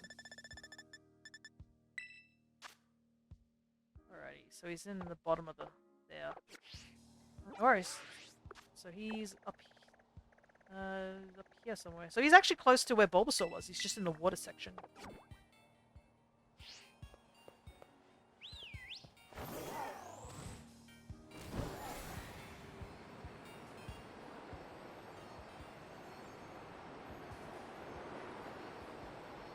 Yeah, I can't believe it. We technically finished this living dex in, what, 2-ish days? I wouldn't count the first day we played this DLC because we didn't really bother with the decks. We were just focused on just getting Mons.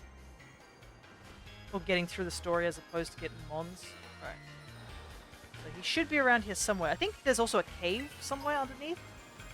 So if it's not up here, then it's in the cave somewhere in this area. Also, Araquanid swimming is creepy as hell.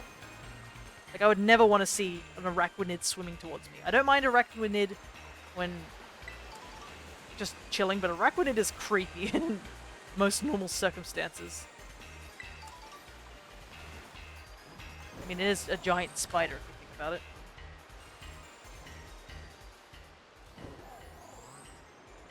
That Seadra is not looking like he's in the best position. Let's take a look around, see if there is a cave anywhere on this area. I feel like caves are pretty abundant in this area. There's a cave. It's probably where the mudkip is. Let me just turn my camera around. Come on, right on spin. I'm going to give everyone a headache if you don't.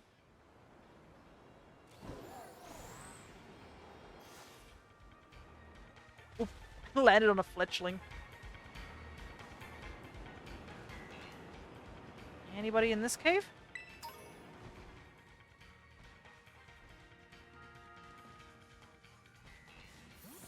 Hello there, Rambo. Holy moly, didn't know you could fly. Yes, when you complete the main story for the DLC 2, you will be given the opportunity to fly.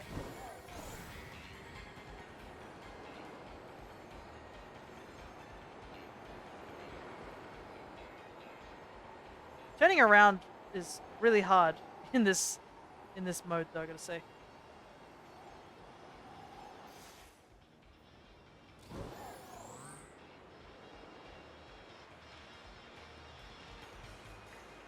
Is that? Nope. The problem is there's too many other water mons besides Mudkip. I know there's a cave that you can apparently go and hunt Mudkip in. That's pretty much it.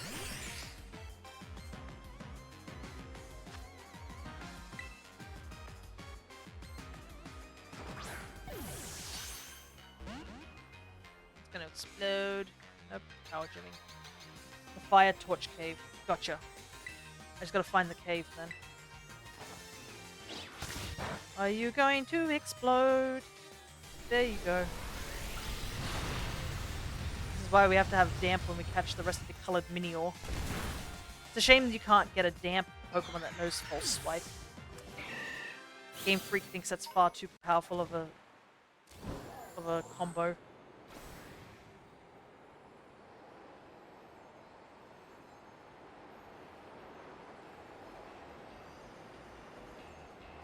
Another cave up here.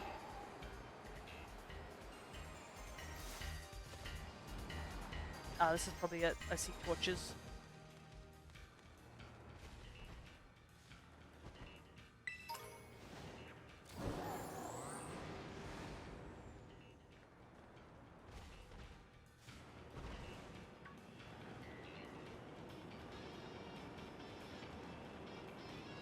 How is anyone without a ride Pokemon supposed to navigate this labyrinth? Oh, is that a lowland Diglett? I do need it. Out of the way.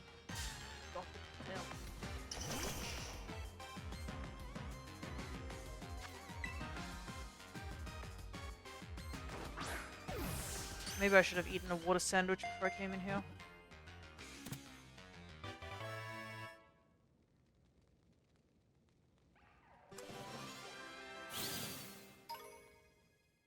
Let's get the Diglett, which we already had. We just need to keep it as a pre-evo.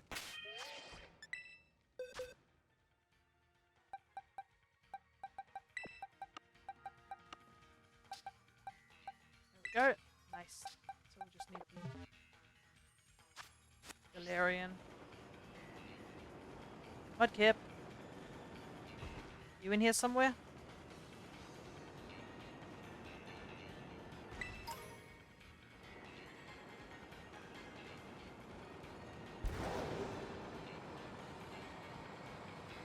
In here. I'm in the league club. That's cool, dude, but like, I'm looking for Mudkips. Might have to pop a water sandwich. Oh, no, there's one. A single one.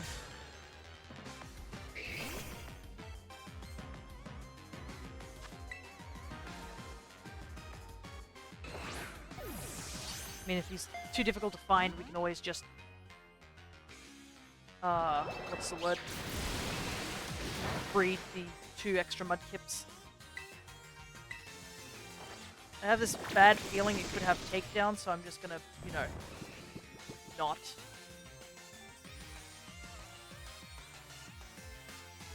Probably be safer just to just spore it. We're in a cave, so I guess a Dusk Ball can work. So my mother just dropped by with some snacks, so I'm gonna eat this toast. I am getting a little bit hungry. I'm sorry for if it's a bit loud on the crunch. I'll try not to be too loud with my eating.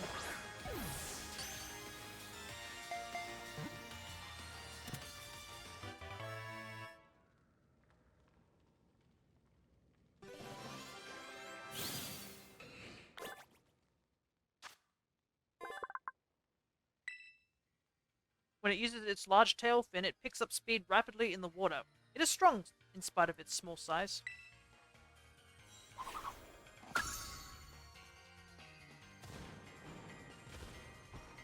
Okay. Well, we got one. Only 2 more to go.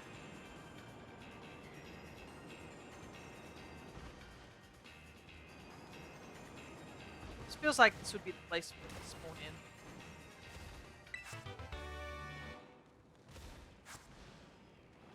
Water here. Can't exit. Where's this lead? Okay, so okay, it's right next to the Litleo to get in, so that's good. Let's go back over here and see if we can find the 3 twigs we're missing. Surely they would have respawned by this point.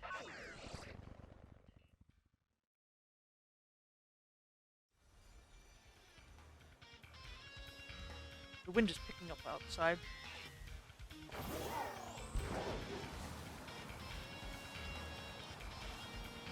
It's raining up a storm. Apparently the clouds were just like saving up all the water for today. 1 twig. 2 twigs.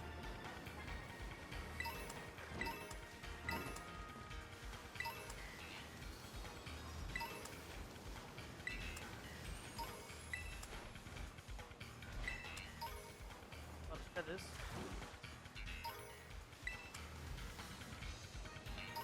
There we go.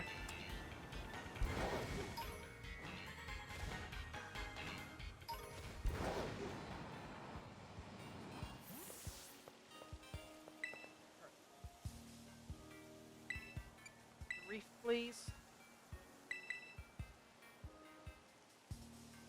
Got it. Get it woven in no time.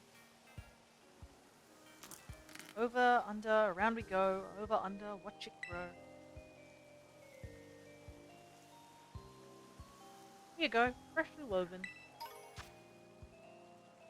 Oh, it gets its own little unique picture. A reef made from woven together Galarica twigs. Placing it on the head of a Galarian Slowpoke makes the Pokemon very happy. Try giving it to a Slowpoke. So I guess they're saying we just give it as the item. It's not like a level up item sort of thing. We just give it to them, right? Yep.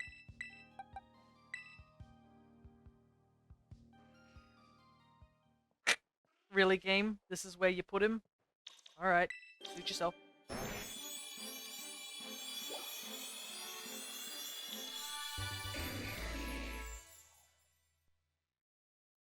There we go, the text box is in the way. It creates potions by mixing toxins with the food it's eaten. Not even Slowking itself knows what effect the potions will have.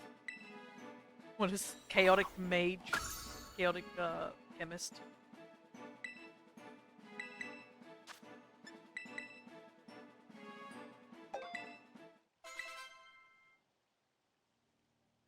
Alrighty. Go get that those 2 mudkips and we are done on there. This box is done, this box is done. Go get the Minior, 1 Beldon, and that's it, I think. Holy heck, we're almost done. I'm just gonna look up how to make a water sandwich so we can save some time. Because it looks like that cave doesn't have many water types in it, so it might be just faster to do it this way. I probably won't do a shiny sandwich, I just want to get encounter power.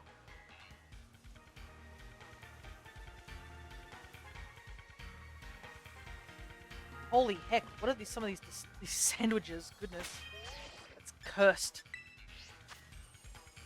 Well, what we gotta do for Mudkip, I guess.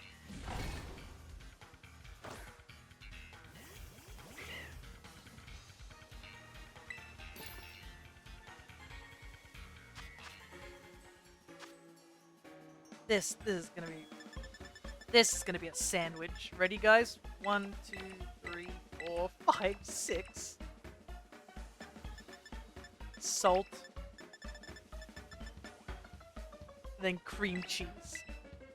Oh my god, this is gonna be disgusting. Why is this a sandwich? This is not gonna fit.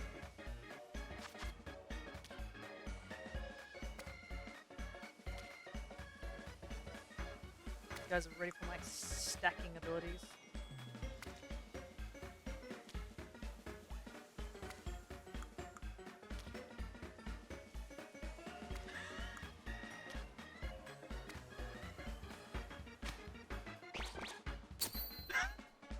Oh my god! You can't even see the pick! You guys like your oversized onigiri?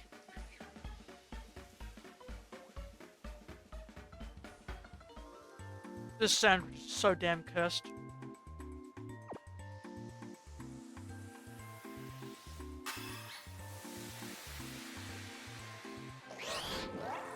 How do all of you enjoy it? The sandwich shouldn't be edible.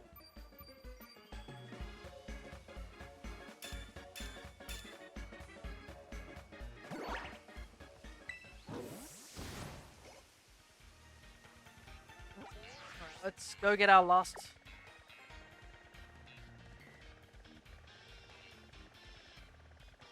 Wait, it's coastal. I guess Central Plaza would be the fastest way to go.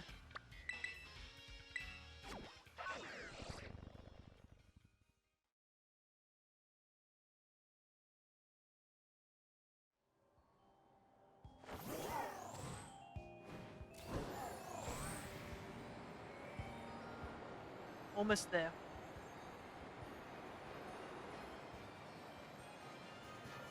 Another reason I want to get this living dex done is that so when we go shiny hunting, at least, well, I can at least look through the whole game without having to worry about, like, oh no, spoilers sort of thing. Certain Pokemon and whatnot. There we go, it's working already.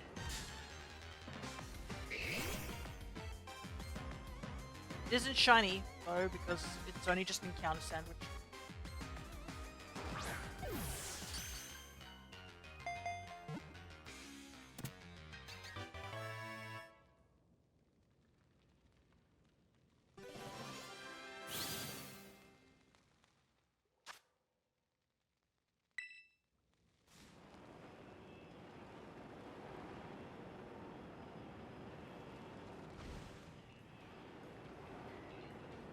Over this way, see. Okay. There's always one spawning behind that lamp. Yeah, this looks like a good area to hunt shiny mudkips. Probably in a little bit of a better room, but I think there is a cave somewhere where you can spawn groups of them and shiny hunt them really well.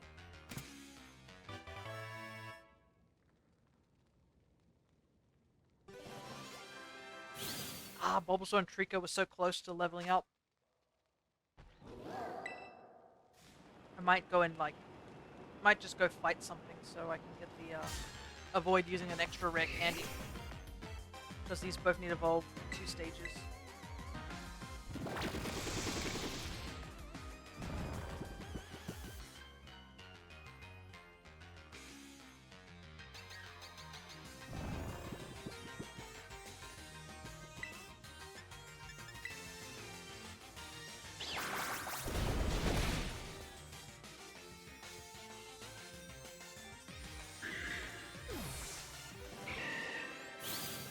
No!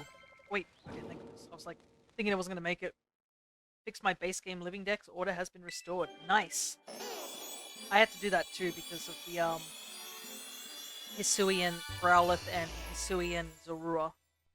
I decided to add them to that Pokedex because those two didn't show up in this Pokedex or the blue, the Akitami one. So I was like, yeah, I'll just put them next to their regular counterparts.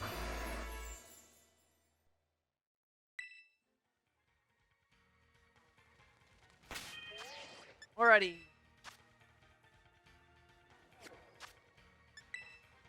We just gotta go catch one Beldum now.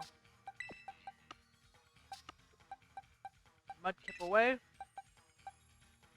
think that's really it. It's like the mini ore, which I can do a little later once we go get our damp Pokemon. Don't have to worry about explosion. But it's always good to see the living decks in order. I do have to adjust it slightly because I missed Tyrogue. Oh, I might have to actually go catch another Tyrogue.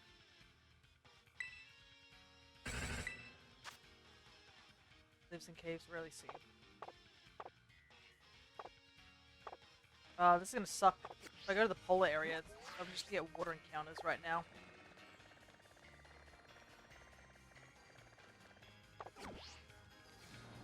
We'll wait. We'll wait for the sandwich to run out. This is the group Piglet here. While we're waiting, let's just evolve these ones.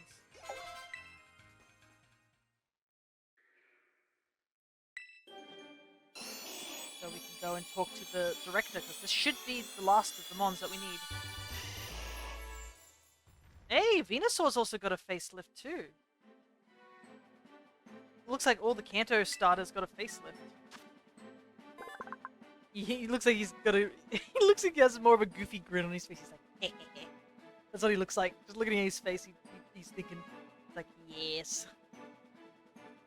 By spreading the broad petals of its flower and catching the sun's rays, it fills its body with power.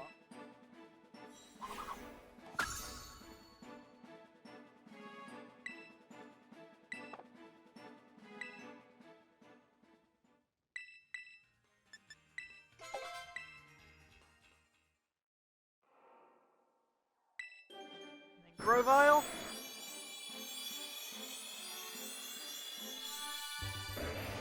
Sceptile. He's on a slant. Sceptile. The leaves on its arms are as sharp as swords. It agilely leaps from about branches of trees to strike its enemies.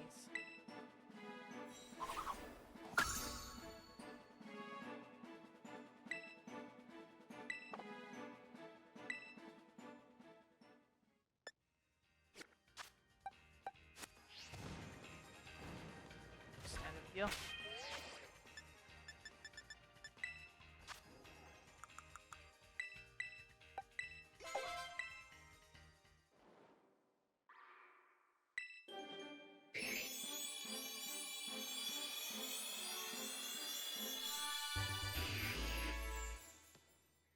Hey, he doesn't look as soulless anymore. That's nice.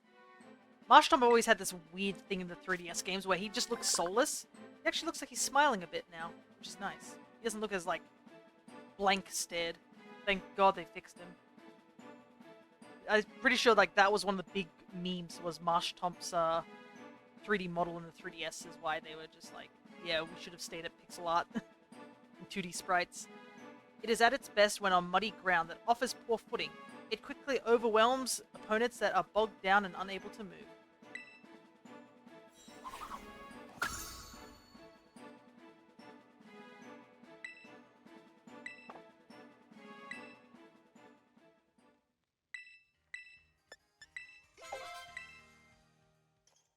This one as well. So much evolving. I'm so glad everything's like level 60 here, so you just have to either level them up like once or give them a rare candy and they immediately evolve.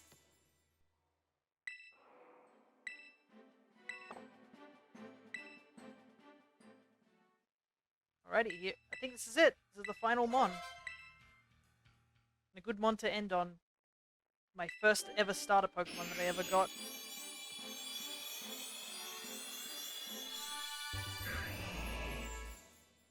Oh, he looks good in this game too!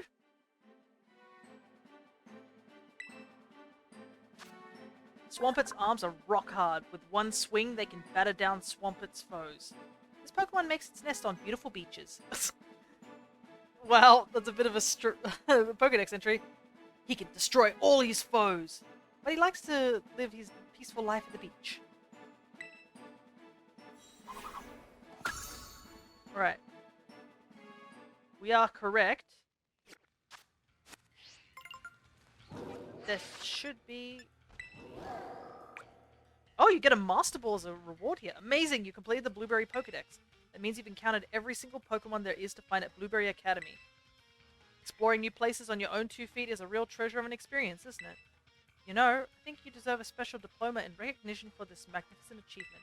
Go see Director Serrano over at Blueberry Academy's entrance when you have some time. Pokedex completion mark has been added to your profile. As a reward, you get a Master Ball. Congratulations on completing the Blueberry Pokedex. So when that encounter sandwich runs off, which will be a while, or whenever we make a new sandwich, we'll get that Beldum. I think he's the only one we're missing from our little decks. Let's put everybody else into the dex order. I guess when we go catch some mini-ores, we can start adjusting. Look at that! Almost everyone in order, except for the fact that I accidentally messed up the order. Palkia and Dialga are sort of just chilling here. I guess I'll need a box for them because they're,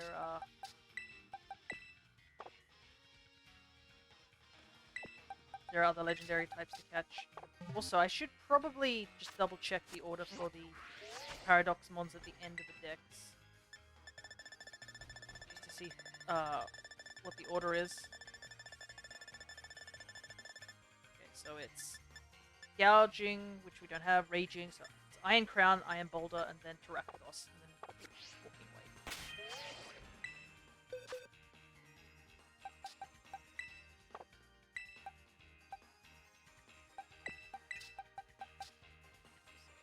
Switch those around.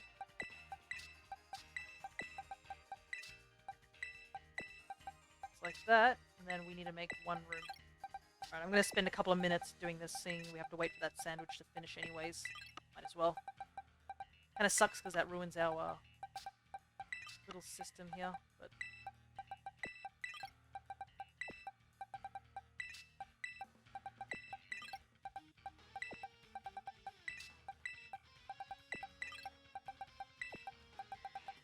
Gotta get it all sorted out for Tyrogue.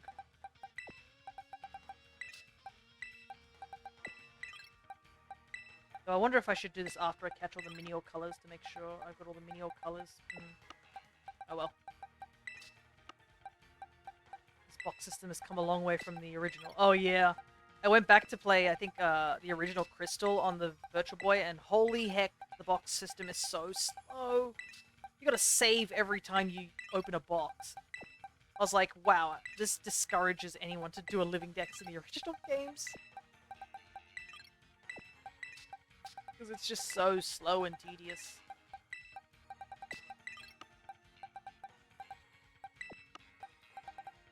Thankfully, they definitely did speed it up, which is super helpful. But I'm pretty sure there was somebody, I think, during one of my streams where I was moving eggs, and they're like, wait, you can grab all the Pokemon all at once? And I was like, did you not know that? Because it's down at the bottom, it says draw a selection box. And I guess they've been just picking up their Pokemon one by one. And I was like, oh my god, no.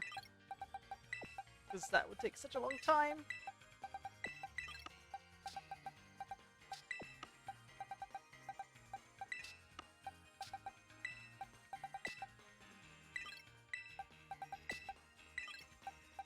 Oh wait. Okay, we need the one space for Beldum.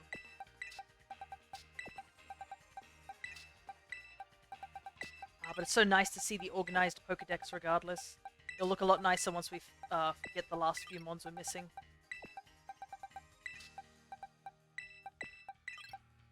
Yes, I'm going to get all the colors. No, you cannot stop me.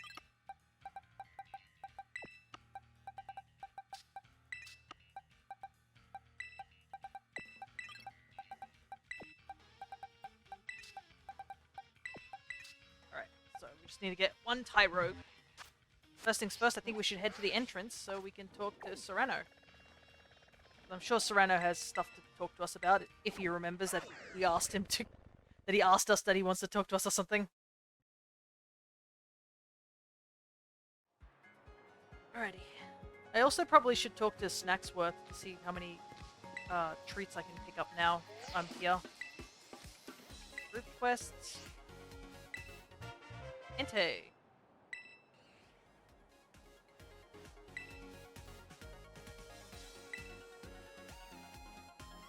Would you believe it? I simply ran smack dab into Entei while out adventuring in Paldea. You know that stretch that's dotted with mines and everywhere you look there's another hole? Well, there was an Entei popping through those caves like it was having a grand old time. I don't like to be outshone, so I did my best to keep up with the fellow. Woo-wee, what a chase. We ended up all the way at the coast side by side as we gazed out over the endless blue. Love that snack you have there. So this guy also is just like chill with a lot of the legendaries. It seemed like Entei and Latios were just pretty chill with him just being there. I mean, he does seem like a pleasant fellow. And the fact he didn't catch any of these Pokemon shows that he just enjoys the thrill of adventure.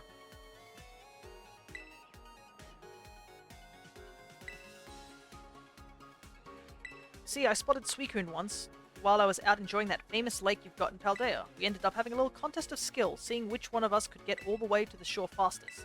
We were off like a shot, but that Suicune, well, it runs right over the water now, don't it? Me being just your everyday human, the best I could manage was a nice solid backstroke. It was a fine race though, mighty fine, even if that Suicune did ended up beating me by a whisker. And a lot of luck too, yeah.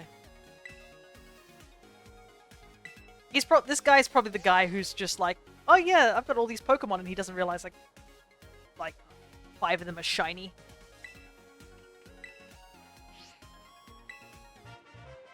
Groudon treat. Okay, how the heck did you meet Groudon of all Pokemon? Dude is buddy with every legendary. What if he's a Mew in disguise? That'd be funny. I did spy old Groudon once back in the days when I was adventuring around Paldea. You know that huge cave system under the one town? Never can remember the name. Anyway, the name doesn't matter, except to say that that's the place where I saw the fella. Thought to myself, well, if that ain't Groudon, I gave a big wave of my arms to say hello. What else are you supposed to do when you're faced with the continent Pokemon?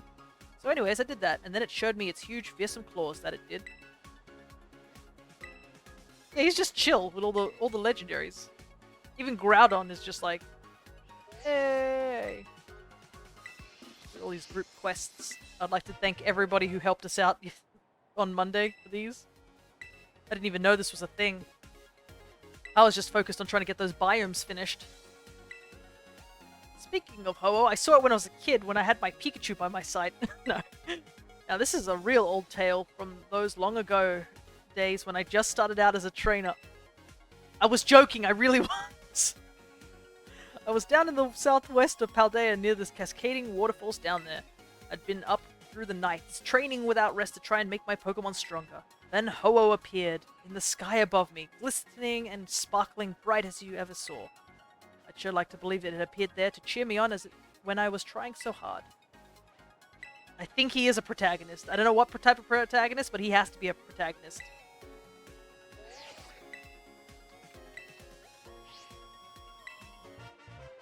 Oh, we got the Necrozma one. Hang on, how are you friends with Necrozma of all Pokemon? I was sitting in the stream of one of Paldea's waterfalls, letting the pounding water cleanse my mind. I looked up and saw Necrozma sat right above, giving me the ugliest glare. I thought it'd be unwise of me not to stand my ground, so I squared up and roared as loud as the water. That had old Necrozma off like a shot. And it wasn't just Necrozma either. That shout of mine sent all the nearby Sawsbuck scattering too. Wouldn't you know it? Ha ha ha ha.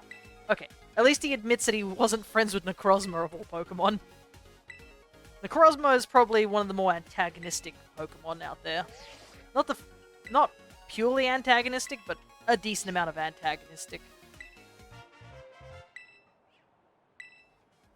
But it's kind of understandable considering its circumstances.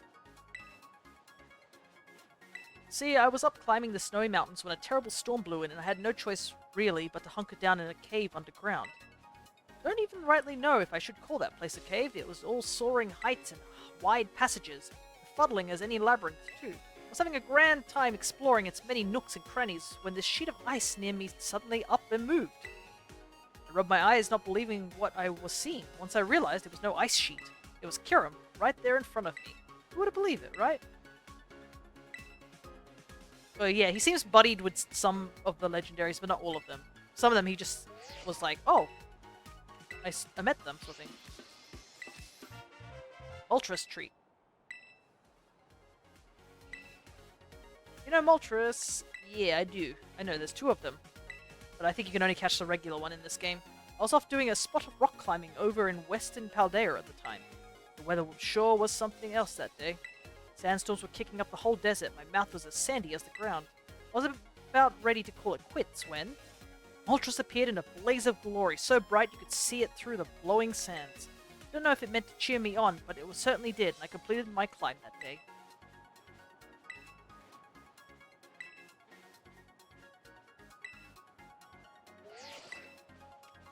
"20 solo quests. Nice. Terrakion. Also, I realized that you can get all the dogs and all the Swords of Justice in this game. Can you just imagine them looking at their Paradox mons and like, what the hell is that? Like, the Entei and Suicune looking over at Raikou like, bro, what's wrong with your ancestor?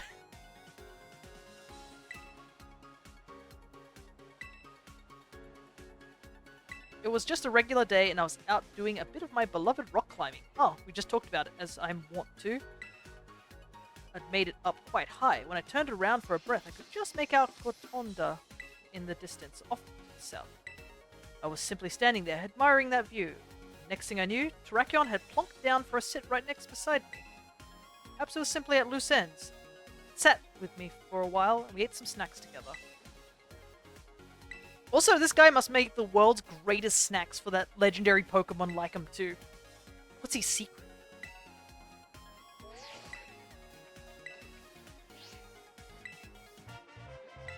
And this is not just like, not only are they like for legendary Pokemon, this is all for like multiple legendary Pokemon of different types. I'd climbed right up to the tippy top of one of those lighthouses you got in Paldea, and I was taking in the view, looking over a distant city, when, would you believe it, the heavens broke wide open and rain started pouring down on me. I thought I'd better get out of that mess in a hurry, so I turned to head down again. Then the whole sky lit up with like a huge crash of lightning, and Zapdos came flying out of nowhere. It flew right by me, quick as a flash. Might be like catnip. Yeah, you just see the legendary Pokemon just rolling over it. But I guess, I mean, it said that Terrakion shared snacks with this guy, so they gotta be edible of some sort. I don't know how catnip works with cats. I've seen them eat it, and I've seen them rub it all over themselves, so... I don't know. I don't know how catnip works. They eat it, and then they season themselves with it.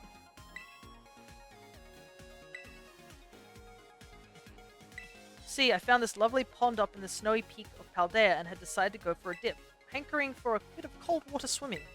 When, would you believe it, Articuno comes swooping down along the nearby waterfall and starts flying about above me, singing away. Interesting! I don't think we've ever had any accounts of Articuno singing. That's pretty cool. I was tickled pink, I was. One of my merrily singing with Articuno even as the sun set and the moon rose. Before I knew it, it was morning again. I guess Articuno does have a bit of a nightingale sort of like design compared to the other two. Also, I'm not going to remember where all these locations are. Just going to let you know. You know Kyogre? Yeah, I do. How on earth did you meet a Kyogre? I was on another one of my adventures around Paldea. Still has a lot of snacks to give out, true. I can't remember all these. When I spotted these odd rocks in the sea, I thought to myself, now snacks work. Those have got to be the famous rocks said to bring riches. That's what the internet's for. So I figured I might as well squeeze my eyes shut real tight and make a wish on them. After a few seconds, I opened my eyes and what should appear in front of those rocks but Kyogre. Just big and blue and brazen as you please. Now that was a shocking day, make no mistake. Also, how does he, like, figure out that these Pokemon like these snacks too? Like, how does he test them? Lugia.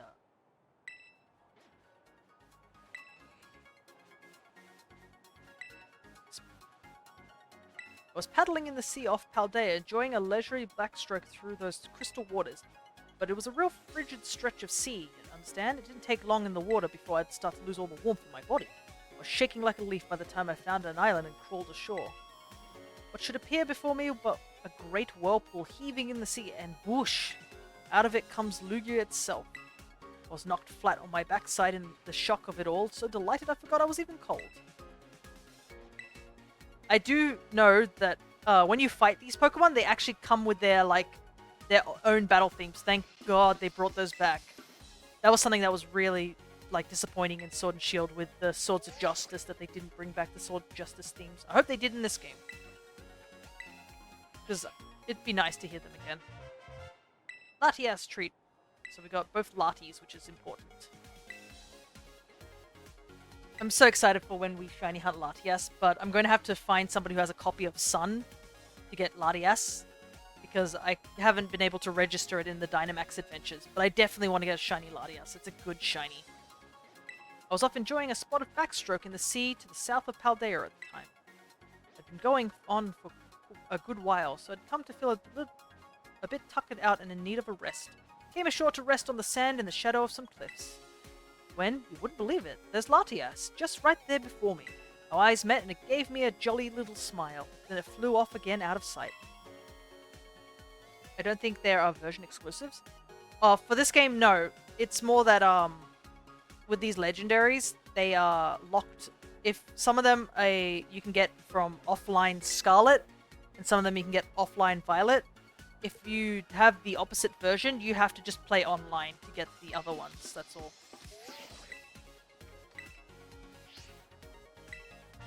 But I'm more talking about in the Dynamax Adventures in Sword and Shield, which do have version exclusives. Spectria. Also, I realized that you can find Spectria and Glacier, which totally paradoxically goes against Calyrex's description of only there being one horse.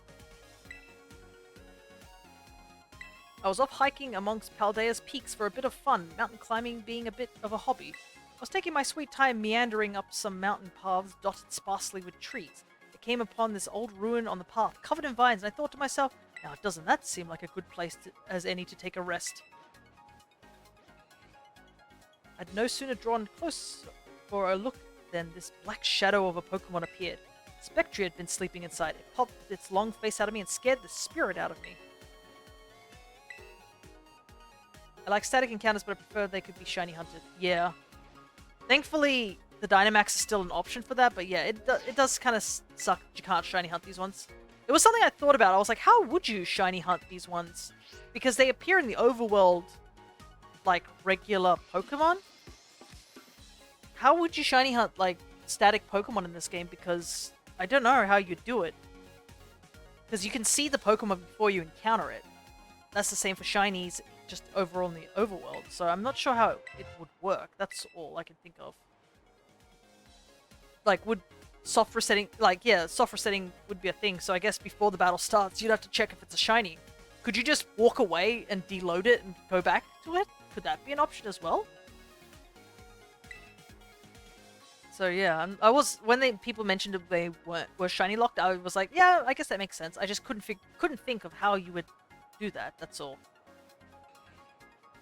And that's another thing too. If it's from when the Pokemon gets generated, it means as soon as you've talked to Snacksworth, that means that Pokemon has been generated as a shiny or not shiny. That would be even worse because you would have to get the snack from Snacksworth, and then save the game before that, get the snack because he also randomizes his snacks.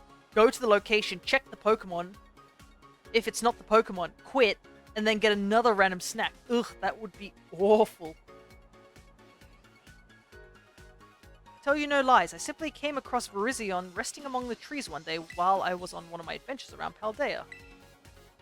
Exactly how it works with the trio and BDSP.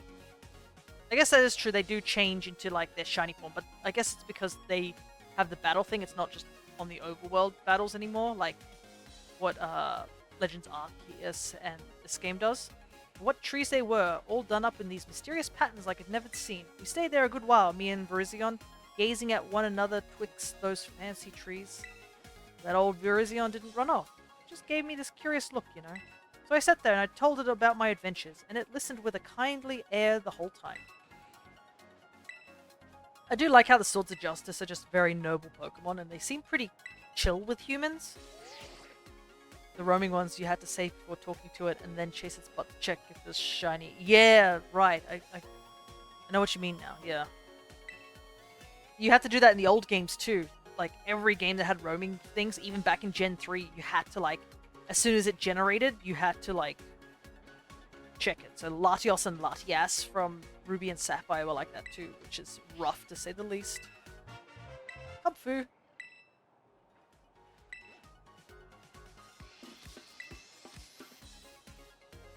I was adventuring off in Paldea when I saw Cubfu training. I ambled right up to it and asked, "Oh, hard at work training, are you?" Why, the two of us got on like a house on fire. We trained together for a time till Cubfu seemed to be itching to move on. But it left me a gift. Plucked up a haul of bamboo sprouts that grew nearby just for me. It's kind of a cute image of a little bear being like, "This human has trained with me. I shall give it a gift. I shall please it somehow. Here you go. Here's a snack," and just gives a bamboo.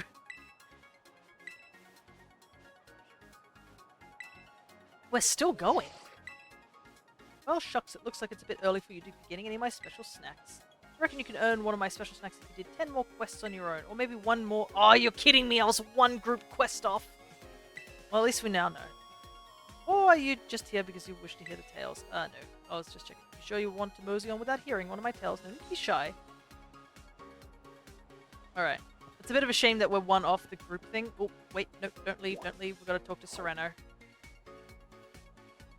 My favorite shinies are the Galarian birds. Wish there was an option here instead of the Swift, but it was also a mystery. I know, I missed the shiny Galarian birds. I'm so devastated. Like, there's no way for me to get them unless I ask someone very politely to trade. They're completely locked off at the moment for me. I'm so sad. Hey there, Fia. Looks like you've caught 240 species of Pokemon in the terrarium. Hold on. Does that mean you filled in the entire thing? Yes, it does. You completed the Blueberry Pokedex. Congratulations.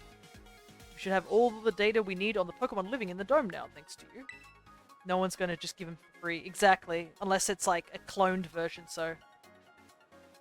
I just have to pray maybe Game Freak will re-release them, but yeah. It's a rough thing, but that's how the cookie crumbles. I unfortunately missed out that section of like a lot of events. It's why I'm missing Zarude, which is my last mythical Pokemon I need to fully complete my living form dex. This is really impressive, you know. Not a single Blueberry Academy student has managed it yet. Yeah, you deserve a special something to celebrate. I'm pretty sure this counts as special. Yes! Yes! I'm so excited! It's the Mox Charm! Let's go! Having one of these mysterious and unique charms makes it more likely to encounter a Pokemon with a mark. Why, hello, Director Serrano, and hello to you too, Master Fia. Your studies are going well, I hope? Yeah, Welcome, Veli. You're not going to believe what Fia just accomplished. Upon my word! You did this Pokedex too? It seems you're making quite the splash here at Blueberry Academy as you have elsewhere. Heh, and you had picked the right student for this program. While Director Serrano is giving himself a hearty pat on the back, allow me to reward you with a small gift. Students who achieve great feats such as this deserve to be recognized for their hard work. This congratulatory message, penned by the company that certifies Pokedex completion, is for you.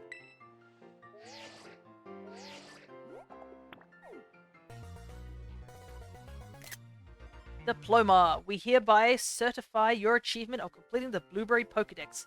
May this great feat be celebrated by all. Game Freak. Terapagos in his shell form is very fluffy. I reconfigured your Pokedex app so that you may view your diploma there anytime you like. You haven't changed, have you, Veli? Always been good at this sort of thing. Oh no, this really is nothing. Also, Director, once again I must insist that you address me properly in front of our student. I'm just glad your treasure hunt at my academy has been such a success for you. I hope you keep spending some quality time with all the Pokemon in the terrain. Delete your progress. No! Yeah, I will be. I'll be shiny hunting. Director Serrano, I do appreciate your kind words and I hate to interrupt. But I would like you to confirm that you will no longer refer to me as Veli in front of Director Serrano. Are you even listening to me? He's not.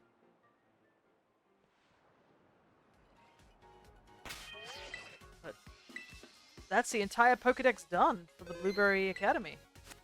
Did you say anything different? Morning there, you certainly are an early riser. Me, I just don't sleep all that long anymore. It's something that happens to you when you get older. Alrighty. What time is it? It is almost 5. So there are a couple of things I want to do. And that is in regards to the League Club. I don't have enough points to do too much, I don't think. But there is that secret quest, so we need to start bringing people over.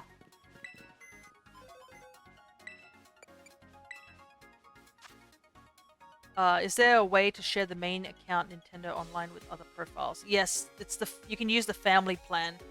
If you go onto their site, you can use connect those other accounts to that. It took me a little while to do it, but yeah. All right. How much does it cost? 200. Yeah, let's invite everybody over one by one. I'll be back. Gotta get my food from the oven. No worries. My name is Katie, and I am the owner of Patisserie Soapberry in the Palkia region. Oh, that's right. I was called here as a gym leader, not a patissier.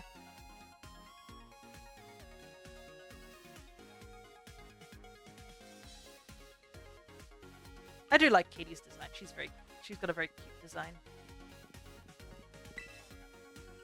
Oh, hello, Fia. I didn't think I'd run into you in a faraway place like this. I'm the one who called you. Oh, you're the one who called me here? I'm flattered. Now our chance encounter suddenly seems to make sense. Well then, I ought to slip into coach mode if I were called here as such.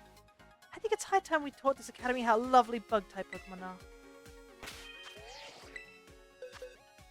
Alright, so I'm wondering what the point of this particular thing is. So I'll just quickly put some Mons on my team just in case. I guess I'll just talk to the other students and see if anything's changed from them. Oh, do you happen to have a little time to spare, Fia? I wanted to catch you up on the League Club latest. You missed a little while you were away. One thing, we decided to put a temporary halt to any rank changes in the BB League. Hopefully that will help prevent more confusion. We also officially wrote in the rules that even visiting students can be championed. And we reviewed all the club rules that Kieran had changed to make too strict. We've rolled them back to what they used to be. Yeesh, so he even changed the rules too. Plus some other little odds and ends. Hey, we put ourselves up to a lot, didn't we? Thanks for the hard work. Oh, sorry, no, I wasn't fishing for compliments or anything. Forget I said anything, Fia. We were just doing our job. Though not that Drayton, of course. He was sleeping throughout the whole meeting. Sleeping! Can you believe that? Anyway, that's all I had to report. You are now all caught up on the recent club happenings. You submitted your report 7 minutes and 20 seconds late, I see. Hey, that means I submitted it, right? Do we get to sweat the small stuff? I cannot believe you find such conduct acceptable. I don't know, the teacher seems pretty thrilled with my work. That is doubtful. Why is it that you never stick to schedules, Drayton?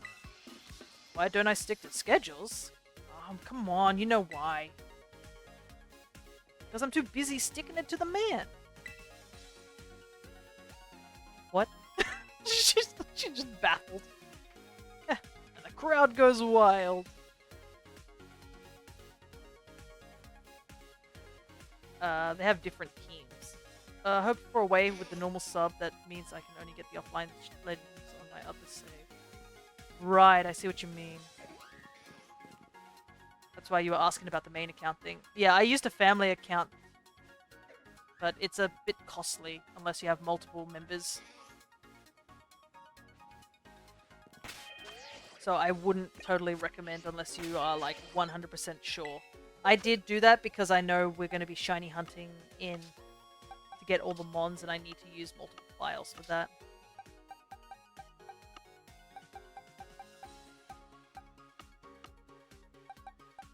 grab some of my mons that I used in battle.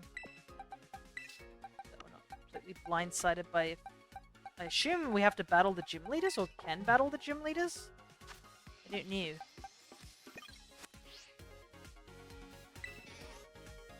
Oh my, could this be an invitation to battle? Okay, so we can. I can't wait to get a taste of your tactics. I bet you've really emerged from your cocoon since last time. Is it double battles or singles? You have to invite them three times and battle once. Okay. So it could end up pretty costly. Ah, dang, it is singles. I was hoping it was doubles.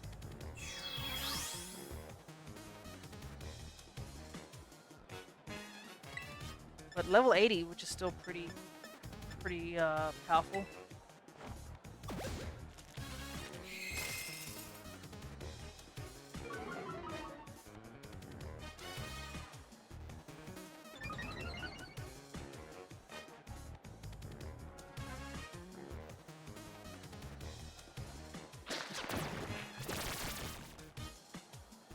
Okay. Well, if I don't swap out, that should be good, right?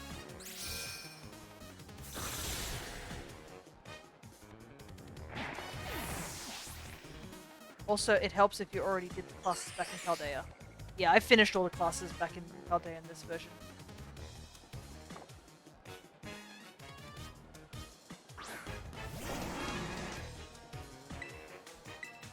Kinda sucks, but we got this. Oh, it almost got him. No! Maybe I should have terrored. Maybe that would have been enough.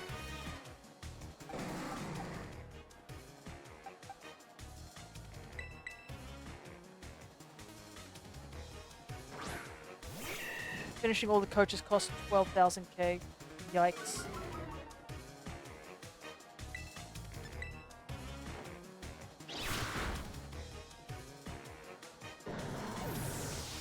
Well, we don't have enough for sure. We've only got 3,000. So I guess we can get through all of them at least once. Oh, she's got some mons from this region too. Oh, he looks a lot bigger in battle. No! Wasn't enough.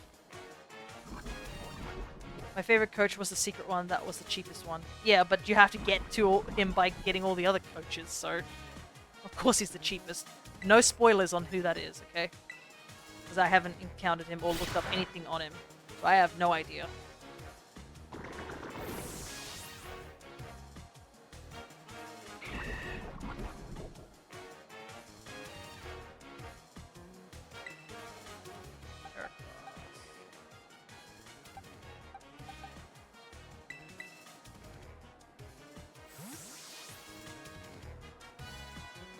So I am curious to know who the... I assume it's the Elite Four members that are also you can invite down below. Because like there's a whole row that's just like empty or like locked off at the moment. Oh no, I'm slower than I'm already slow.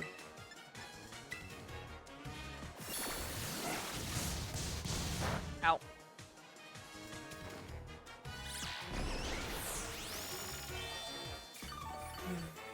So I think after... I don't know how long... Some people can't be invited right now. That's probably what it is, yeah. I think I have to invite everyone at least once. And then, yeah, we'll invite... I think we'll invite maybe a couple people over. And then we will head off because... We could do this another time. Not only do we need to get more points to do said thing,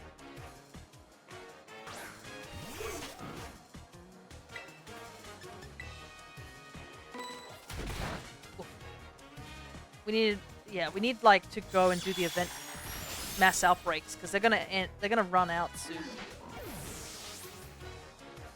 I mean, you can keep the game offline past the event date to keep the same mass outbreaks, but at some point it runs out, you know.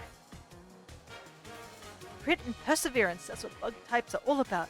We're turning this battle on its head. Could you imagine if Katie had like not just an Ursa ring, but she somehow managed to have an Ursa, you know? That'd be crazy.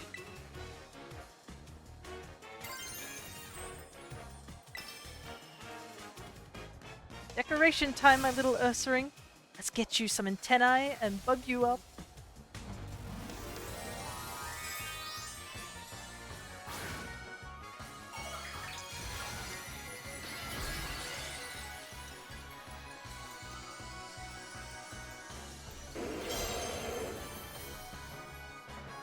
The Blood Moon. There's only one Blood Moon. I don't think she can do that. I don't think she's that powerful.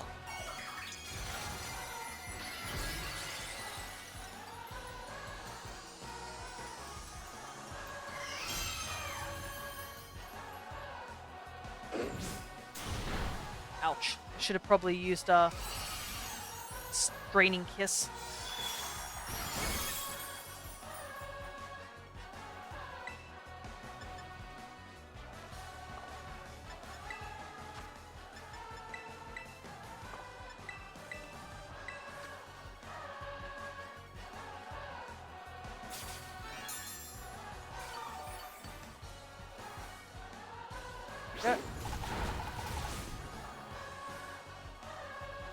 Hey Flarkobi, I have Iron Boulder and Iron Crown and Gouging Fire today. Nice! And also, I guess, welcome back. We just finished the entirety of the living decks. So, we're just doing some other stuff before we end stream. Though I might do... We have to do a little bit of shiny hunting as well right now. For the end of the stream. But congrats that you managed to get all 3.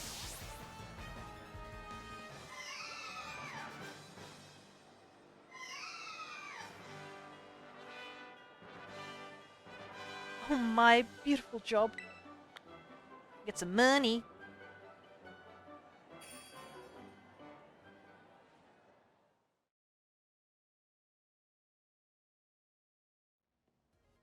I suppose I shouldn't expect no less from a trainer such as you. You make quick work of my team. You really have grown into such a beautiful young trainer. Could I interest you in a little dessert after your victory? Oh dang, really? Thank you so much. I hope the road ahead of you continues to be sweet and gentle. Kinda forgot most of the gym leaders in this game. I think a lot of them are quite nice. Or pretty good gym leaders. So yeah, you can see there's a whole list down below. Interesting. I still can't get over how Larry's one is not facing the screen.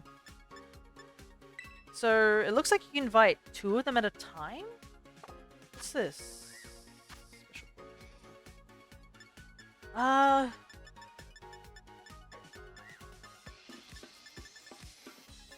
kind of want to invite Larry, why not? I do like Larry, he's funny. I feel sorry for him though, he needs to sleep. Hello, I'm here on behalf of the Paldea Region's Pokemon League. It's a pleasure doing business with you.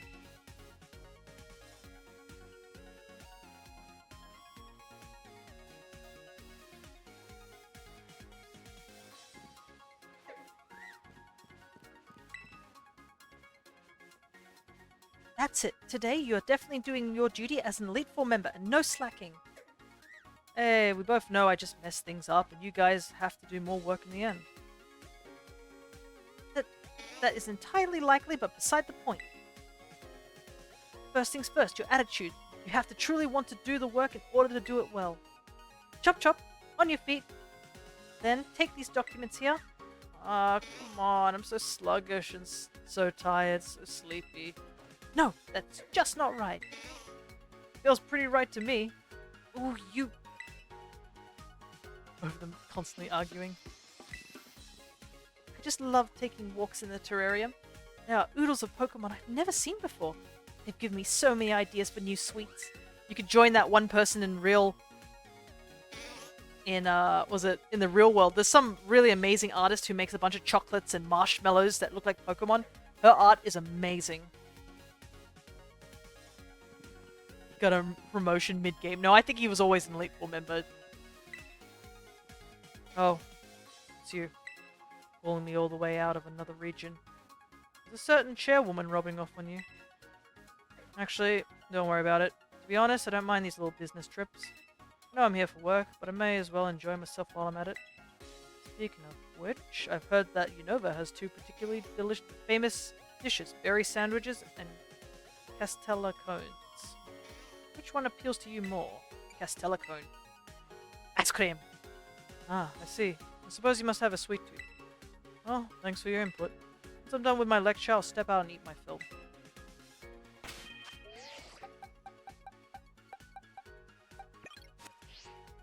Anyways, we'll battle Larry as well. You have a certain look. A look that says you want to battle me.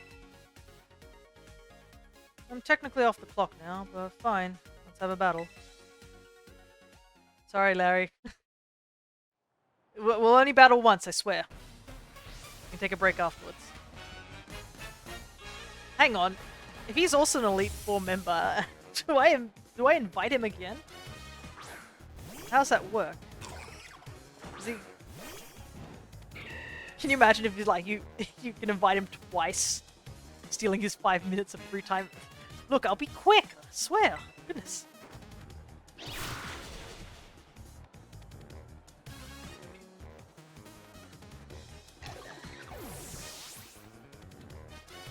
If we get the battle out of the way and I let him chill here, then he can go and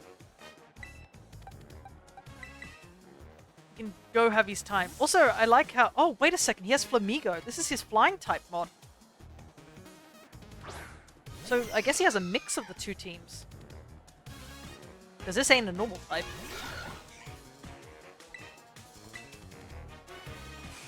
Uh-oh. Oh, that did a chunky damage.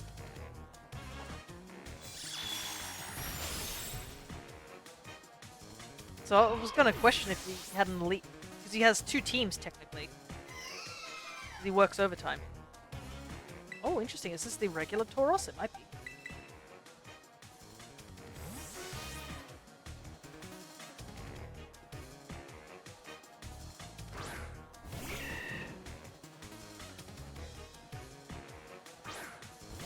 Berry sandwich sounds interesting too.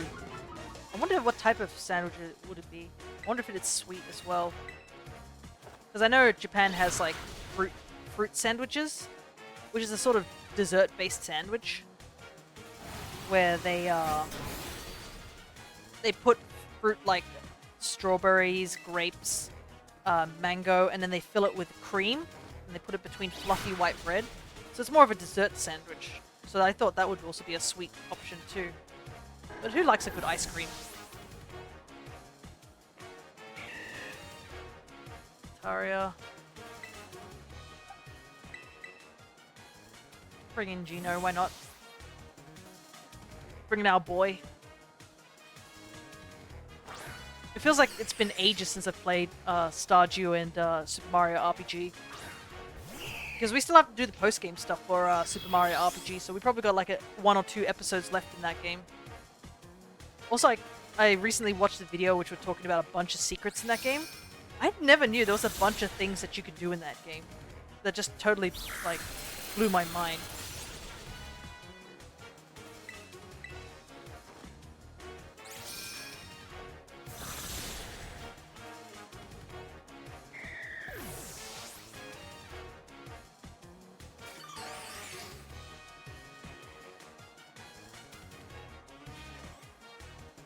There's the Dunsparce. So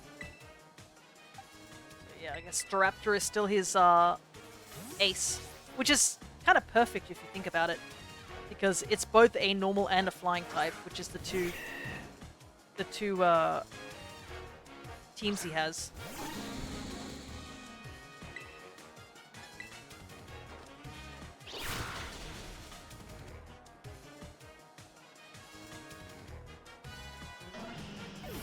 Yeah, can't wait to see. When I first played the game like 20 years ago, I didn't know it had a post-game.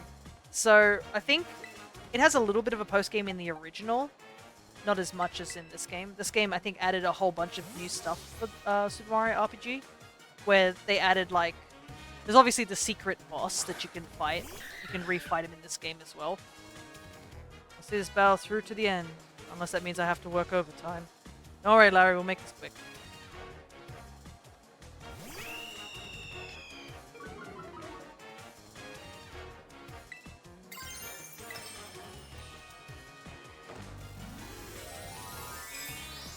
But yeah, there's a couple of secrets that I didn't know. So like, how there's a secret where if you stand on one of those spinning flowers for too long, Mario gets like dizzy and falls off, which is just a little cute detail.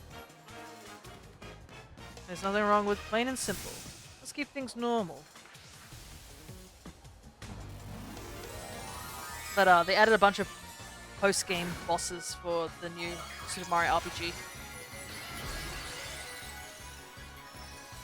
And I guess they did add a lot of new details too to like the new game as well. Get him, Cheery!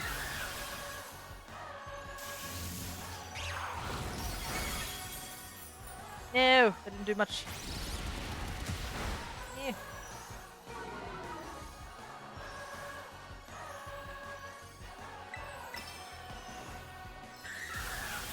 Why'd they make Larry so relatable?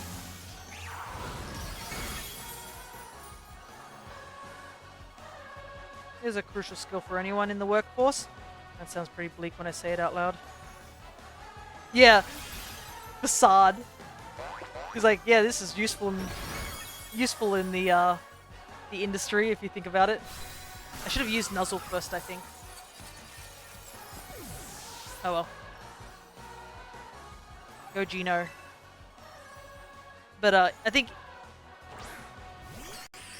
the joke also works in the Japanese version too, where he says something along the lines of like, "Let me show you a skill in the adult world," and whatever the Japanese word for facade came up, and a bunch of Japanese streamers are like, "No, Larry, why?"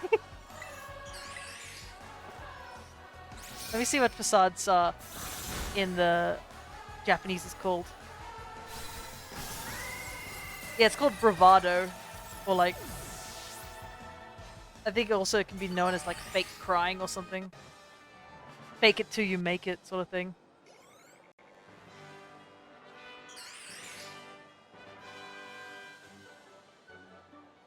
Well, I've had my fill. Harry can't get a break. Yeah, especially when he's got a boss like Gita. We're doing him a favor by letting him stay here. Impressive skills. You just keep getting stronger, don't you? Imagine you worked up a sweat. Yeah, take these. Oh, so they give you Herba Mystica. All of them, interesting. It's important to replenish your minerals. Spoken like a true goddamn adult. Hello, Fia. I believe this marks our first interaction in this club room. I hope your Agies hasn't suffered any after effects from the other day. You've been flying a lot. That is a relief. Seeing it consume such a quantity of that supplement caused me some concern. Perhaps Agias' sturdy constitution has shielded it from any ill effects. I suspect it would be dangerous to let any other Pokemon eat as much as the supplement. Since I usually ride my Skarmory for the flying time trial, I have not had the opportunity to test such matters myself. I have nothing else to report. Let us conclude this conversation. Alright. I think it's time we do some shiny hunting. We'll come back and do more of those battles a little later. I think we'll probably also try and replenish on our stocks of BP at some point too. Maris is basically a robot. Yeah, pretty much.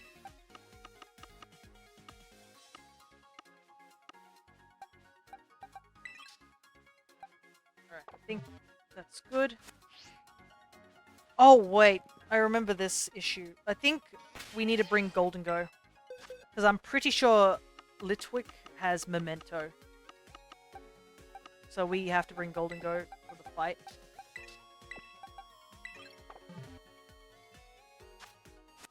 Before we go, I want to do one of these. I have to start using this a bit more so we can get it upgraded. What have I got a lot of? Yeah, this will do.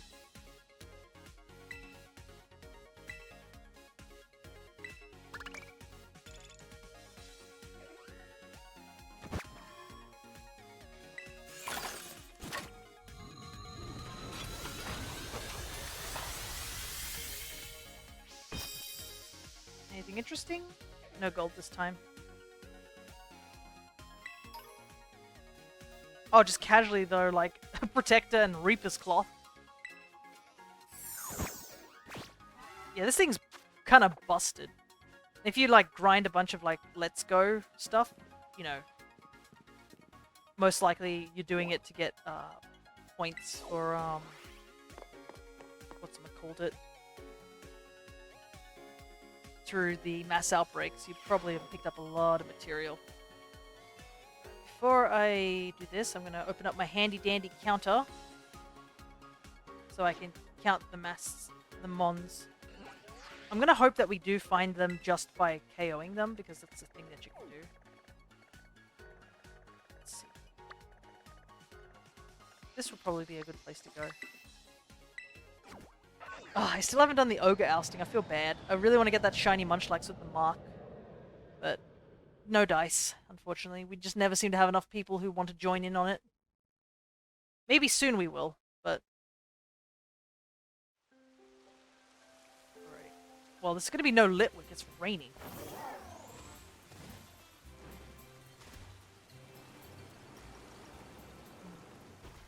Turnips.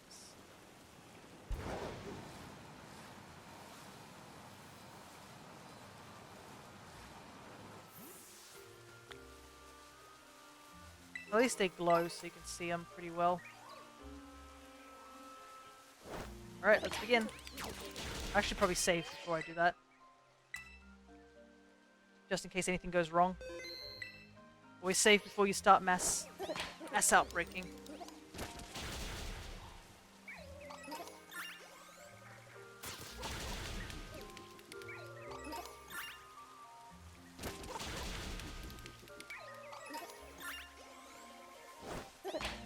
Plenty over here. One Puchiana. See if he... The rain is definitely not helping. Hopefully it'll clear before we start properly doing the hunt.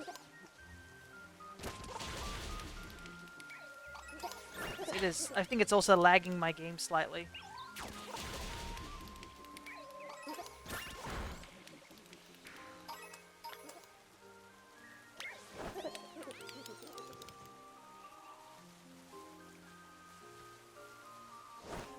There we go.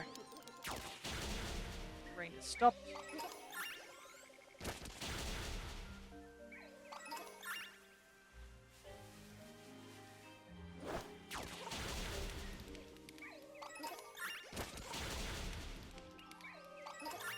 is a bit of a boring part, but gotta do it if we want to get those higher odds. And also the Litwick line as shinies is really nice looking.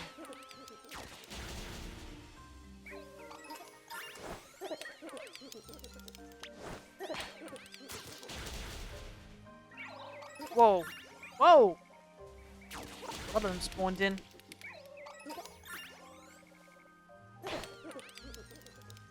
Let him go off and do his thing.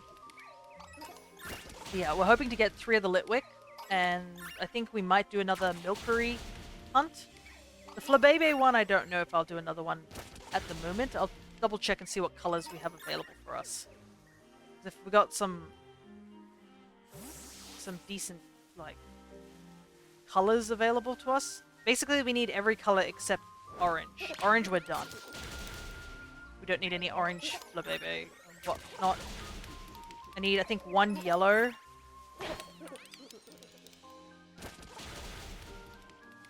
And 2 of everything else besides yellow.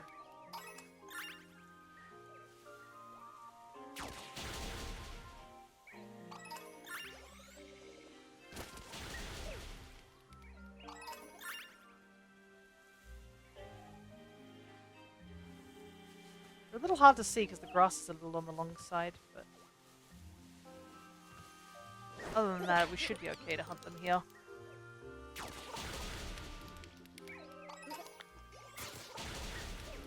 Need to just KO 60 of them, so we're almost halfway. That's why you gotta have your handy dandy counter, because you don't want to take out too many of them, or you just the entire group will just vanish.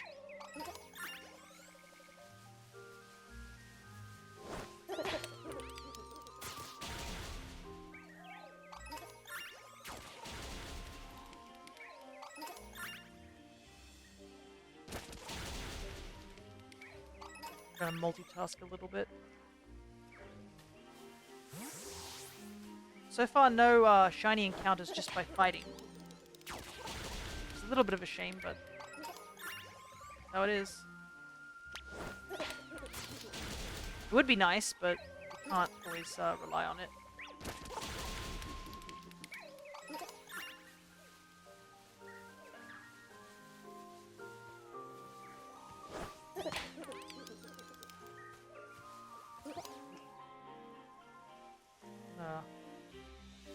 Definitely not a shiny. You can take that one. Golden Go's tracking is a little jank by the looks of it. Sometimes he just stands there, not sure what to do.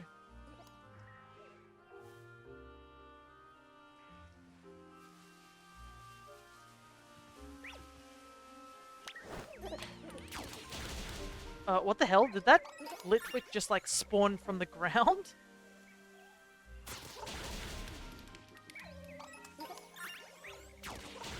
Almost there, 20 more to go.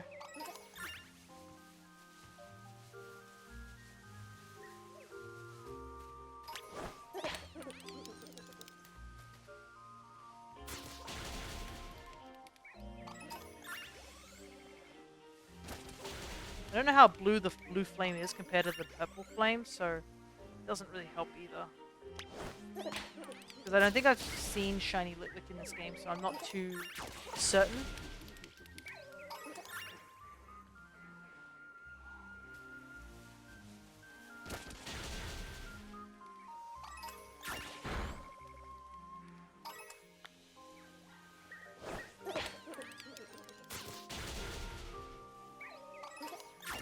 It's nice to have a little bit of a quiet time, just mindlessly taking out some mons.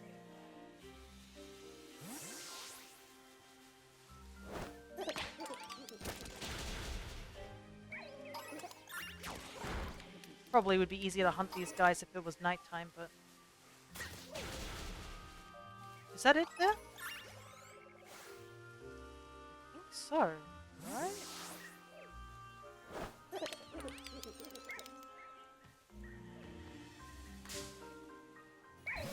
Yes, it is.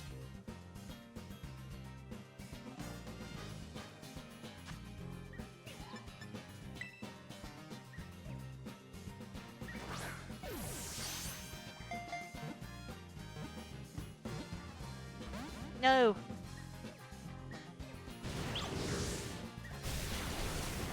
Ouch. Ouch. So, comparing it to the purple flame, oh yeah, you can sort of see a difference. It's a little hard to see during the daytime, but it's there. Oh, that's 2-3 shakes in a row.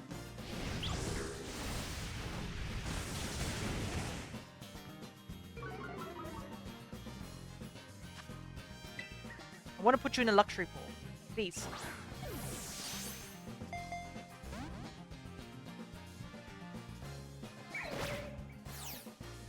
Doesn't matter, I'm not attacking you. This is not even, I can't even false swipe it either. He's a ghost type. Alright, that's one. 2 more to go. I know my reaction wasn't terribly great, but it's just because I'm tired. Alrighty. Whoa, a lot of them spawned since that fight. We should easily be able to get to the end of the group by now. But yeah, hopefully they keep doing these type of raids. I believe they are doing another one, which will be a dragon type raid, which I'm actually looking forward to because I'll be able to get the Jangma O line, which I do not have right now.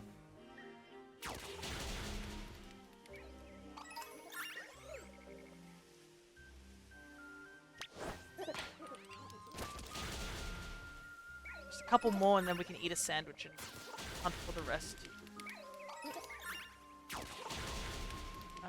I guess a fire type sandwich would probably be good here. I don't think there's really many fire types I can think of that spawns here.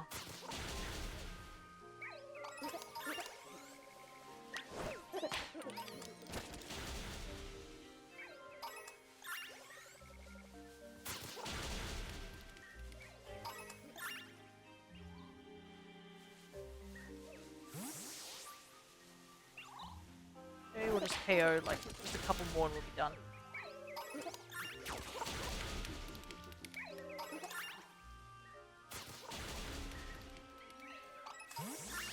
Alright. Time for sandwiching. We did make the fire sandwich earlier, so... I mean, worst comes to worst, if we find the 2 Litwicks quite quickly, we can run back over to the Blueberry Academy.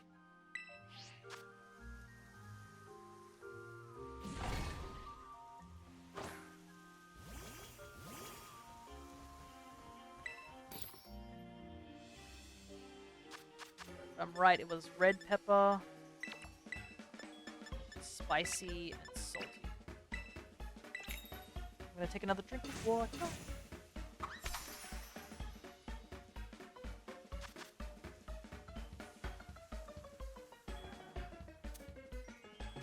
My my voice is really feeling it. I've been talking quite a bit, not only like Monday, but also yesterday because of my D&D, so I've been talking 3 days straight. It's not good for my introvert throat.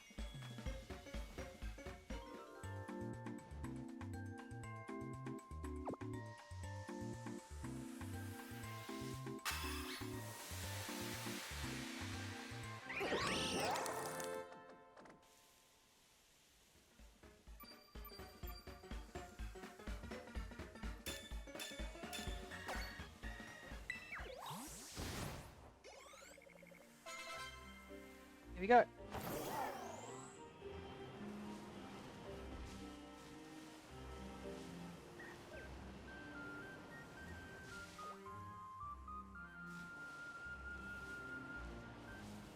Wait, is that there already? Might be. Yeah, we already found one. It's only been like less than a minute into the sandwich. Nice. That's 2.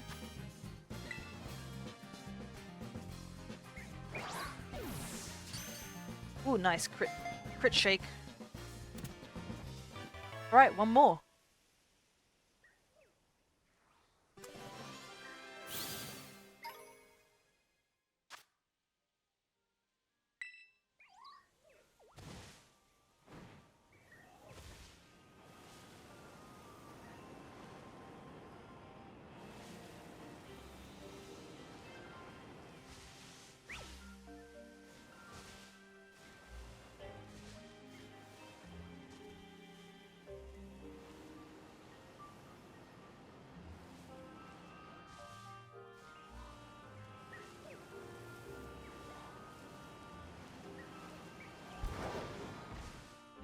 Hill, I think, to try and spawn them out.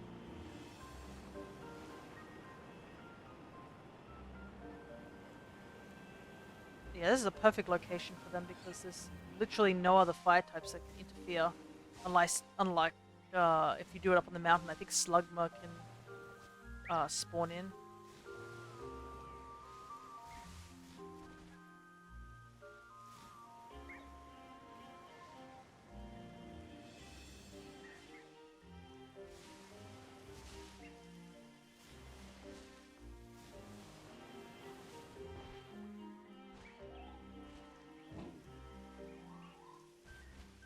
Kinda wish it was nighttime, but beggars can't be choosers, I guess. Sun is close-ish down to the ground, but it'll still be quite a while before it actually sunsets. It's unfortunately not like Sword and Shield where you can just set your clock to the required time.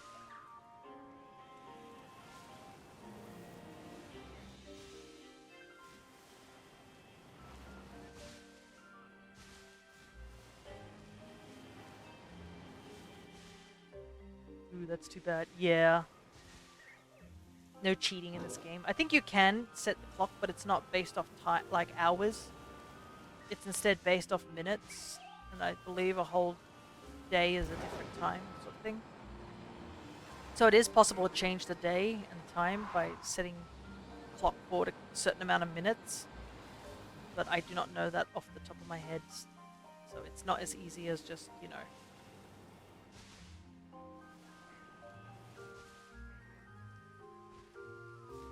as just going to whatever the time of day is on your Switch's clock.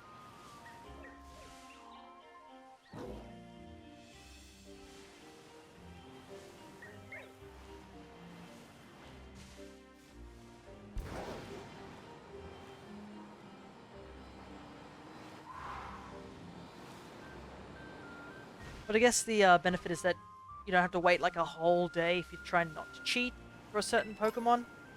If it's a night spawn or a day spawn. Because there are some Pokemon that only evolve during night and day sort of thing. So it just speeds things up if you can just have the days be way shorter.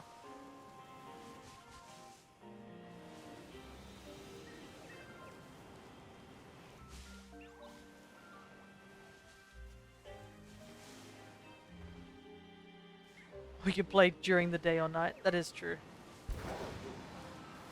Oh, what you mean if you can only play, yeah. Because I know there are some people who, like, when I was a kid, I would never be playing in the daytime. Most of my stuff was all at night, so I rarely ever saw a lot of day encounters, I think, in some of the previous titles. Because I was just not able to play that early in the daytime. Hello there, Jacob. Good to see you. Hope you are doing well. We are sort of near the tail end of our stream. We're just doing a little bit of shiny hunting before we close off. How are you? I think I'm doing okay. I'm just getting to a point where I'm getting a little tired, but I want to get some of these shiny hunts done before the event ends tomorrow. And I know it is getting late for a lot of people, so I don't blame the stream being a little on the quiet end right now.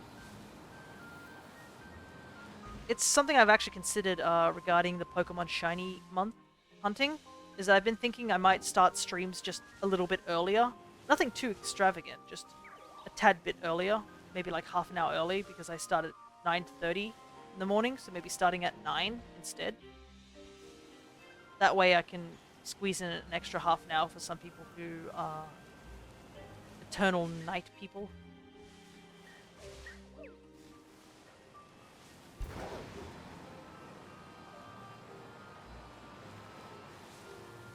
I know, I think for some people it's like the AMs at the moment. I'm not talking like the 8 AMs, I'm talking about the 3 AMs. The Indigo Disk Wild Battle theme is a banger, to be honest. Yeah, it's a remix version of the original Unova's battle theme. Just such a lovely touch. And I believe even the battles against all the trainers is also based off the trainer battles and such.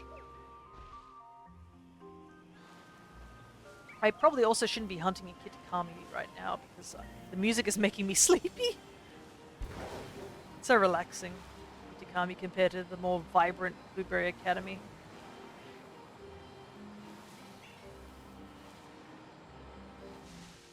But today we managed to finish the entirety of our living decks for the Blueberry Academy. There are a couple Pokemon we have to just clean up and stick into the decks, but I can do that off stream. It's mostly just a couple of pre-evolutions that we evolved Mons from, and I think it's also like the Minior, which I'm going to catch a lot of them because I can. Oh, I wonder if Blub needs to catch 7 different colors of Minior. Oh no, because technically they all count as different shinies. If they're doing all the Alcremie forms, then that means they probably would need to do all the Minior forms. Well, RIP to Blub, because that's going to be rough, because not only does Minior explode, which is fun.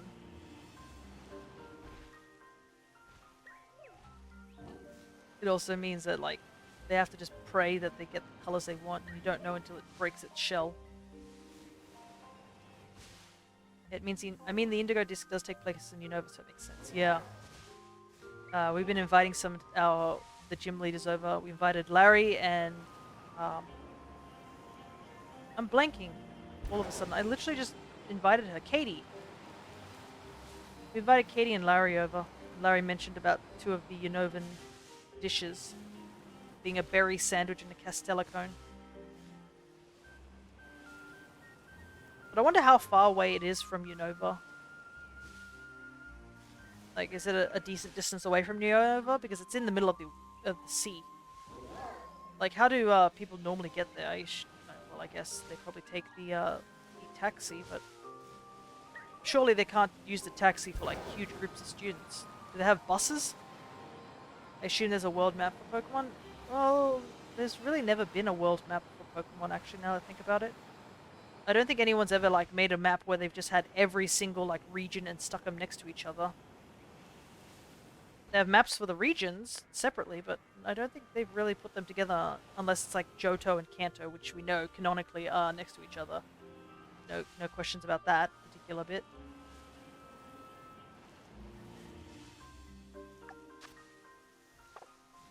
But yeah, none of the other regions really had like actual world maps for them. They're just somewhere, sort of nearby. We at least know that Kitakami, I think, and maybe the Blueberry Academy are similar locations. I think Kitakami is sort of close to Unova as well. Not too close, but it's like in a similar area. It's at least close enough to allow Kieran and Karami to decide to go there as part of their studies. That they can come back to their home. Pokemon Scarlet and Violet DLC be like World Tour. Unova is black and white. Yes, it's black and white and black and white too. And it was the region that had moving sprites. Which I wished we had another game besides those two regions. But they jumped straight to 3D models very soon afterwards, which is a shame. Because I really liked the moving 2D sprites. There was something charming about them.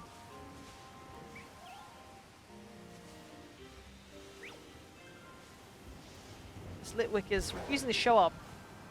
We just caught one like 30 seconds within the sandwich, and now the second one's like, nope. I guess it makes sense though. I sort of fired one more so I can complete this line. Oh, sorry about that. I was in the middle of a yawn when I said that. Yeah, finding copies of Black and White and Black and White 2 is like impossible nowadays. I think I saw a copy of it in a game trading shop, I think it was. I can't remember what it's called. But, bro, it was like $100 to get it. And I was like, no. It's not worth it.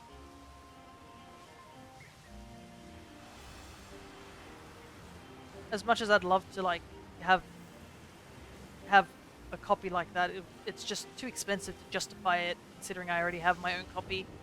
The only one I'm missing is literally I think it's like White 2 or Black 2, one or the other. Yeah, no worries, Jacob.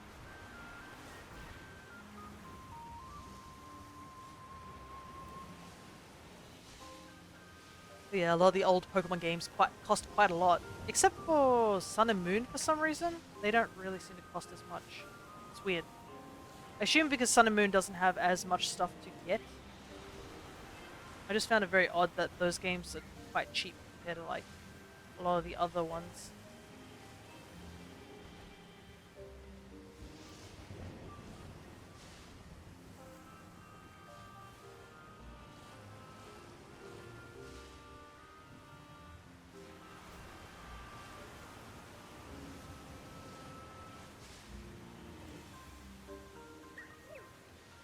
My doggo is apparently waking up, I think. I can hear him moving around behind me.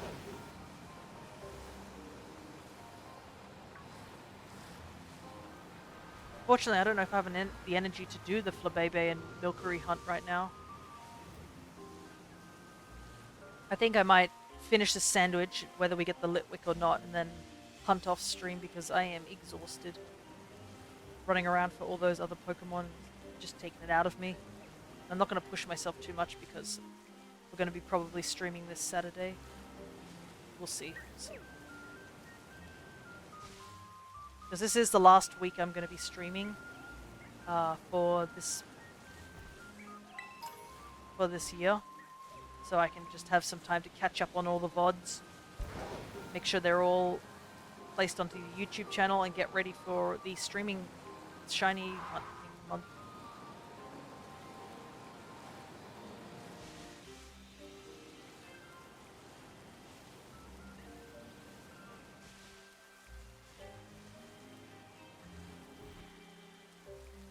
Part of me is like wondering if the Litwick is going to shield up.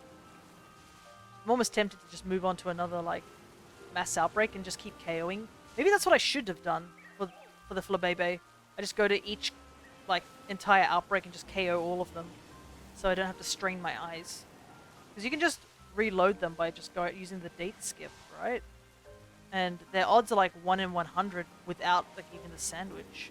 So it actually might be beneficial if I just KO all the mons and then just reset the day. And that would save me the eye strain at least with the Flabebe. It would save me sandwiches for sure, but it might be just more time consuming to KO all the mons. Well, at least with the Flabebe I can understand wanting to do it that way.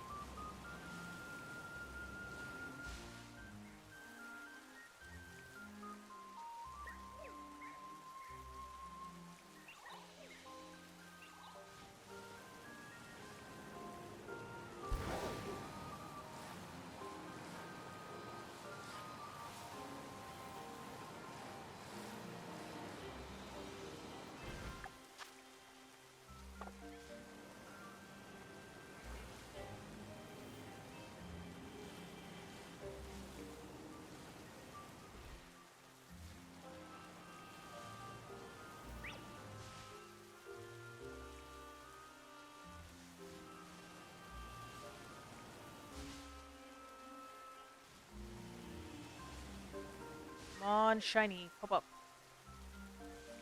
Part of me wants to use this sandwich to do a hunt over in Blueberry Academy.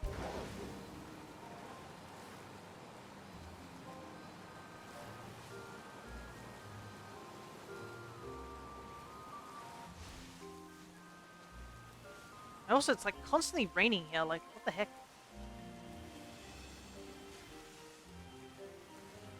Like, I think I started the hunt in rain and now it's back to rain.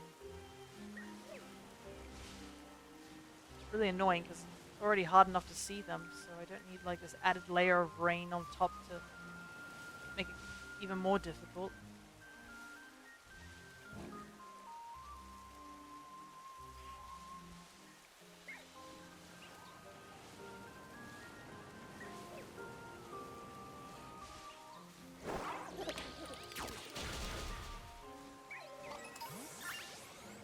Thought it might have been, but it's not.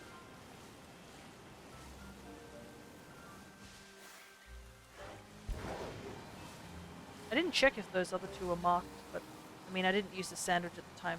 Well, only one of them had a sandwich, so there's a good chance that it might be marked. I don't know how much it increases with having the mark charm, but I hope it increases a little bit.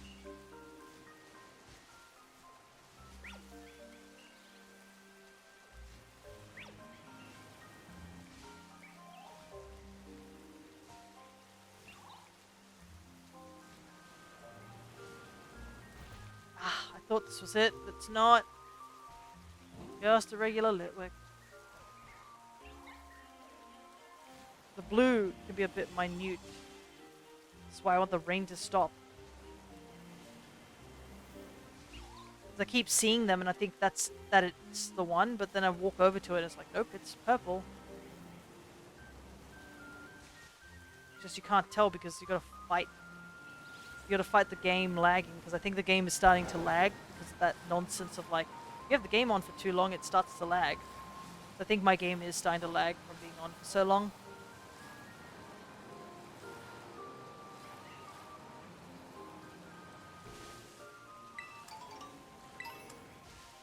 And obviously the rain is not helping the lag either.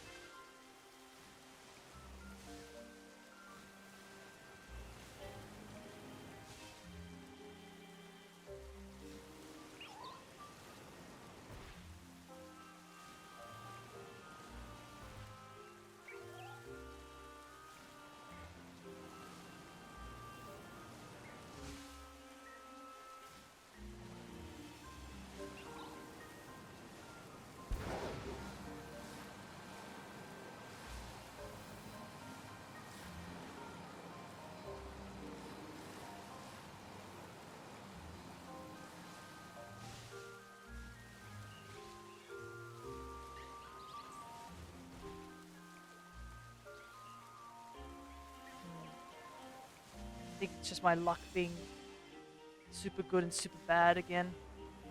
How we found the shiny like immediately, but now it's just gone to a point where like nothing.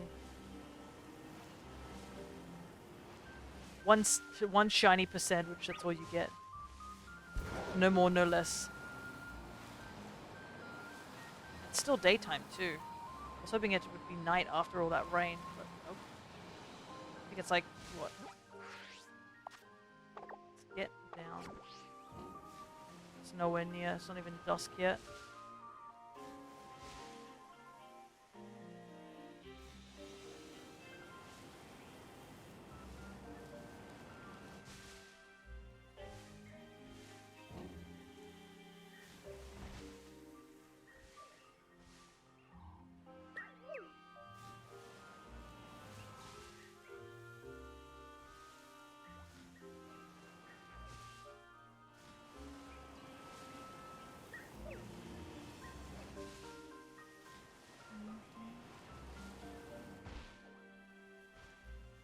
How many more minutes have we got?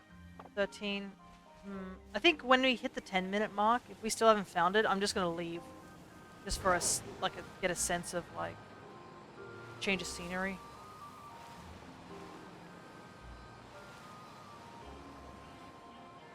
This game is clearly not giving us another Litwick at the moment.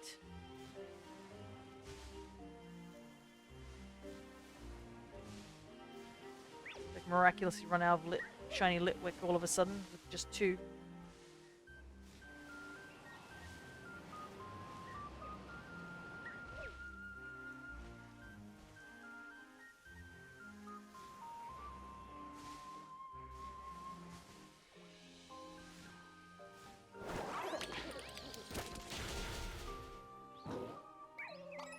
Oh, the game is super lagging. Yikes.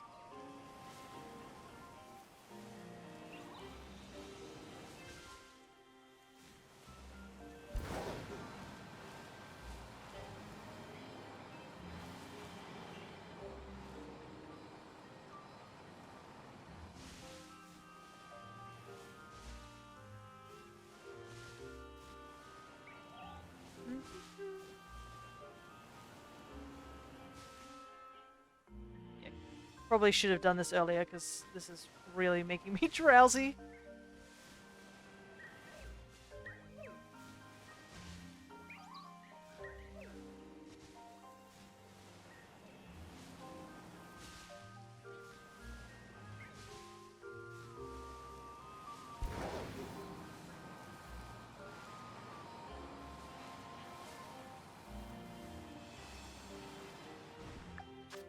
Wow, it's already like 3 minutes is already up. I'll do one more like quick search around here and then head off.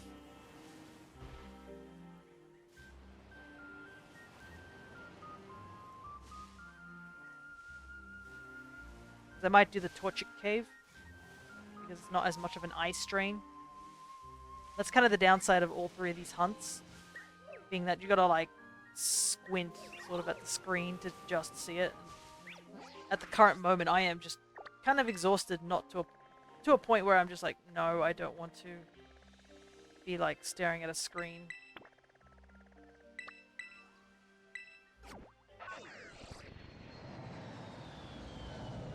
You still need a plane to get to Blueberry Academy, so I guess, yeah, maybe it really is a distance. Unless it's just the same animation, because you gotta do it for Kitakami.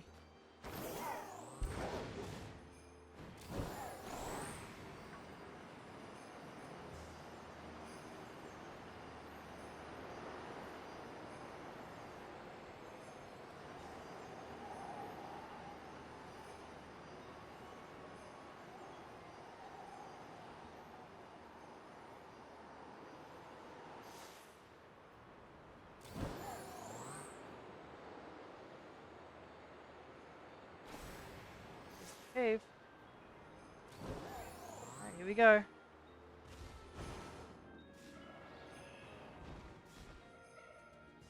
See, it's a lot easier to see these guys. Bright orange on a brown background.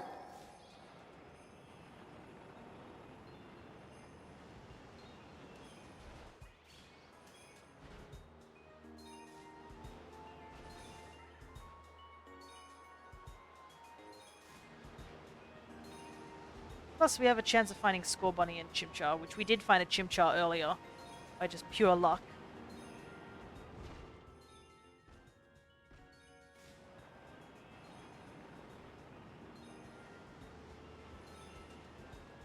But a Score Bunny would be nice. Because I feel like the only time I've ever seen Score Bunny is because it's hacked. Like, there was a long period of time where, I think when Cinderace showed up in this game as well as just back in Sword and Shield, so many hacked Cinderaces were just all over online. All with their websites and stuff like that, so every time I see it I'm just like, meh, because of that. Which, I mean, I shouldn't be. I think Score Bunny's got a really good shiny. It's just because I'm so over like seeing hacked shinies promoting these websites which I don't care about. It's probably what puts a damper on it, unfortunately. It's like Charizard's shiny. It's a cool shiny, but I'm so sick of it because I see it a bit too often during hacked trades as well. I think Inteleon was another one that gets traded a lot. Oh, Meowscarada. That's another one that gets traded quite a lot with these hacked shinies. But I think it was because Meowscarada was pretty big in the competitive scene for a little while. So, I guess there was an incentive for the hackers to trade in more of them. Yeah. It's a shame. It really takes us the fun out of this, of shiny hunting. You don't work for it. Chimchar?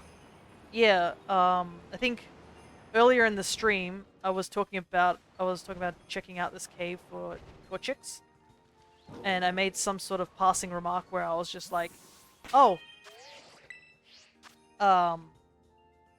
it's pretty cool that you can see all these like other mons like Chimchar and Score Bunny out here, and then immediately as we walked out of the cave, a group of Chimchar spawned and there was one shiny sitting in the group.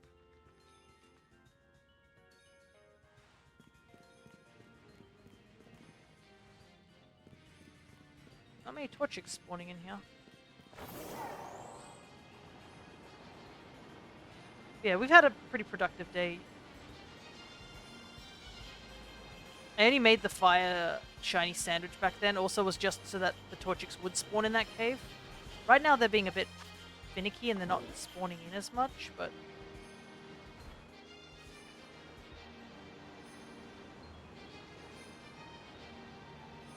like, normally you'd get more than just one Torchic, but right now I'm only getting, like, max 3.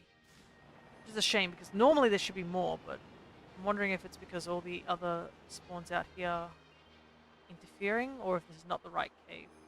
Because that's another thing too, this could be like, there could be a slightly better cave somewhere. Problem is all the caves look the same.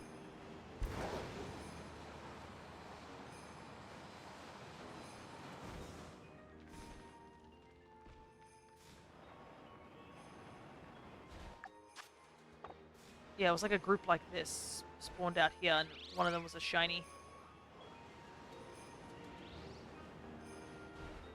Which I was happy about, because I do need both Chimchar and Score Bunny shinies as well as Torchic.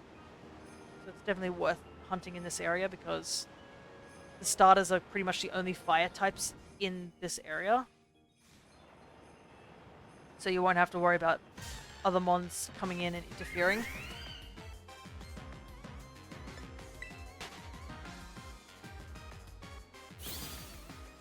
It's not like, I think Piplup is a bit of an awkward one because it spawns in the same area as Spheal, or Seal I should say. Spheal. But apparently Seal's shiny is a lot easier to see in this game. It's more yellowy. In previous games it was so hard to tell if it was a shiny or not. But at least in this game it seems a bit easier to see. So we'll have to be careful about Chimchar shiny. The snow still has a little bit hard to see sometimes. I think it was only by like chance that I could really see it because it was like a group of them. There was a good chance I could have missed that Chimchar had it been out by itself. Because if you don't take a close enough look, it looks pretty much the same.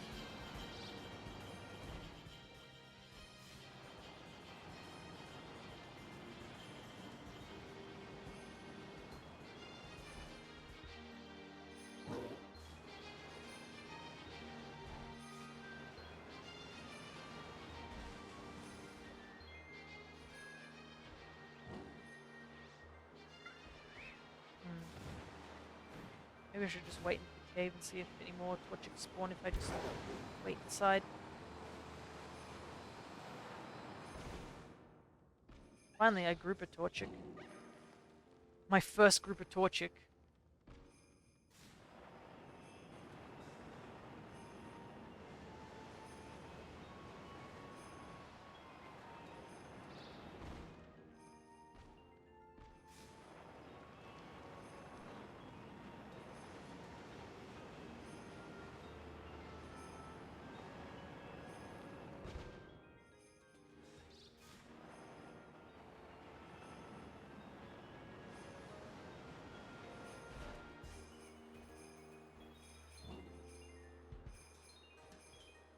Down there.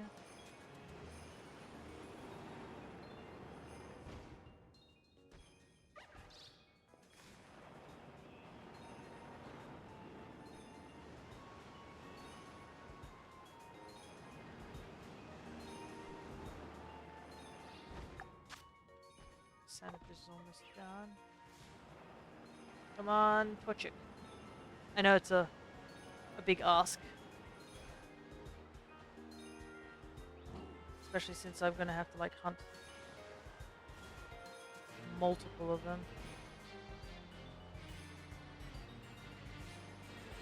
I like to think that there's hundreds in the cave, but they keep hiding the moment I jump back in. Oh yeah, like this. It's just the floor's covered with Torchics, but the moment like I take a step in the cave, they all zip away. And the last ones, the ones that stay in here, are the ones that like accidentally got left behind.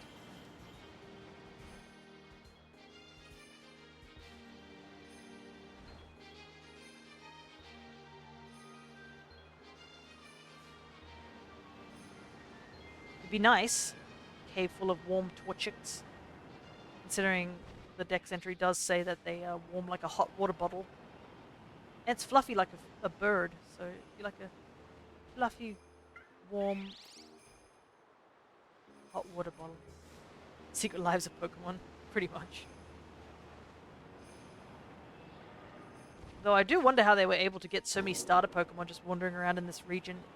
Do you think this is where they get all their starter Pokemon to give to trainers of the new games? Because there's just starter Pokemon just wandering around like crazy. And in the main games, you can't even see them wandering around like at all. So maybe this is where they all get their starters from all the professors. Little secret breeding area for starter Pokemon, where all the Breejects go. It does look like a breeding ground. Yeah.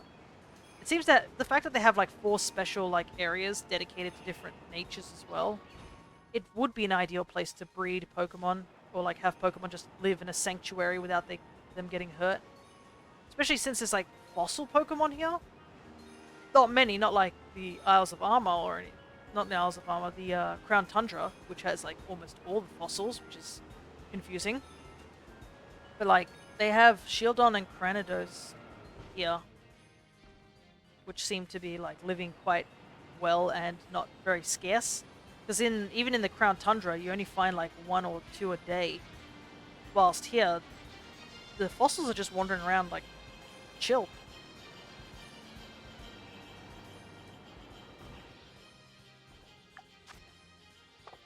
"40 seconds.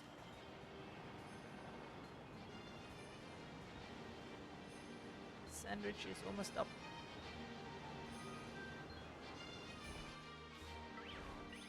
This is the fact that they even say that they keep the temperatures at a constant certain temperature as well. So they have the stuff for that sort of thing. I just find it funny that the academy that is based on Pokemon battles, as opposed to like rearing Pokemon in any way has a sanctuary like this. I guess you could study quite a lot, seeing so many different environments and such. Like needing to know what type of environment you're battling in and what not.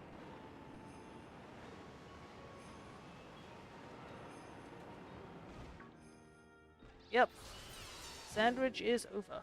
Which kind of sucks because family group showed up.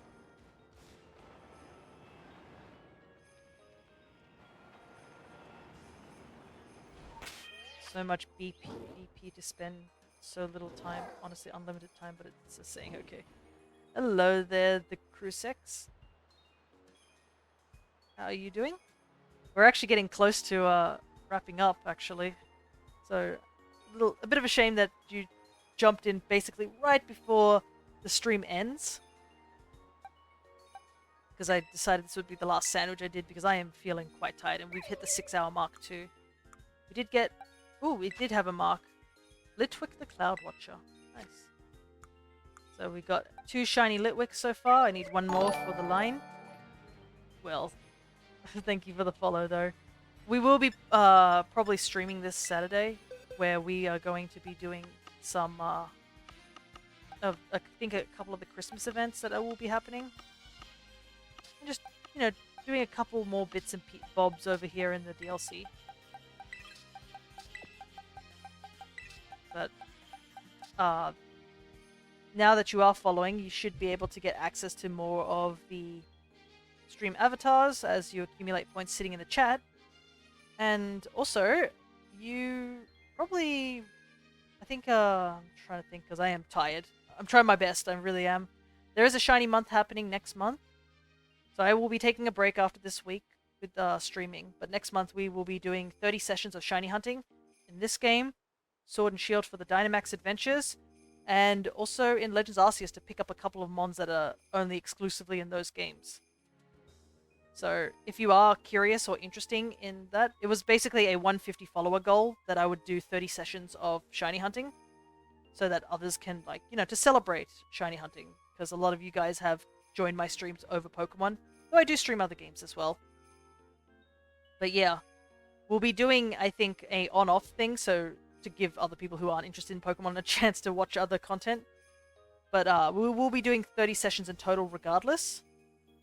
It's just how life goes to see what days I will be doing it. But I think the general idea is I'll be doing it every second week, and we will be doing regular games such as Super Mario RPG and Stardew Valley, which are our current games, and Super Mario RPG is close to being completed. And then we'll do Pokemon every other week. But yeah, I will try to keep up with the schedule on Twitch to let people know when those days are happening. But yeah, Stardew, let's go. I'm glad you like it. I am playing through a slightly modded version, mostly with just quality of life changes, nothing too big, just some aesthetic changes. But I have been playing through that game. We've just got the community center, I think last session, so it'll be basically us trying to get to Ginger Island, and we are doing a little thing where we're trying to catch every single fish in the game so we can put them all in aquariums for displaying. We're almost done with that too, so we actually have to go back and catch the fall legendary fish. I'm now confident about that follow. Oh, thank you so much. I will be spending the next week actually uploading the VODs over to my YouTube channel, so I'm hoping to get everything that I did near the end of this year, all the Stardew, the Super Mario RPG, and all the Pokemon stuff, have it all compiled and uploaded onto the YouTube channel. So if you have missed any of the VODs, or you are interested, just simply do !YouTube, and Nightbot will let you know. Also, Nightbot does have commands, which you'll see down next to the shiny info.